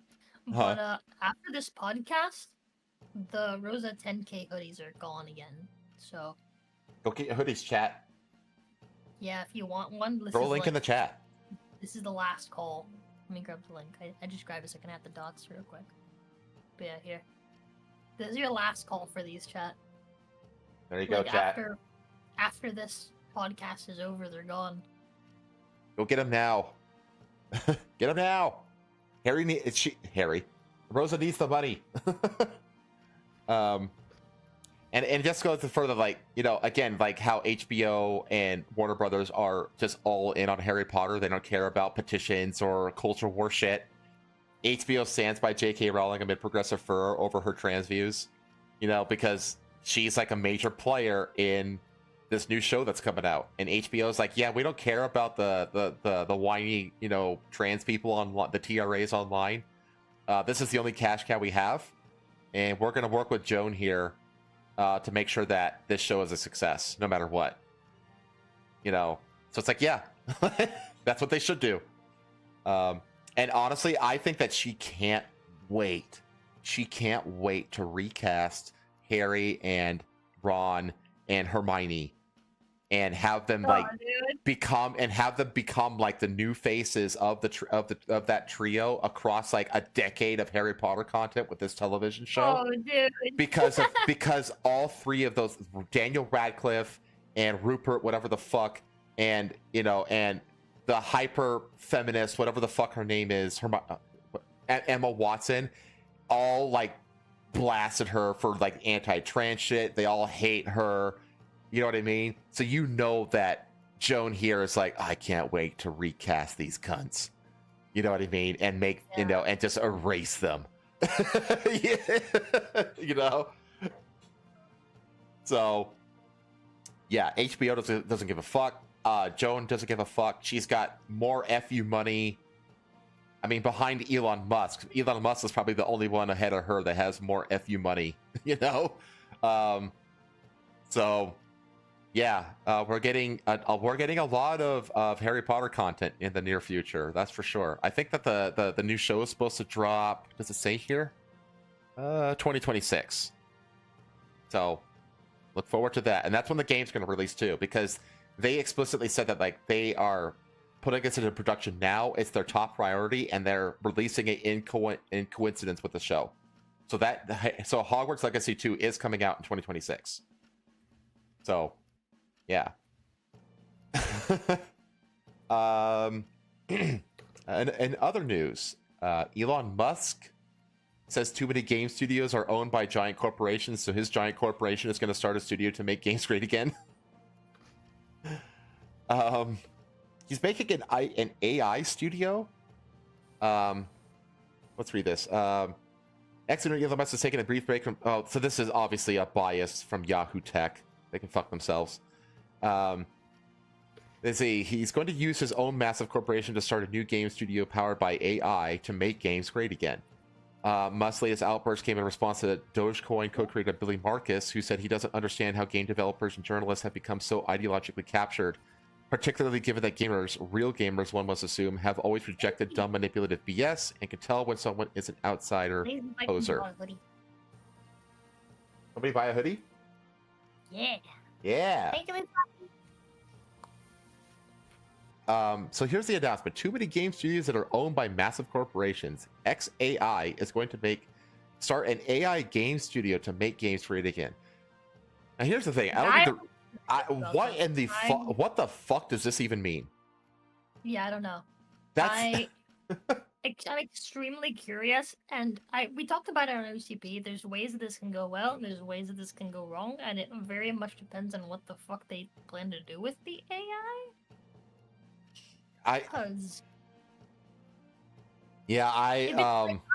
AI games, it's all like trippy bullshit with like AI art and like AI like dialogue and like AI everything. It's like it's gonna be shit. But my like robot. Here's a robot yeah. you would like, and it's just like big titties. It's like, hello, Steve. I've also seen like AI where like they can make like it can make NPCs like dynamically have like dynamic conversations, things like that. Yeah. And so like no two conversations with an NPC are the same. So it basically allows for like constant, even like mission generation, that kind of stuff, like iterative kind of things like that. I think that's cool. I think that's a cool idea. If you can execute on that well, that's a really cool idea, because that basically guarantees a game will always be fresh. Elon wants to be the first to make AI games, how games are made in cyberpunk world. Oh man, that's the thing. It's like this is such a nebulous thing, an AI game studio. The best game Elon has played is Diablo 4, and AI could probably make that game. That's a good point. He's not wrong. Isn't Elon like a extremely high level player? He's the number one player. We covered it last week, remember? Oh yeah, that's true. I was half asleep. Which is like, how the fuck? I swear to God, Elon's brain is fucking like, he's got like a multi-core processor for a brain. Like, I don't understand how he's able to do all the shit that he does and be successful at it. Like I know that he I know that like running companies is like, obviously like running a company is, you're not like sitting there at a desk like churning out the work day in day out like low rung kind of people. But like, what a lot of people don't understand, see, I exist in like kind of like right smack in the middle of like corporate America. I tell you right now that like there's a whole like people on like that like boots on the ground kind of people do not have a grasp of the skill set that it takes to be like C-suite executive. It takes a fuck ton of work, and just because it doesn't look like work to you doesn't mean it's not work. It is a fuck ton of work that very, very, very, very few people are capable of doing for a long period of time, which is why they get paid so fucking much money. It is extremely difficult. The vast majority of people can't do it, and just because you think it doesn't look hard doesn't mean that it isn't. So I know because spending every day like between like different scheduled events that you have to appear at. It's so fucking taxing. To oversee, and then like this and this and that. Like, yeah, Yeah, it's crazy. It's The amount of fucking shit, yeah. insane. Like I know because my last gig, because I work at like a Fortune 100 company now, but my last job was at a company of like 100 people, and I was like talking with the CEO on a almost daily basis because I was like a lead person in the marketing side, so I was always talking to the CEO. So and one of the reasons that I left that job is because I realized that they were actually grooming me to be a C-suite person, like a CEO kind of executive kind of person. And I was like, no. I do not want that life. It is horrible. Yeah. It's one of the reasons I left. But in that year or so before I left, I got exposed to a lot of what goes on and C-suite kind of conversations and that kind of stuff. And I'm telling you, it is a very difficult skill set to have and to develop. It's very, very difficult. There's a reason that successorship programs are a thing in the C-suite. They will pick people out of middle management and they will groom them for years, hoping to God that they have the chops to make it in the C-suite. It is not an easy thing. It takes a fuck ton of work. And it's super stressful because you have the jobs and the finances of so many people, you know, that you have to be responsible for. It is, It's awful. It is, I wouldn't, no. Again, it's one of the main reasons that I quit my last job, because they were basically like they started training me to be that person. I'm just like, nope. And I just don't understand how Elon has he must have like a time dilation device or something that allows him to have like 60 hours to every day. I just don't understand how he has the time to have like, I'm just gonna start a new game company, and I also have the time to become the best Diablo 4 player in the world. Like, how the fuck does a non-Korean become the best Diablo 4 player? Like, what the fuck? I don't understand how this guy's brain is capable of doing all the shit that he does. He said, can't they just make good games and skip the woke lecture? This is all deeply despairingly stupid. See, this is the typical, like, downplaying and dismissal. This is a retreat tactic. Whenever you see this argument, this is all really fucking stupid. It's a combination of downplaying the severity of an issue and also a shaming tactic. It's kind of wrapped in a shaming tactic. Like, why do you care about this stupid thing? This is the argument of people who are in retreat. Don't let it fool you, chat. Starting from the very premise that a giant corporation is going to save video games from giant corporations. That's not the point, though. It's the ethos within the giant corporations, you dumbass. XAI is a startup, but currently has at least 100,000 NVIDIA GPUs at its disposal, meaning it's already a multi-billion-dollar operation. Musk's concept of an AI game studio goes entirely unexplored, but is presumably some sort of holodeck-inspired nonsense that, much like the promise of near-future off-world colonization, lives entirely in the realm of fantasy. I hate this writer so fucking much. What the fuck?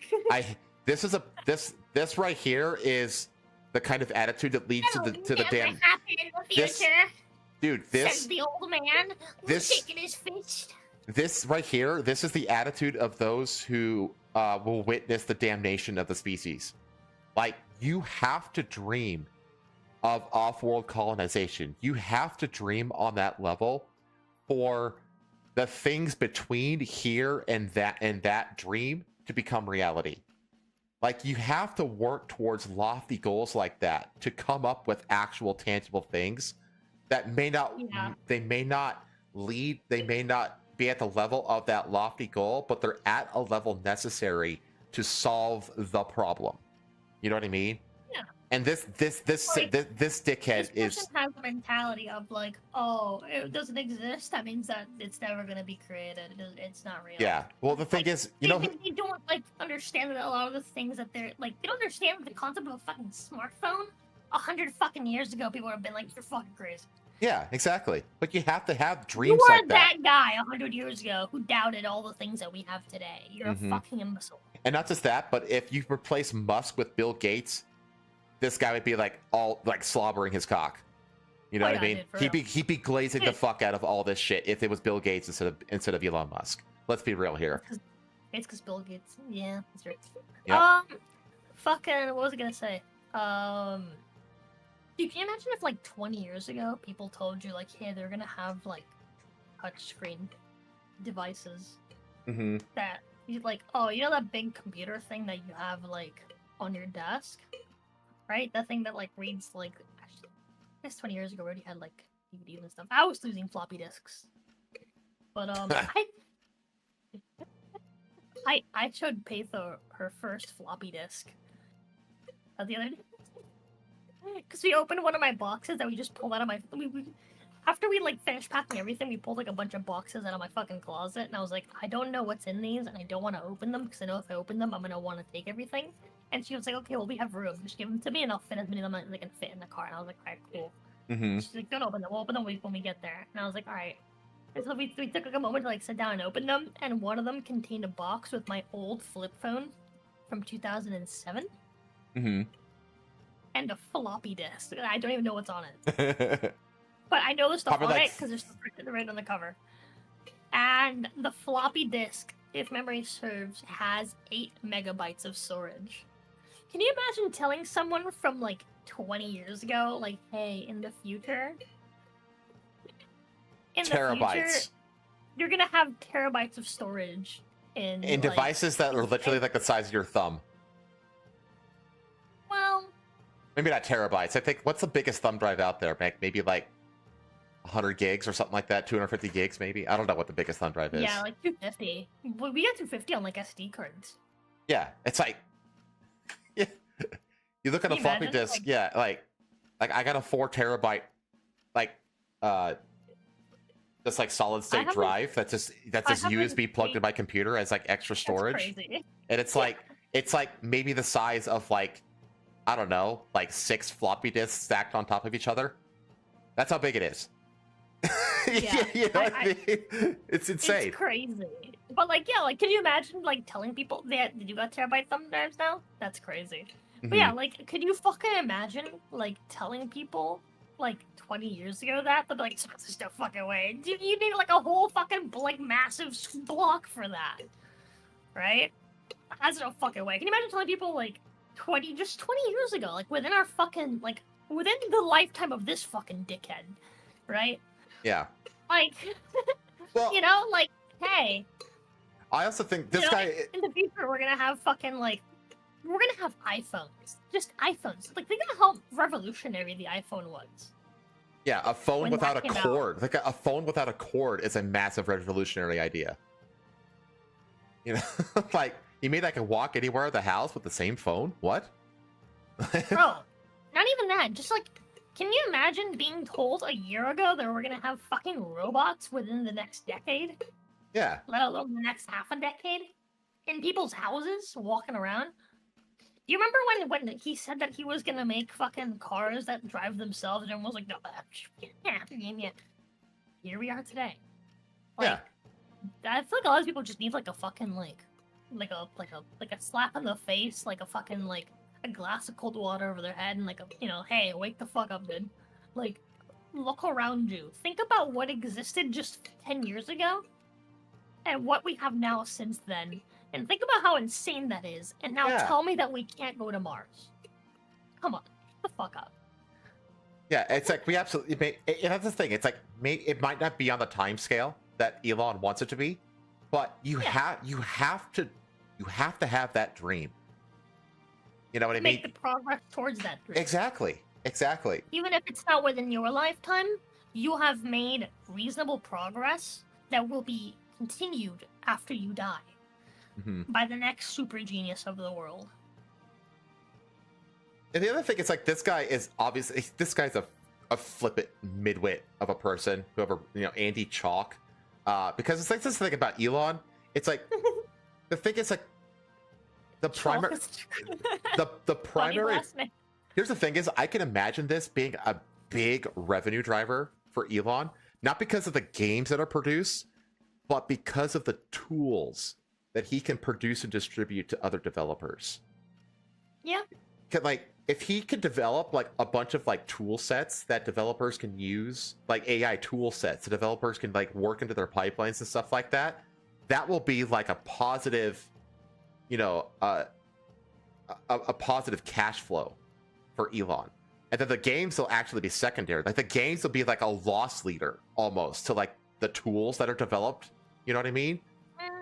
And if you make these tools simple enough to use, you can the indie game development market could absolutely explode, like in the good way. You know what I mean?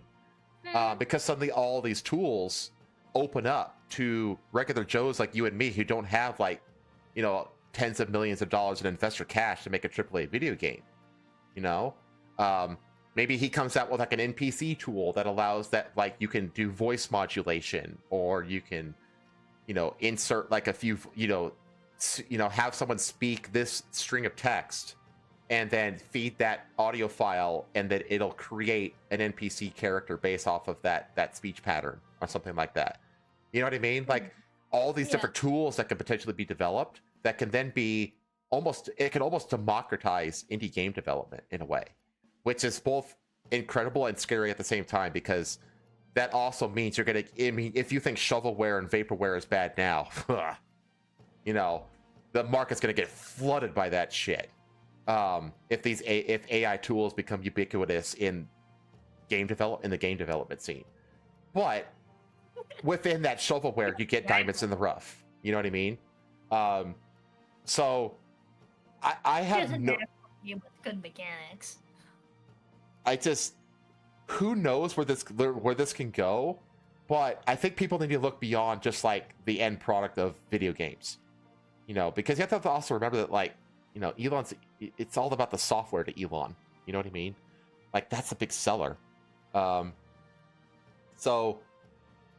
we'll see. We'll see what happens. It could blow up and be ridiculous. It could be amazing. It could be meh.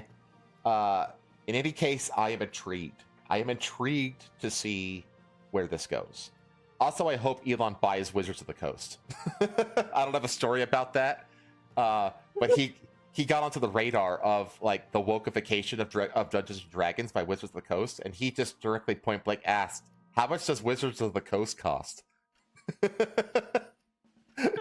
So he's like, I mean, he bought out Twitter, and there ain't no way that Wizards of the Coast is worth what Twitter was when he bought it.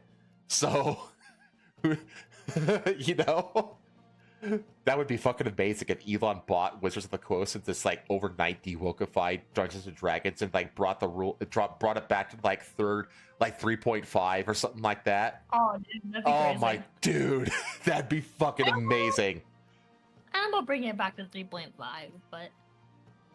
but you know what I mean. Yeah. We could debate over the best rule set all you want, but that's not the point. Okay, moving on from Elon. It's not that, like, whether or not I do think 3.5 is overall a better rule set than 5e, even if 5e is easier to get into. But more so, I don't see the point in going back to old rule sets. That's like they already exist. You can do that's that true. on your own. Yeah. You don't go back to them. I mean, that's why 5e was made. 5e was made for the sake of approachability for newcomers. Yeah.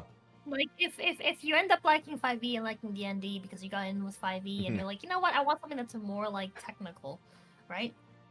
Well, like, he could, like, bring back the races and that kind of stuff, like the racial traits, you know?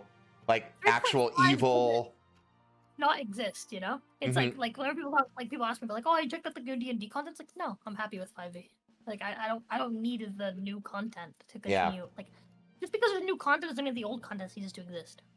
Right. You know? And the thing is, it's Dungeons and Dragons. You can literally make it whatever the fuck you want it to be. Yeah. That's the beauty of it. So the rules are optional. You could de-Mexicanify the orcs if you want. You know, it's your game. Okay.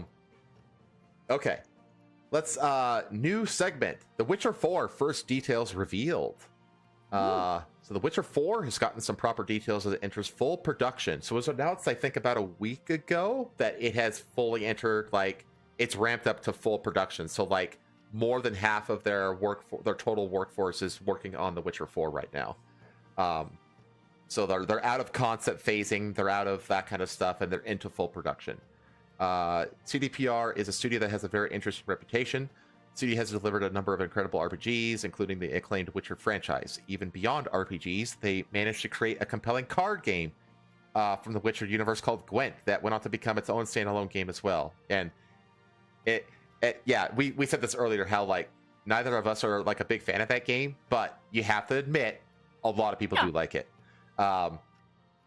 Things got rocky when its most anticipated game to date, Cyberpunk 2077, had a really catastrophic release that resulted in mass refunds and years of updates trying to repair the game. However, to CD Projekt Red's credit, the game itself was good. It was just bogged down by a lot of bugs and broken promises. This is correct. The thing that was the problem with Cyberpunk was the thing that could be fixed. You know, it was the technical bugs and all that kind of shit. And that's fixable. If the problem was like the story and the characters, you can't go back and just fix that. Yeah. Which is why, like, now, I think it says it here, once it had released the game's expansion Phantom Liberty and a big content update, that would be the 2.1, I think, content update. The game was in much better shape and is well respected by a lot of people now. And I include myself in that. Cyberpunk 2077 with Phantom Liberty as it's... play it, chat! Finish paying it off, please! Aren't I the one that mainly puts money into that? Yeah. I think I put a dug into that recently. Current Cyberpunk, I think it's great. I think it's great. A lot of lessons were learned and will be applied to future games. We'll see. Including The Witcher 4, the game will be the studio's next title and will be developed on Unreal Engine 5 as opposed to their own in-house engine, which it's a shame because the Red Engine is fucking awesome, but I understand why they're going to Unreal.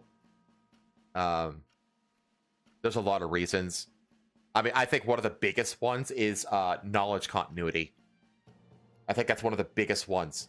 It's really hard to maintain people within the studio, like with their turnover cycles, that can continue maintaining and making better the in-house engine. So yeah, like knowledge continuity is very hard to maintain on a massive thing like a game engine like that. So that's one, and the other one obviously is just like, you know, overhead costs.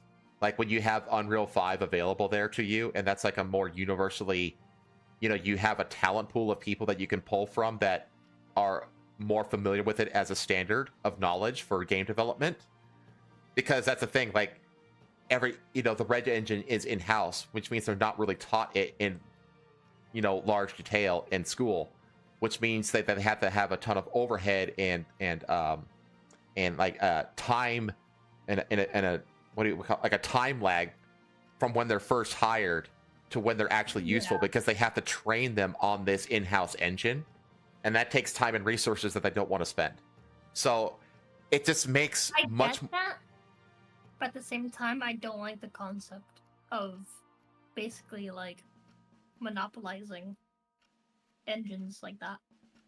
My issue is twofold. My issue is the one you just mentioned, the monopolization of the Unreal 5 for 3D game environments. The other one is the unfortunate, if everything is playing on Unreal 5, then everything will start looking very samey. Yeah. And I don't like that either. So that's the other issue. And that's the thing, is like the Red Engine is a fantastic engine. It's such a good engine. Yeah. And it sucked to see it go away completely. But anyway, this allows developers to hire more people who are already experienced with the tools. I just said that. Juggle more projects at once, and ideally make games with a bit more efficiency. Yeah, I mean, again, from a business point of view, it makes way more sense to switch over to Unreal. Next to nothing is known about The Witcher 4 right now. Geralt de Rivia will return in some capacity, and there's speculation the game will center around Ciri, but that's about all we have. Yeah, well, I mean, it kind of has to have Geralt in it. I mean, he's the core of the franchise, but the problem is that Blood and Wine was like Geralt's send-off. Yeah. So, like, he's pretty much gone at the end of that game, at the end of that, you know, canon DLC. So, I don't know. I don't know what they're going to do here. CD Projekt Red sat down with Eurogamer and revealed some interesting tidbits. For starters, the CEO confirmed that Witcher 4 will be bigger and better than The Witcher 3 and Cyberpunk 2077. I don't want that. I don't want that either. We don't need that. It doesn't need to be bigger. He's starting to sound like Todd Howard, and I don't like that. I don't want that. I really don't want that. Please stop. Yeah. Please stop. Bigger does not mean better. I don't want that. I don't. The game is so big as is. Most of it is empty space and trees. Yeah, don't Please Assassin's stop. Creed Valhalla this. Please don't. I don't want that. I want games that are Skyrim sized and no bigger. That is what I want. That is what I want. Even that is too big. No, no. I love Skyrim size. I think Skyrim is the perfect size to where you go off in any direction and you'll encounter something nearby.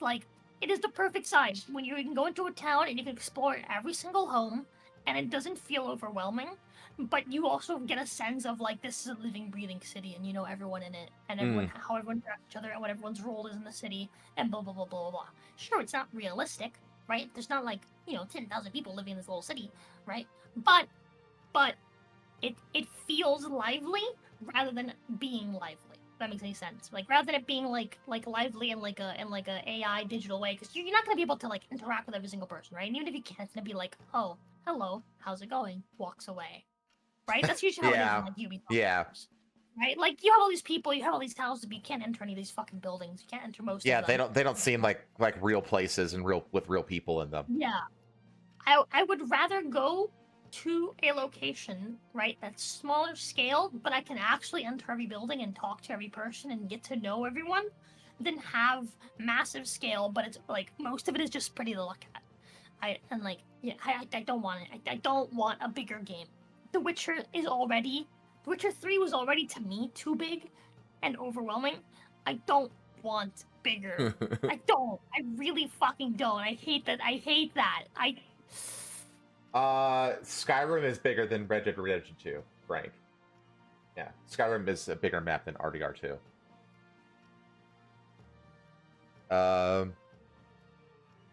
Let's see. To me, like Red Dead Redemption 2 is like the perfect size map for me personally. Anyway, let's see. The next game we do will not be smaller, and it will not be worse. It's like I hope it's not worse. So it will be better, bigger, greater than The Witcher 3. Well, this is very insightful. Very insightful. Red Dead Redemption 2 is almost twice the size of Skyrim. Really? Yep, with about 29 square miles of land compared to Skyrim's 14.3 square miles. You're fucking wrong. No fucking way. It doesn't feel like it. That's fucking I was wild. thinking about it. I was like, I've definitely spent more time going from one side of the map to another in fucking Red Dead, because I played Red Dead Redemption 2, than I did in Skyrim. And Red Dead Redemption 2, to me, also suffers from the lots of this is just fucking empty. I'm just riding my horse for a few miles, so before I get to the next thing.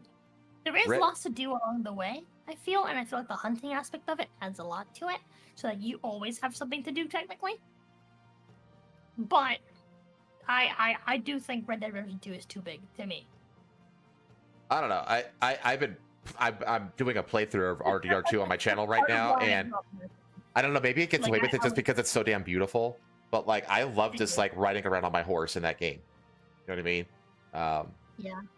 Honestly, the most efficient open world that I've ever played is like Arkham City, the second Batman game. That game is like, it's not like a huge world, but it's like so like the density is like so perfect that like there's something to do around every corner, you know? I keep telling Pedro that I want to pick up the fucking Arkham games again, just because I've had this fucking like Daddy Fat Snap song just stuck in my fucking playlist because it's so fucking good. I don't know if you know what that is, but he's basically a like nerdcore rapper that makes like video game. Okay. He makes songs from the perspective of. I was just laughing at the name. Media characters, yeah. His name is funny, but that's what he does. He makes like nerdcore raps from the perspective of characters and media. Okay. And he made one for Red Hood, some time ago. That recently has been like re-entering my fucking like my on repeat, and it's like I heard it again for the first time in a while, and I was like, damn, that song is fucking good. And now it's like number 2 on my on repeat. And like every time I hear it, I'm like, I want to play the fucking DLC from Arkham Knight. the Arkham games, I mean, there's some that are better than others, but they're all fucking great.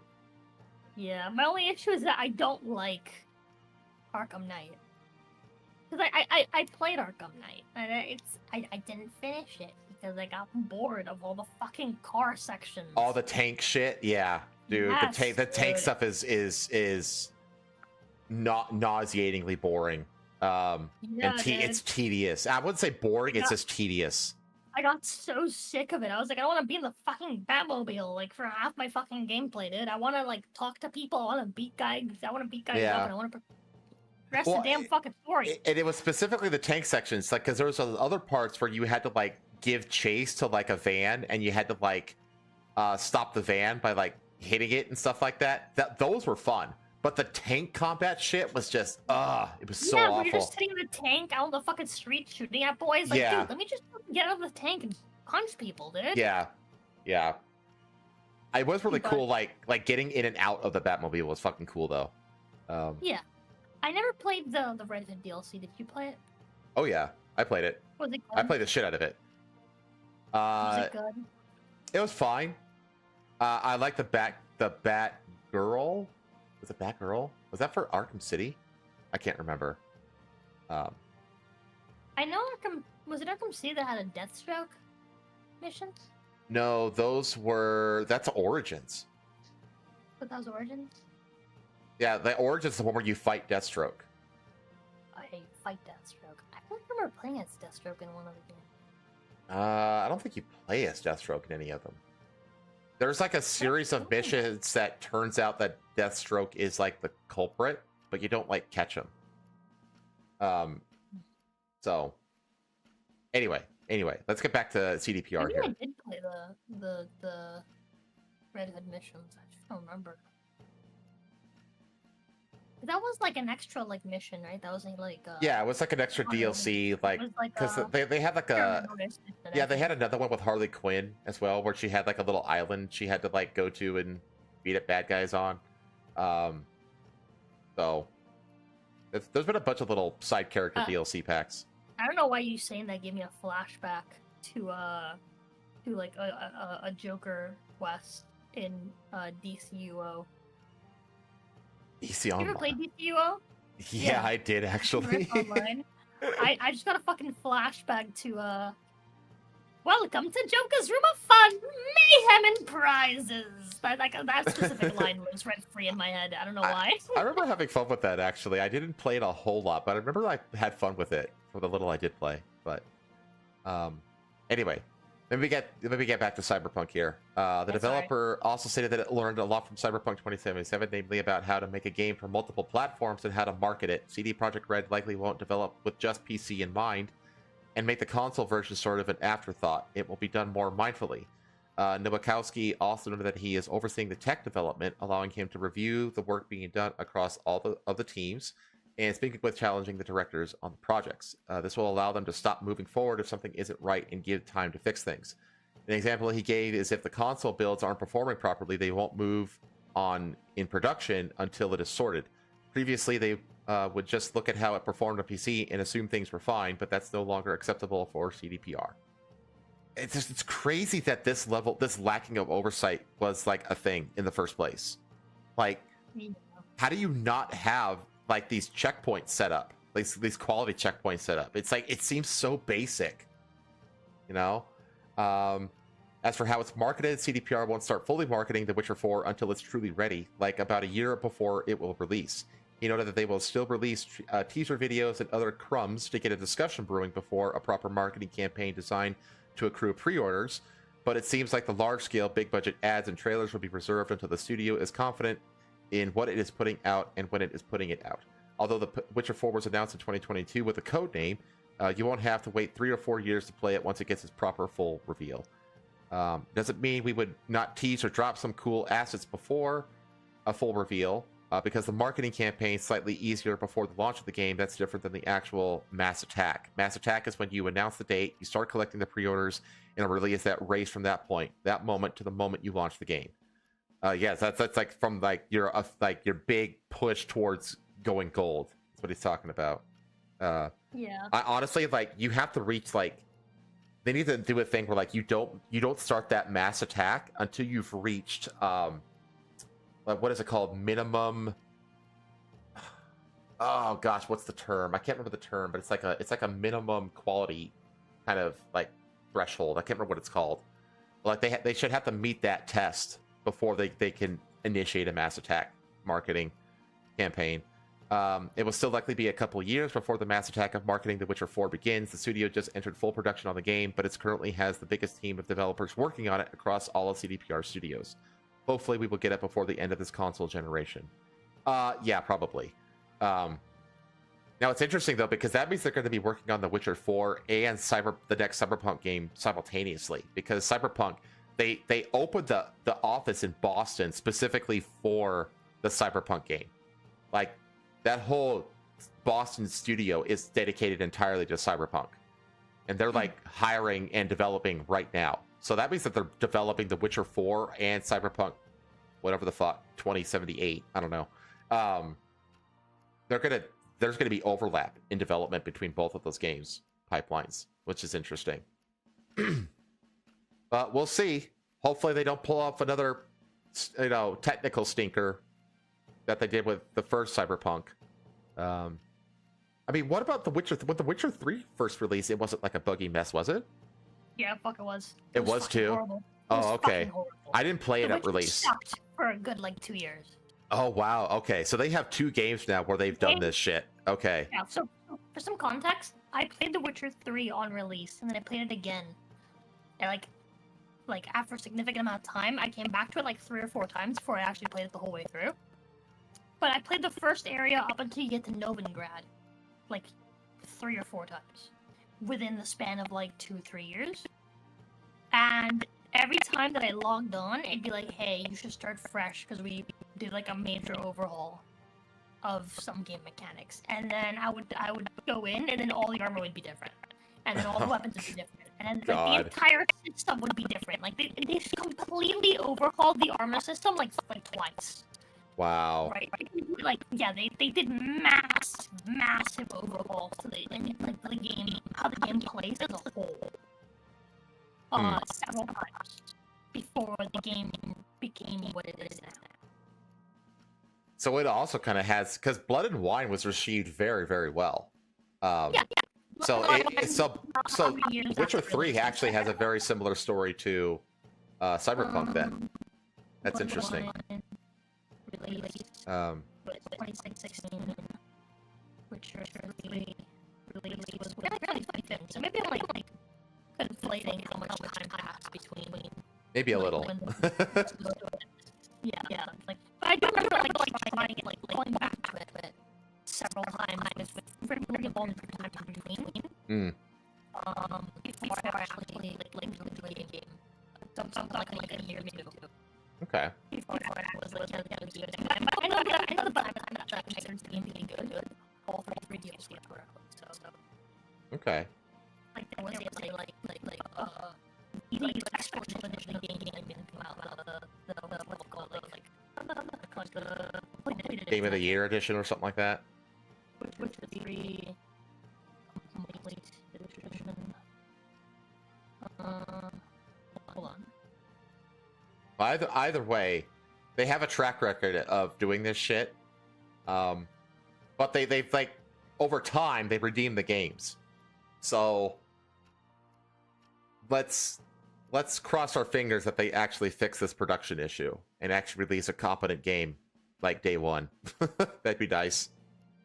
Like, don't become Ubisoft CDPR. I know that you're like wokeified and shit, but like you still have like the capacity to write good stories and good characters and stuff like that.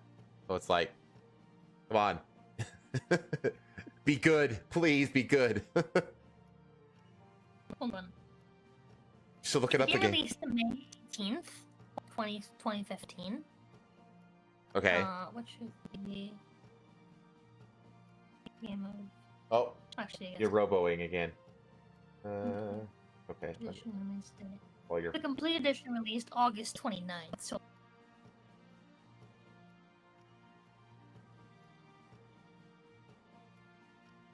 Year and a quarter after. Okay, a year and a quarter after initial release. Okay, gotcha.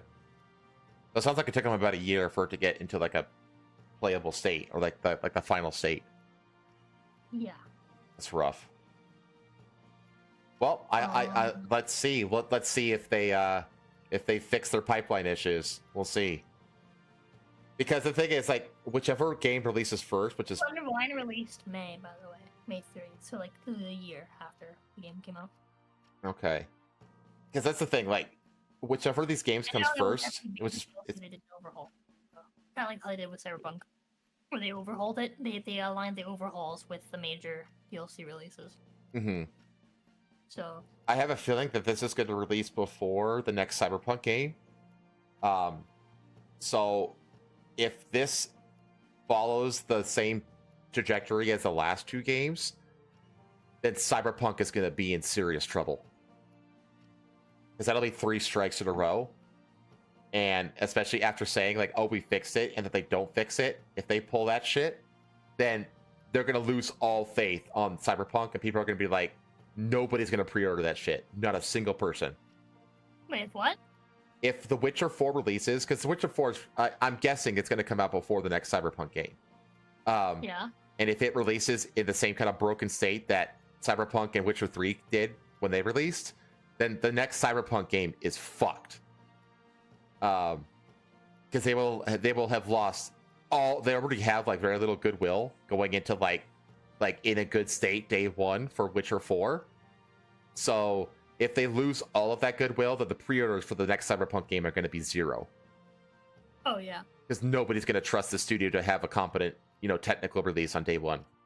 I mean, I already don't trust the studio to have that. I don't though. either. Like, I don't either. I'm not pre-ordering Witcher 4. Are you kidding me?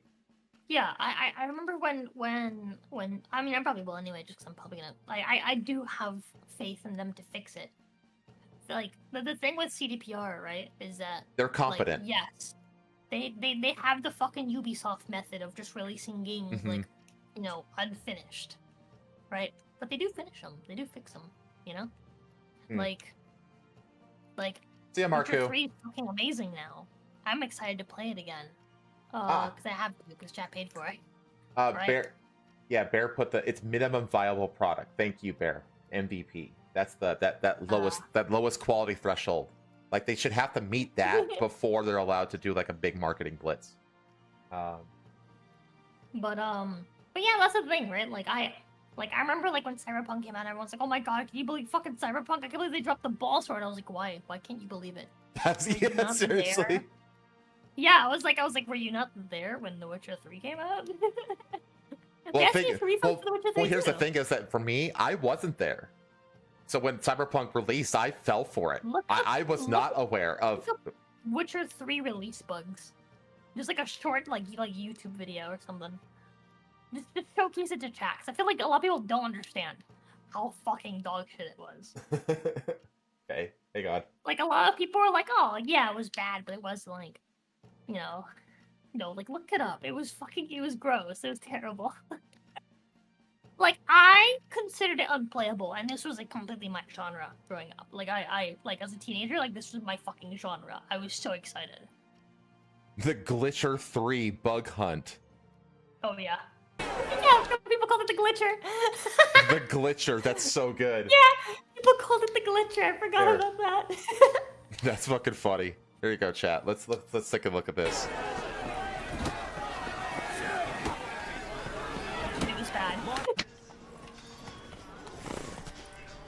Oh, look at those old armors. He's just like.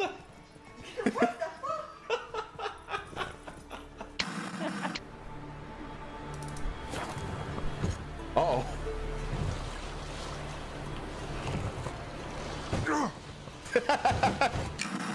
Virus. I remember this. You This captain happened to this me. tub? God, that armor looks so shit.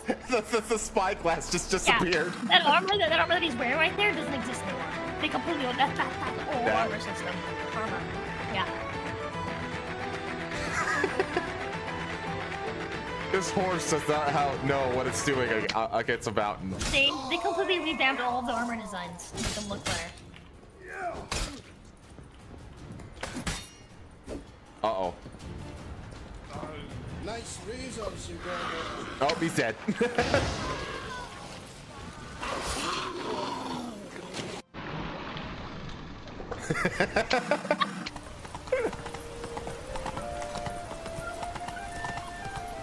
Hey there. I mean, at least the game runs. I mean, Cyberpunk 2077 didn't even run on old consoles. Yeah. Did anyone else pick Yeah, up that's that true. The game did transmission? run. It sounds like a little girl is on our comm channel. That actually looks kind of cute.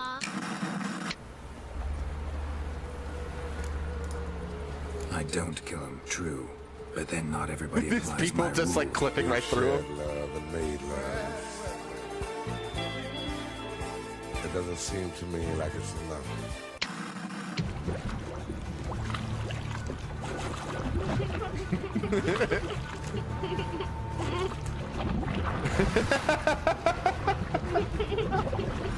We'll talk later. We've waited long to escape. Till we could make sure Kavir will take us. Till we could acquire enough coin to hire a ship. Whip your arse. Oh, that guy's just floating. If it weren't for Yeah. our elders ruling the wilds, we'd have starved long past. Enough is enough. Oh. yeah, like these are bugs, but it's not like breaking the whole game like Cyberpunk did. Like Cyberpunk was like this isn't as bad. So this is just like stuff people are showing off, like just to be silly. Like this stuff's like funny. It's like funny bugs, but like I'm talking like there was bugs where like sometimes like the loot wouldn't like it just wouldn't give you the loot. like you would click it and be like, yeah, here's the rewards, and then you'd actually just straight up get So the nothing. inventory system was just broken. Yeah, the inventory system was fucking broken. The armor system wasn't very good and didn't make a lot of sense. Like there was like which is why they revamped it completely several times. There was just like a lot of issues with the game. It also crashed pretty often, at least for me. Whenever you traverse water, especially, I remember. Ugh. Or areas that have like a lot of trees. Like if you went like the forest, the game would start chugging a bit. But yeah, like there were like all sorts of issues. with YouTube it, dude. poops. Well, we'll see. We'll see. Like they obviously are aware of the issue. They're still a competent quests get studio, stuck pretty so like often. they I have to, like, go back. they can make it better. We'll just see. Just don't pre-order it, and we'll see. That's kind of where we're at right now. Like they're gonna have to prove to us that they can release a functioning game on day one. So, okay. Just to give you a heads up, we're gonna basically we have a slew of short little stories about Ubisoft to just go through, and then we have about a half dozen little rapid fire ones that we'll round out the night with. Okay. So first of all, Microsoft confirms that Windows 11 update kills Star Wars Outlaws, Assassin's Creed Valhalla, and a whole bunch of other Ubisoft games. Microsoft has confirmed that Windows 11 version 24H2 is accidentally killing Ubisoft games such as Star Wars Outlaws, Assassin's Creed Valhalla, and more. As reported by VGC, Microsoft updated its support website to reveal it's placed a temporary block on Windows 11 for users with those games installed. After installing Windows 11 version 24H2, you might encounter issues with some Ubisoft games. Microsoft said these games might become unresponsive while starting, loading, or during active gameplay. In some cases, users might receive a black screen. The affected games are Assassin's Creed Valhalla, Assassin's Creed Origins, Assassin's Creed Odyssey, Star Wars Outlaws, and Avatar Frontiers of Pandora.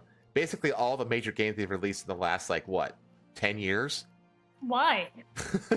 To safeguard your Windows update experience, we have applied a compatibility hold on devices with these games installed. These devices will not be offered to install Windows 11 version 24H2 via the Windows Update Release channel. But why? I don't know. Ubisoft released an update for these issues in Star Wars Outlaws in its major title update 1.4, but Microsoft notes players may still experience issues. No timeline was given for when the issue would be fixed proper, but players of Ubisoft games on PC are advised not to update to version 24H2 if possible. So they What don't. is in Ubisoft games that they're specifically getting fucked by this? Just random fucking update. I almost wonder if it had something with like the DRM kind of shit. I wonder, maybe. I don't know. That's the thing. It's like we don't know what the hell is causing this. And it's also hilarious it's also really funny that it's affecting Star Wars Outlaws because that game just released on Steam and nobody bought it. Which is another hilarious thing about Ubisoft going on right now, which is because of the failure of Star Wars Outlaws, they want to hide concurrent player count data on Steam. They basically want to kill SteamDB, which is just being a sore loser as far as I'm concerned.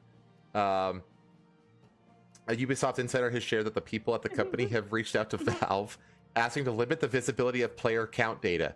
Concurrent player counts have become a valuable source of information in the gaming industry, especially when so many video games include online community aspects enhanced by their popularity. Despite how important these numbers can be to players, this plan could help Ubisoft in the long term. Many gaming companies have become more protective of the data surrounding their latest releases. Only losers want that. Yeah. Only games that do well will boast how big their Do you think numbers From are. Software? Do you think From Software is worried about showing concurrent players on Steam? No. Like, the corpo fear the suicide watch reel. Yeah. Speaking of, how is Suicide Squad doing? Not good, I'm assuming. Although tracking stock prices can give people an idea of how a business is doing overall, the ability to see player data and sales numbers varies depending on the company and the title. Square Enix has struggled recently, and the company has chosen to leave sales updates on titles like Final Fantasy XVI more unclear. Ubisoft has taken a couple of hits throughout 2024, a couple meaning like 8, and its executives may want more control over some of these statistics. Again, if you put out good content that people wanted, you wouldn't need those protections. That's doing pretty good right now. They're at 2,381 players. Wow, it's at the thousands? Yeah. That's actually remarkable. I don't know why. Over the last few days, I was going to say, what in the hell is the driving force behind that? The last few days it's gone up. Huh. Interesting. Like, you want to know why? You want to know why? It's because it's on sale for like $3.50 on Steam. That's why. I also did like November 27th. There was like 50 some players. Yeah, if you go on Steam right now, it's been slowly rising. It's literally 95% off on Steam right now. It's literally like less than a cup of coffee. That's why there's a surge. Oh, it's funny. That's really funny. That's fucking hilarious. Let's see. The company wants to paint a more favorable picture to investors who may otherwise be discouraged. But the thing is, it's like secrecy. You only have to hide the bad shit. You know what I mean? Like, so the more secretive are, the less good you look. According to the insider, Ubisoft is one of several other companies that have requested Valve hide this information. Dude, do you think Gabe Newell is going to acquiesce to these fucks on anything? No. The answer is no. Gabe Newell just sits in his lawn chair and collects money. This development could spark a larger conversation about transparency regarding the production of games, how the press talks about them, and what data the public has the right to access. Why shouldn't the public have the right to access sales data? Like, what's the harm in that? Like, the only harm that could cause, the only reason that would be harmful is if you have a bad product, essentially. Valve and its platform Steam have often been praised for their approach to gaming and its community. Although Valve tends to stay quiet until a release is ready to be shared, Steam generally focuses on prioritizing openness with its audience. This reported move to limit Steam player count data by Ubisoft could be prompted by some recent difficulties. However, the company has otherwise expressed interest in pursuing an approach more similar to Steam's.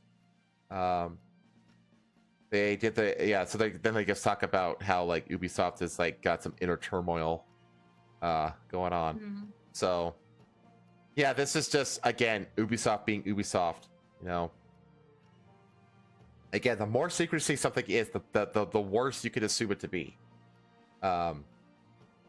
Because when games do well and they have good statistics, the game companies can't wait to post like, thank you to our community for 1 million sales, for 2 million sales.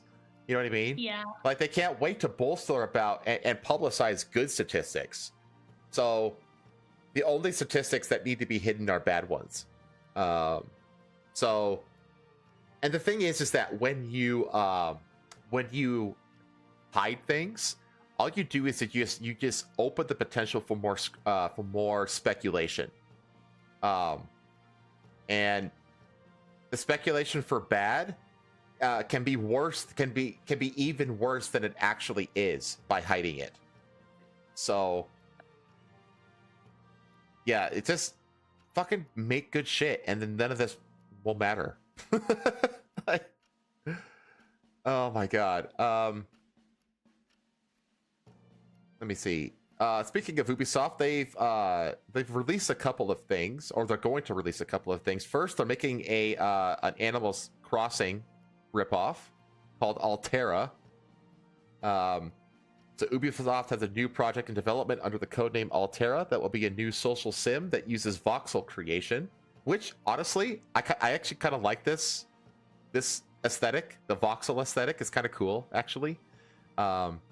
Sources say the gameplay loop would be akin to the likes of Animal Crossing. Insider Gaming understands that the new project has been in development for approximately 18 months and was born following the cancellation of another project that used voxel creation and was in development for around 4 years. Jesus. That's rough. Altera is described to me as an Animal Crossing inspired social sim that will see players inhabit a home island that will consist of interactable NPCs named Matterlings. Sources say that players will be able to leave their home island and go to other worlds, which consist of different biomes, different types of Matterlings, enemies, materials, and more, where they'll also be able to interact with other players. It was said that the game is somewhat similar to Minecraft's building mechanics, allowing players to build what they want with the gathered materials. For example, if a player would like to create something out of snow and ice, they'd have to travel to an ice world inhabited by snow ice Matterlings. Images sent to Insider Gaming show Matterlings somewhat like Funko Pop figures in their design, with large heads, and are creatively inspired by both fictional and real-world animals. This is what a Matterling looks like. It does look like a fucking Funko Pop. It does. I mean, I don't mind this too much, honestly. Honestly, this looks like AI to me. Yeah, I was about to say that. But Matterlings will also have different variations of the species, which will be reflected by the likes of their clothes, with different variants added throughout the game's life cycle. The game is currently in production at Ubisoft Montreal, which, I mean, let's be real, this is the best studio that they have, is the Montreal studio. Yeah. Like, if there's anything good that's going to come out of Ubisoft, it's going to come out of the Montreal studio. With creative director Patrick Redding at the reins, who was previously the creative director of Gotham Knights. Oof. Okay. Man. Gotham Knights was such a letdown. Such a letdown. It could have been so great, and it just... The story was so interesting, man. Yeah, and Batgirl's hot in that game. Like, yeah. There's... Oh, man. Like, I actually liked playing that game at first. I had fun with it, but like it suffers from the same like really bad like millennial writing between the characters, and it really gets grating pretty quick. I don't even know where the story actually goes. I don't think I've ever like looked up. I don't remember. It has something to do with like the. Correct? Is it the Batman who laughs? No, it has to do with the Court of Owls and like cloning technology and stuff like that. That's... Yeah, it's. I thought Batman being infected was gonna. And at the end, you actually do fight like a zombie clone Batman at the end, and then he wakes up out of his like stupor, his zombie stupor. Like he regains his like actual consciousness, and then like sacrifices himself to save like the group. say you are the future, you know, that kind of shit. It was a real letdown. It really was. So the project's head producer is Fabien Lehard, who has been at Ubisoft for 24 years.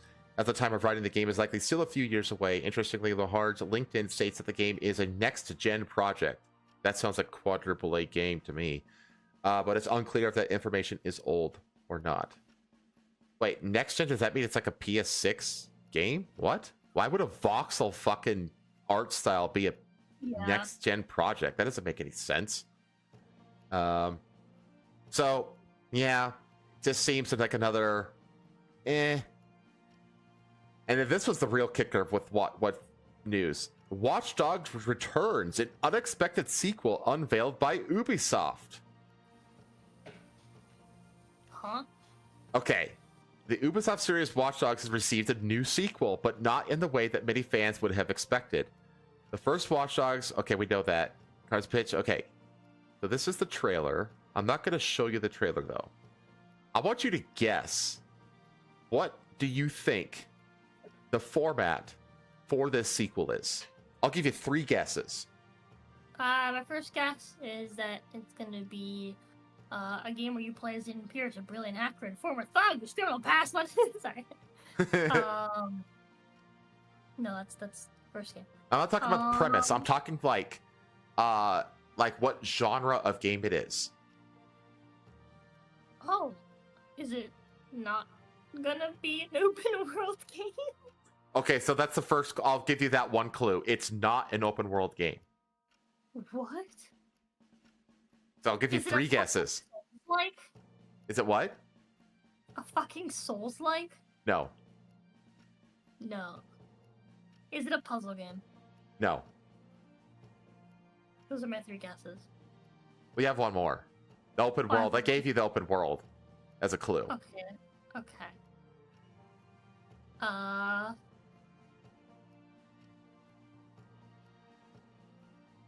Is it a fucking gacha game?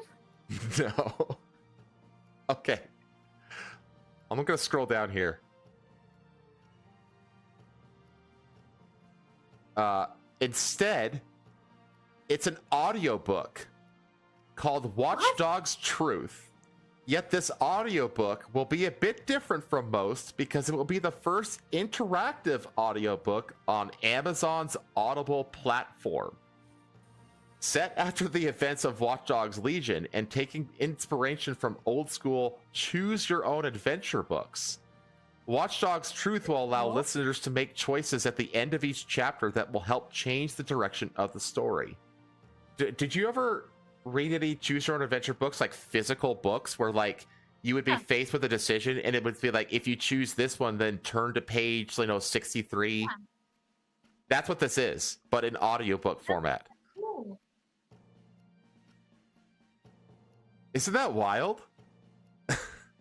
Listeners of this thrilling story will once again join the fight for truth, whilst guided by the self-aware AI, Bagley, as they make decisions at the end of each episode, with choices that shape the hacking collective's next move, profoundly impact character relationships, and ultimately the success of the resistance effort.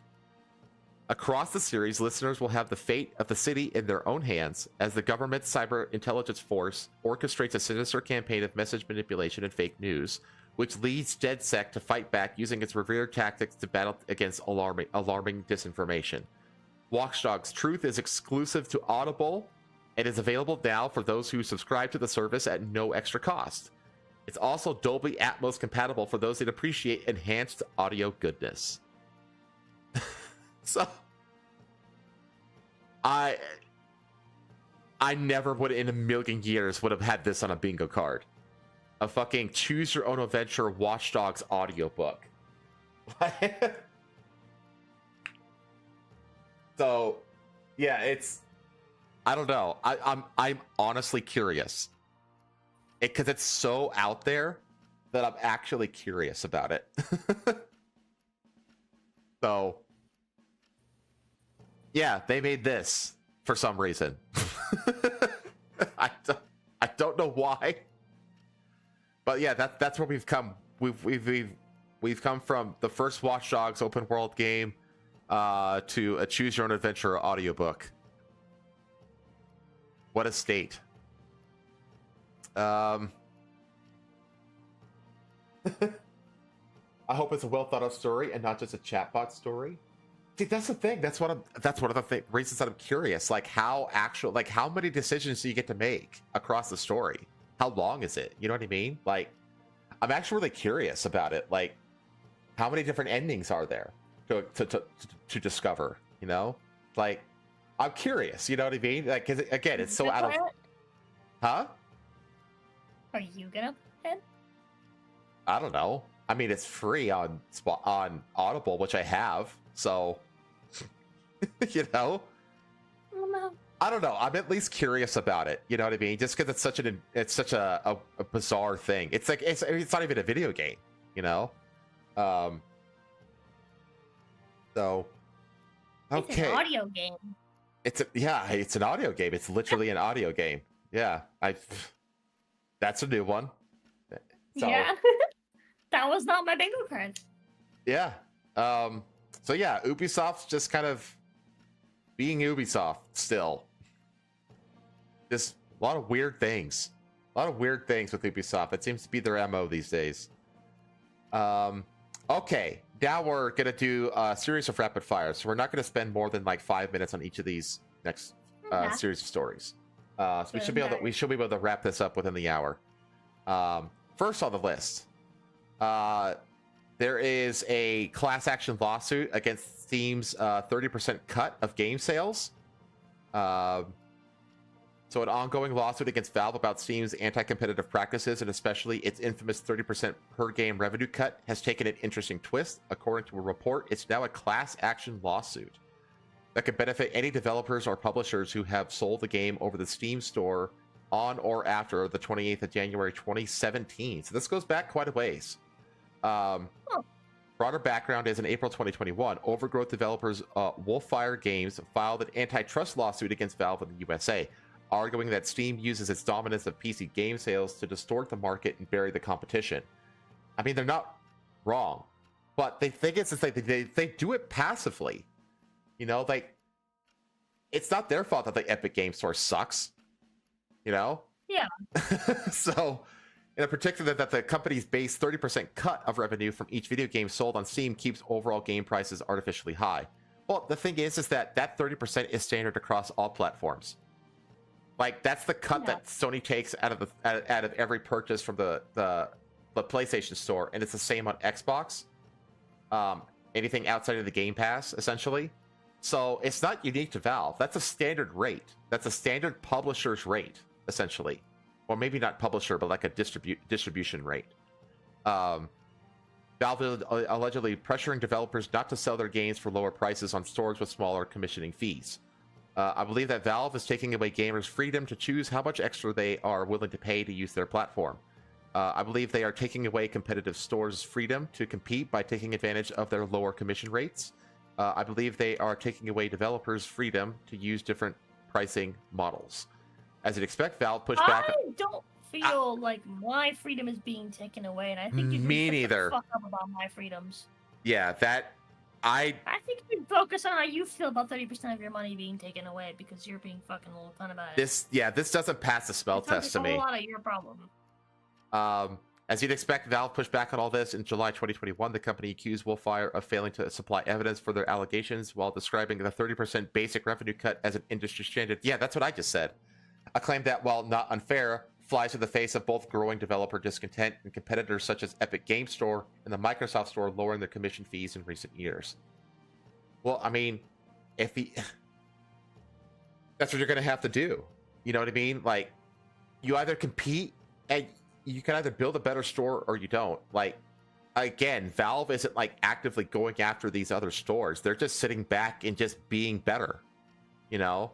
Yeah. It's not the fault of Valve that they're better. It's the fault of Epic Games and Microsoft Store that they're worse. You know? Wolfire's lawsuit was eventually dismissed at Valve's request in November 2021, with the judge in the case arguing that Wolfire had not demonstrated that they or anybody else had been harmed by Valve's management of Steam. I'd agree with that. Judge further rejected Wolfire's somewhat bizarre assertion that Valve has illegally tethered the Steam store to the Steam platform, which encompasses social networking features, achievement tracking, game library management, and so forth. The judge found that the Steam store and platform are, on the contrary, a single product, with game sales funding the platform's various free features. Yeah, that's like one of the primary drivers for players to use Steam over other platforms, is it has all these other features. It has these forums. It has the early access program. It has the workshop system is massive. You know what I mean? Yeah. It has all these massive features that these other platforms just don't have, and that is the value add that brings players to Steam over the platforms. You know, that's why companies like Ubisoft are coming crawling back to Steam, and they're willing to pay that 30% because you got to go where the people are. And despite taking that 30% hit, they still make way more money in Steam sales than they do on other platforms. And it's just the way it is. Yeah. So they shouldn't be bitching about Valve. They should be bitching to the other stores that their products aren't as good as Valve's. That's what they should be doing. So according to Games Industry, Why don't you just get a website and fucking like put your downloads on there? Open your own fucking store for your game. Mm-hmm. If you're gonna bitch about it. Tons of games do it. Yeah. A class yeah, so basically this got let's say GamesIndustry.biz reports that the combined suit has been recategorized as a class action suit. One which is we all know what a class action suit is, brought on behalf of a group of absent people. You see this in like medical stuff all the time. There's an absolute world of finicky legal detail within that hazy definition, mind you, even if you confine your attention to the laws of a particular country. According to James Batchelor, the class action will apply to any developers, publishers, or individuals who paid a commission to Valve in connection with a game sale, referring to the 30% cut the Steam firm takes from each purchase on or after January 28th, 2017. GamesIndustry.biz also reports that the court have denied Valve's request to exclude the testimony of a particular expert called Dark Cat and Wolfire, the economist Dr. Steven Schwartz. All of these legal wrangles form part of the larger existential industry wrangle about Valve and Steam's centrality to PC gaming. My Extremely Baby's first monopoly take is that whatever your feelings about specific aspects of Steam's service or Valve in general, no individual company should exert this much power over the fortunes and overall culture of an art form. They're not preventing competitors from popping up and competing. That's you don't see them going out and buying out the Epic Game Store so they can kill it.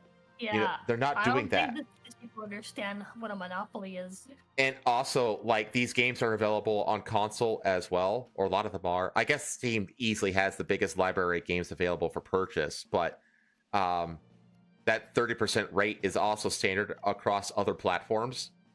So, yeah, I don't think this one passes, man. Even if it wasn't standard, like, they're allowed to do that. Why would they not be allowed to do that? Yeah, if it was like a super big problem, people would be using the Steam less, and then the other, like, what do you mean? Yeah, just tell the other platforms to be more competitive and make it last. Exactly. Like, if that's too high amount to you, go to the people that are charging you less wherever they are. Mm-hmm. Yeah, again, exactly. Like, put your game on your own fucking site. Like, you don't have to fucking use Steam. No one is holding a gun to your head and saying use Steam. You're just using it because it's where all the players are at, and the players are just gonna choose what's best. That's right. There is no monopoly, bro. Yeah, because there's nothing that's stopping competition. Yeah. All right, next one. Future Mortal Kombat 1 DLC canceled after poor expansion sales. So this game is dead, basically. And thank God, because Mortal Kombat 1 was shit. I hated this game so fucking much. It appears as though future content for Mortal Kombat 1 is ending after the Combat Pack 2 wraps up. According to new claims, developer NetherRealm Studios has canceled DLC plans for a Combat Pack 3 and a second story expansion for Mortal Kombat 1. Known Mortal Kombat 1 leaker Fate Unknown posted on Reddit that the cancellations happened recently after the Chaos Reigns expansion sold poorly. It's not all bad for Mortal Kombat 1 fans, as there are still characters from Combat Pack 2 to join the roster, such as Conan the Barbarian and T-1000 from Terminator 2. Fate. See, this is the problem that Mortal Kombat has, though, with these. Yeah, these characters are fucking cool and all, but the thing is, you play them for like a couple hours, you see their fatalities a few times and all that kind of shit, and you're done. You're already kind of like over them. Like, these are just gimmick characters. They don't really have any lasting appeal. They're just like little fan service. Like, oh, I want to see Conan kill, Liu Kang with his battle axe or something like that. You know what I mean? But you can only watch it a few times before you're like, okay, I don't need to see that anymore. Like these things don't have lasting appeal. So possible a cameo or two make it to the game due to work that had already been done on them, but he didn't know yet. Recently, Warner Brothers showed its commitment to the Mortal Kombat series when CEO David Zaslav said that the future game development efforts was going to be focused on its core franchises, with Mortal Kombat being listed among them. Dude, abandon Mortal Kombat. Let that one just kind of die off for a bit. Because, I mean, Mortal Kombat 9 was fantastic. 10 was okay. Yeah. Everything after 10 was dog shit. Like, go make Injustice 3. If you go make Injustice 3, make the women hot, and you'll be back in business. But they're not going to do that. I guarantee you they're not going to do that. Ed Boon is a woke fuck. The whole, like, you have to remember that Mortal Kombat is like the reason that the ESRB exists in the first place. Yep. Ed Boon is the reason we have the ESRB, because of how controversial the OG Mortal Kombat was. And this dude has completely cut to like the woke, uglification of women kind of shit. He's turned Mortal Kombat into everything that it was like designed to be against. Yeah. So I think it's really funny, like a lot of the like counterculture stuff, and like the we do what the fuck we want culture, kind of turned to like, yeah, dude, rage for the machine. Rage for the machine. Yep, 100%. We love the system. Yeah. Fuck Ed Boon. This studio needs an overhaul. It is stagnant as fuck. So yeah, I'm not looking forward, and it's such a shame too, because again, Mortal Kombat 9 and Injustice 2, some of my favorite fighting games, man. I fucking love those games. But it has been the better part of a decade since they've made anything good. It sucks. But we did get, Street Fighter has like made a huge comeback with Street Fighter 6. People are liking Tekken, I think. I don't know. I've never played Tekken. There are other fighting games out there, and there's the Riot Games fighting game that's coming out probably next year. That looks fucking awesome. I can't wait to play it. It looks so good. So there's plenty of alternatives to Mortal Kombat. Next, rapid fire segment. Marvel Rivals confirms Wolverine and the rest of the launch roster. So remember the whole thing about Concord? One of the criticisms that people were saying about Concord is that it was entering too late into a saturated market of like, first-person hero shooters, arena shooters. Well, that's what this game is. I think that this game is going to find an audience. Well, I think this game's a third-person hero shooter, isn't it? Well, here's the yeah. Yeah, it has an appealing art style. The women are hot, and it just looks fun.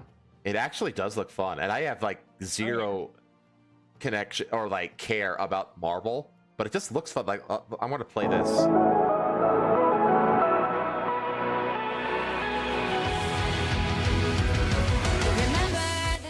Okay, I'm gonna get copyrighted for that. I'm just gonna. Oh wait! Go back. This is the one thing that I'm worried about. Is that it's NetEase. I'm worried about the monetization because it's NetEase. NetEase is a particularly greedy monetization schemes. So, yeah. Bring all those fighting souls, buddy, yeah. Across the world, I see you standing in my way. But like, look at this art style. This art style looks cool. It looks fucking clean. The women are hot. Even Squirrel Girl, even Squirrel Girl, who's like supposed to be like kind of chunky. That looks great. Yeah. So it has a good Is art that style. Wolverine? That's Wolverine, yeah. Yo. He looks, dude. He looks like Ken. He looks like Ken from Street Fighter. Like, come on. He does.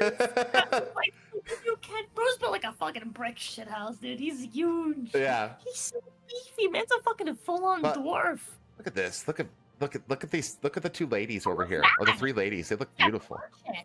That's Storm. That's Valkyrie. Who's that?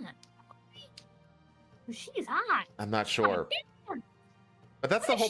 Yeah. Can you full screen that for a little bit, please? Please? Please? Zoom in. Full screen, baby. Oh. So. But yeah, like it's like Jazz said, she wasn't always on the chunky side, but they struck a lovely balance for her this game. Yeah, exactly. Yeah, she doesn't.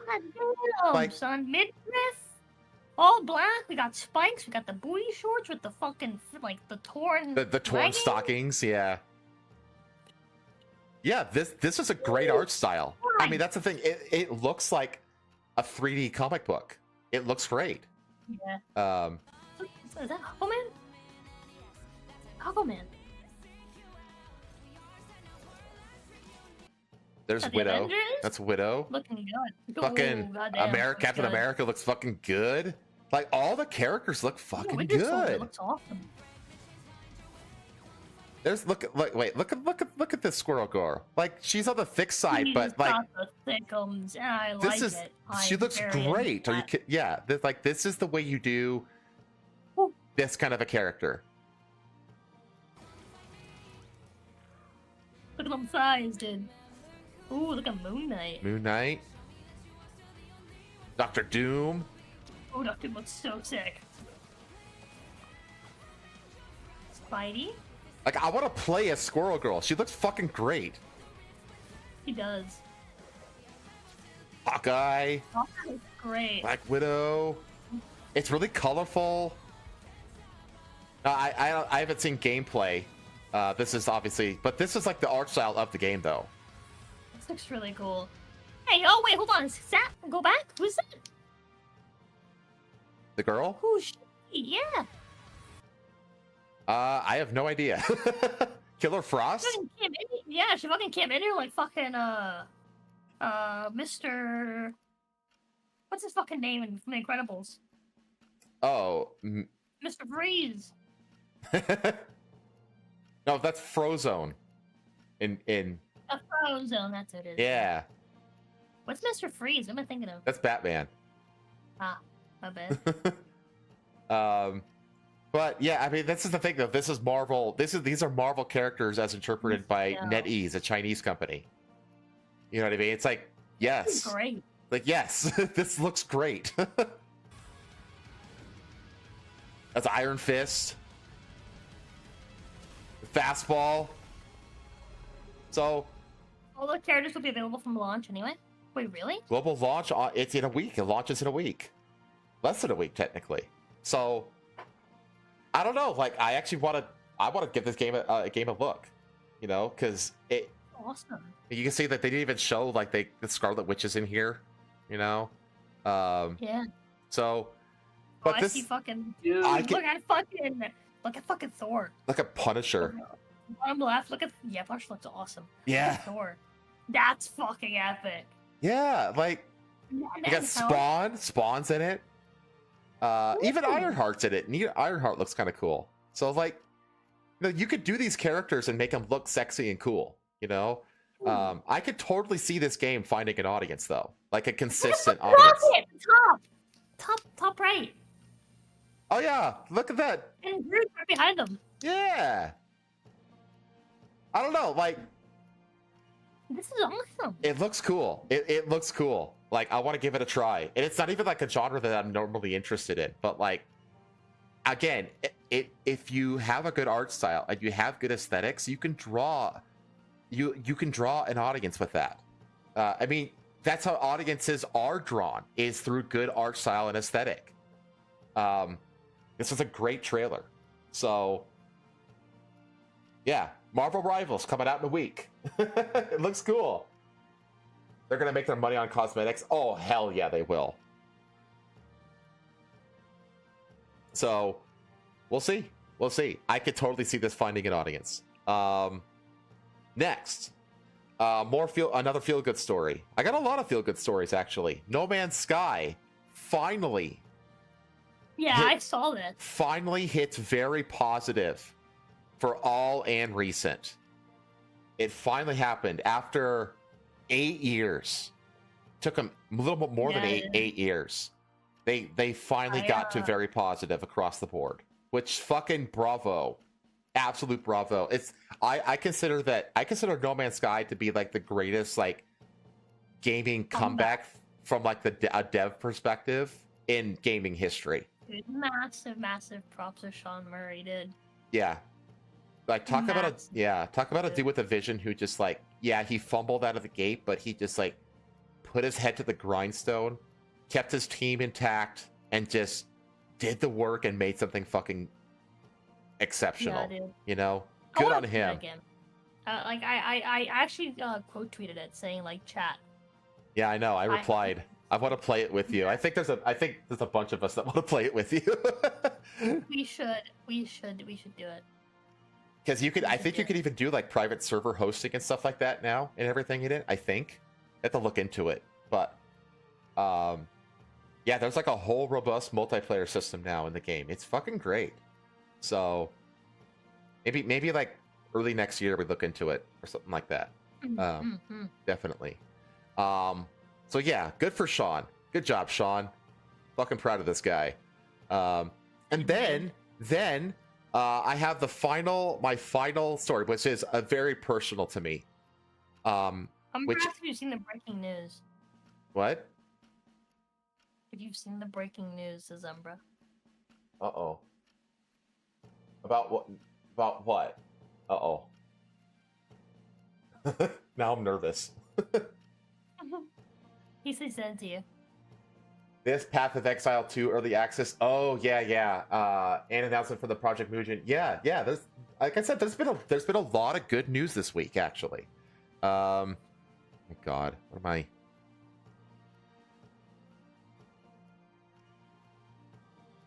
Oh my God.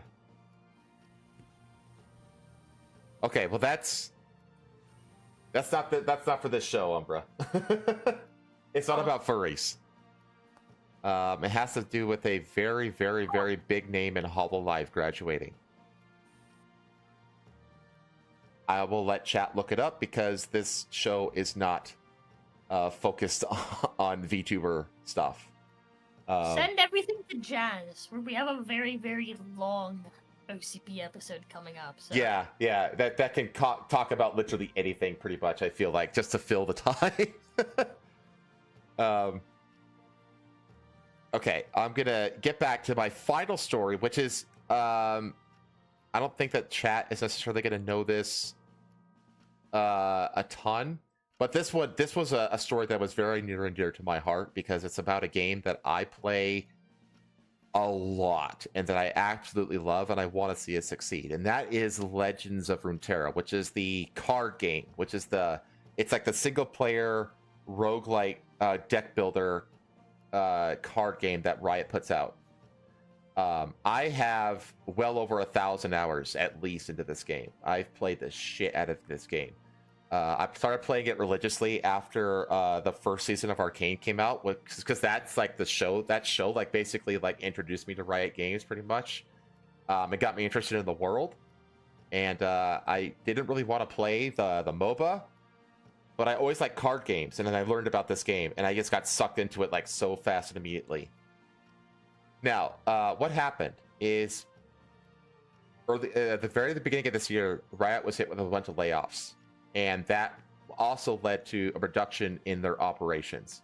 The two things that suffered the most from this was Riot Forge was closed, which is really sad because there was a lot of really cool products that came out of Riot Forge. And the other one was a big reduction in the resources for the card game. And that led to a bit of a restructuring in like what they were going to be releasing in forms of like ongoing content. And that unfortunately culminated in the most recent DLC patch that coincides with the Arcane Season 2 release, which included Warwick, which you see here, and it also included Ambessa into the game, into the Path of Champions. Path of Champions is like the single-player roguelike, deck building thing that I was talking about in the game. So they introduced these two new champions into Path of Champions, and they were a big letdown. So what they normally, every champion, so I found this video that it's a compilation of all of the champions in the game, and all the champions, they have a level up, and whenever they level up, they have things like this. So they all have little unique animations and audio cues. So that's like Fizz,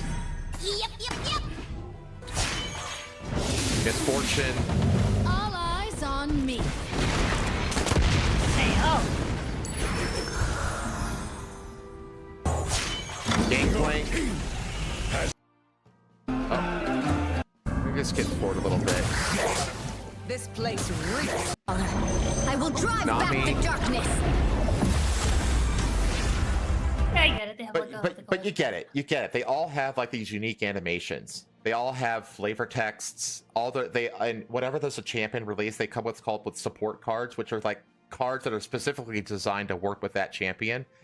And whenever you play, like if you play the champion in the game and then you play one of those support cards, they'll have like this little dialogue exchange where like we'll say, "Hey, welcome on board," they will reply and stuff like that. So they have like these little flavor dialogues and stuff like that. It just gives character to the cards. You know what I mean? They have these unique animations that I just showed you, and they also will typically have new unique mechanics, stuff like that involved with them. And with this new update, we didn't get any of that. All we got were the card art, and then if I can find it in here, upon level up, you get this. You get this. That's it. That little... Fucking lame. That's all you get. And this is like the generic level up for all of the cards. All the new cards. So like this is the same thing you get for Ambessa. So they got rid of all the unique animations. They got rid of the dialogues. They got rid of the flavor text. They basically just took the character out of all the characters. And it was like a huge disappointment. I actually like wrote like a long-winded kind of like critique, and it, I got over 300 likes on it. The fan base was really like unhappy about it, and they were worried that like the game is essentially in a doom loop, where they're just like, well, if you keep releasing products that the gamers are unhappy with, they're not going to buy it. And if they don't buy it, then you're not going to have the budget you need to continue development on new content going into the future.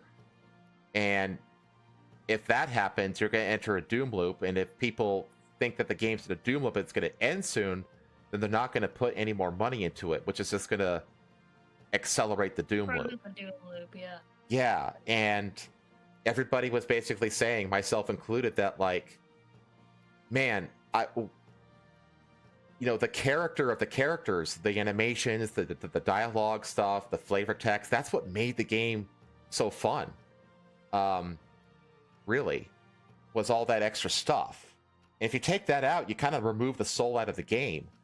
And then so what they did is they actually listened, and they put out a poll. They said, like, what would you rather have? Would you rather have like more frequent updates with new champions added to the Path of Champions, new content, new card backs, new art, this and that?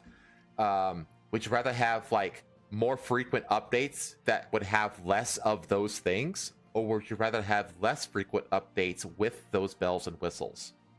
And the community largely, almost universally said, we would rather you have less updates, but have each of those updates, although less frequent, be of the same quality that made the game so special in the first place. And so what happened? They fucking listened. And they released this. They put balancing quality and quantity for Legends of Runeterra. So hello players, Eric Shen here, executive producer for Legends of Runeterra. This guy will actually go around and do interview with like LOR streamers, essentially. Like they're really engaged with the community, which is really freaking cool, especially from a huge studio like Riot. You know what I mean? So it's really cool to see like a dev team that's actually like gives a shit about like what the players and like the people who stream the game care about. So they say, today I'm here to discuss how we're changing our approach to new to LOR champions thanks to the feedback you've given us around the releases of Fiddlesticks, Ambessa, and Warwick. So Fiddlesticks was a release. He got his own unique animation, but he didn't get any dialogue. So it's kind of like half and half. Too Long Didn't Read is, we'll be revisiting the way we make new champions for Legends of Runeterra to improve the look, feel, and sound quality for future champion releases, and retroactively apply those changes to Ambessa and Warwick. People were generally fine with Fiddlesticks not having dialogue because he doesn't really talk anyway. He just kind of grunts. Because Fiddlesticks thing, he's like this nightmare predatory demon that like mimics the voices of other people. So he doesn't really have his own dialogue. So people were like, it kind of makes sense for him to not have dialogue. He has an animation. He has a really, really, really fun, unique play mechanic. It's broken as fuck, but it's really fun to play. So people were generally happy with Fiddlesticks. But Ambessa and Warwick were like, no, this is an unacceptably low level of quality. They said, we will be postponing the release of new to LOR champions for now, including what we had planned for December. This means we will only release 3 new champions in 2024, not the 4 we announced previously. You'll see just 1 champion making their way from PvP into PvE in December. So that's the thing. There's like almost 100 champions in the game outside of the Path of Champions system, and they're slowly bringing them into the Path of Champions because there's a bunch of mechanics and like unique things about, there's like constellations and all these other like little upgrade features that they have to figure out so they can port them into and make them work inside the Path of Champions. So it takes time for them to figure that out. So they're just slowly drip feeding them out of the main game and into the Path of Champions. So we're going to see 1 of those happen in December, but otherwise they're delaying the rest of the DLC because they actually fucking listen to the fans, which just made me so goddamn happy. Because it's like, usually they shit on us, you know? And this time they actually were like, you know what? No, we're going to actually listen to you and give you what you guys want. It's going to require some sacrifices, time, but we want you to be happy with the product that we do give you. So they say new cards to support all new LOR champions. So those are the support cards I was talking about. Adding flavor text to those new cards, not just the champions. More sound effects and to champions and new cards. So that means like dialogue potentially. The champion level up, so all the animations and the voiceover. Okay. So they're basically saying that we're going to do our best to bring those things back to the champions, and we're going to retroactively bring those into the game for Warwick and Ambessa.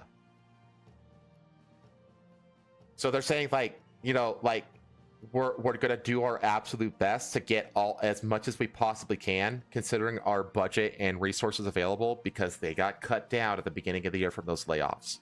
But the thing is that honestly, I think that's a completely fair ask of the player base. I think the player base is completely understanding that they are, you know, they are short on resources and staff.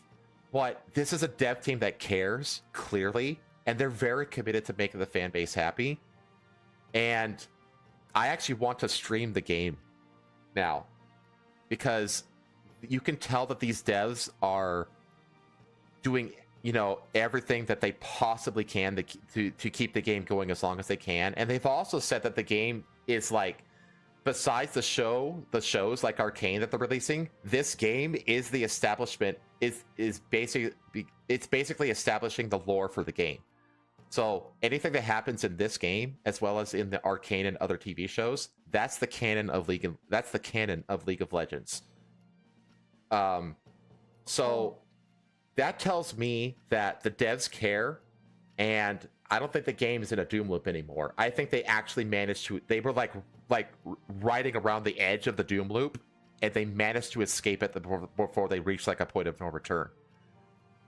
Because they listened to fan feedback. So I'm like super happy about this, and I don't want to let chat know that I'm like really happy about this, and that there are dev teams out there, even for big corporations, that actually give a shit. And every once in a while, you can find one that will listen to the fans, and this is one of them. So massive kudos to Riot Shen.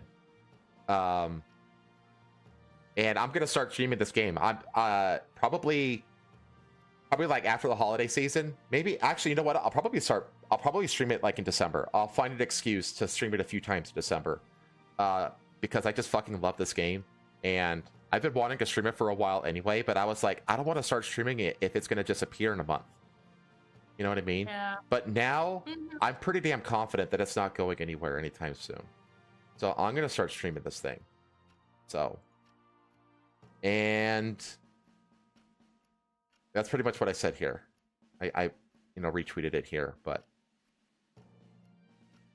they actually listen to fans. They work with them to make the game something everyone is happy with while balancing available dev resources. Very refreshing. Makes me optimistic for the game. It's clear the devs are committed to making this game great with the resources available. I too want to engage with this fan community for the first time as well. And if this game proves to have a real future, I will start streaming it on a regular basis. So, yeah. I just wanted to talk about it, because this is the game that I really care about. It is. So that's it. That's all the news I had. We're not going to talk about Destiny blowing Nick Fuentes? No, I'm not going to talk about. No.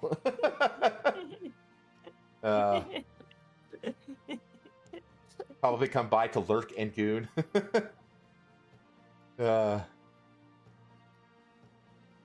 Teamfight Tactics. Yeah, I've heard good things about that. That's the thing about Riot. Like, the whole meme about Riot is like everything that Riot does is great except for League of Legends, which is like their main driver.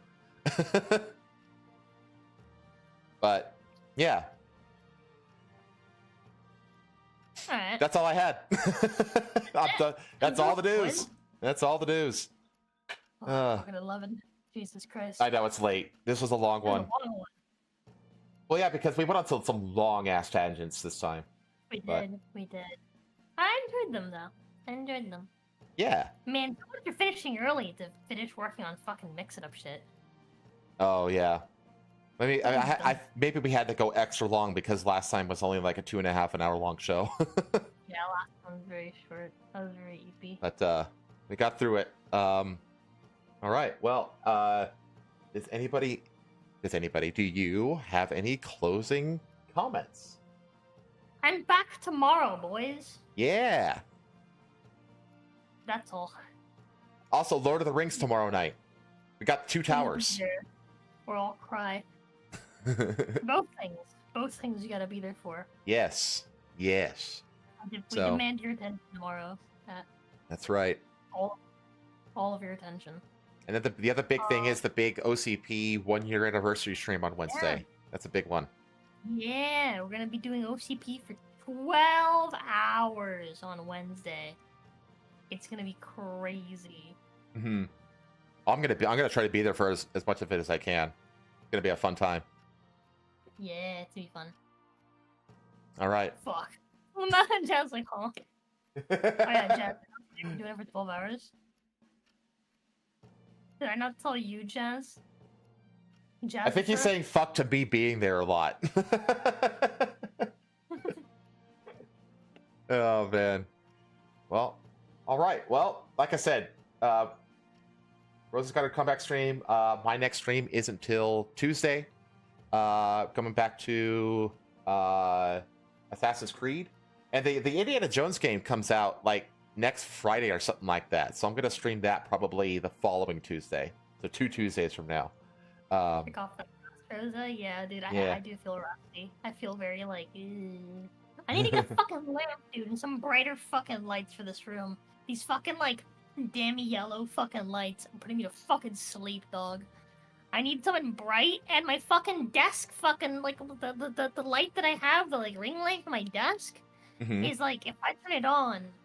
Let me see if the mic picks up for you guys. Do you hear that? That buzzing? Yeah?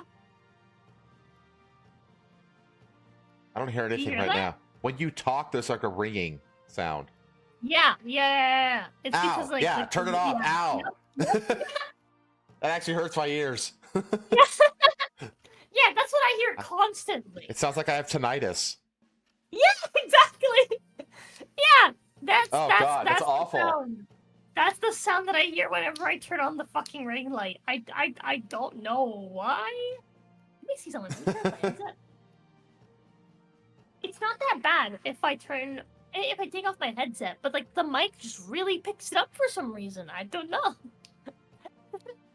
Your bulb was dying, Bear says. Also, you activated his tinnitus and he hates you. I don't know. It sounded like that since I got it, and it doesn't sound that bad in person. It's the filament shaking, he says. That makes sense. It just sounds way fucking worse when the mic picks it up. Like, it's almost inaudible. It's weird. Like, in person. Pizza couldn't hear until I point out that Pizza also has really shit hearing. I have really good hearing. I have really good hearing and I have really good taste. Everything else I have sucks, though. All right. I think we're exhausted at this point. So yeah. Make sure to like and subscribe. Always anything to help the algorithm. Leave a comment after this video posts. And I'll see you. You'll see Rosa tomorrow. Because you will be there. Tomorrow. You don't have a choice, chat. You will be there. Yes, T, not yes, T. I feel icky. And then tomorrow night, we're gonna watch Two Towers, and then we got the OCP anniversary on Wednesday. Other than that, go ahead, say it. Go fuck yourselves. Bye.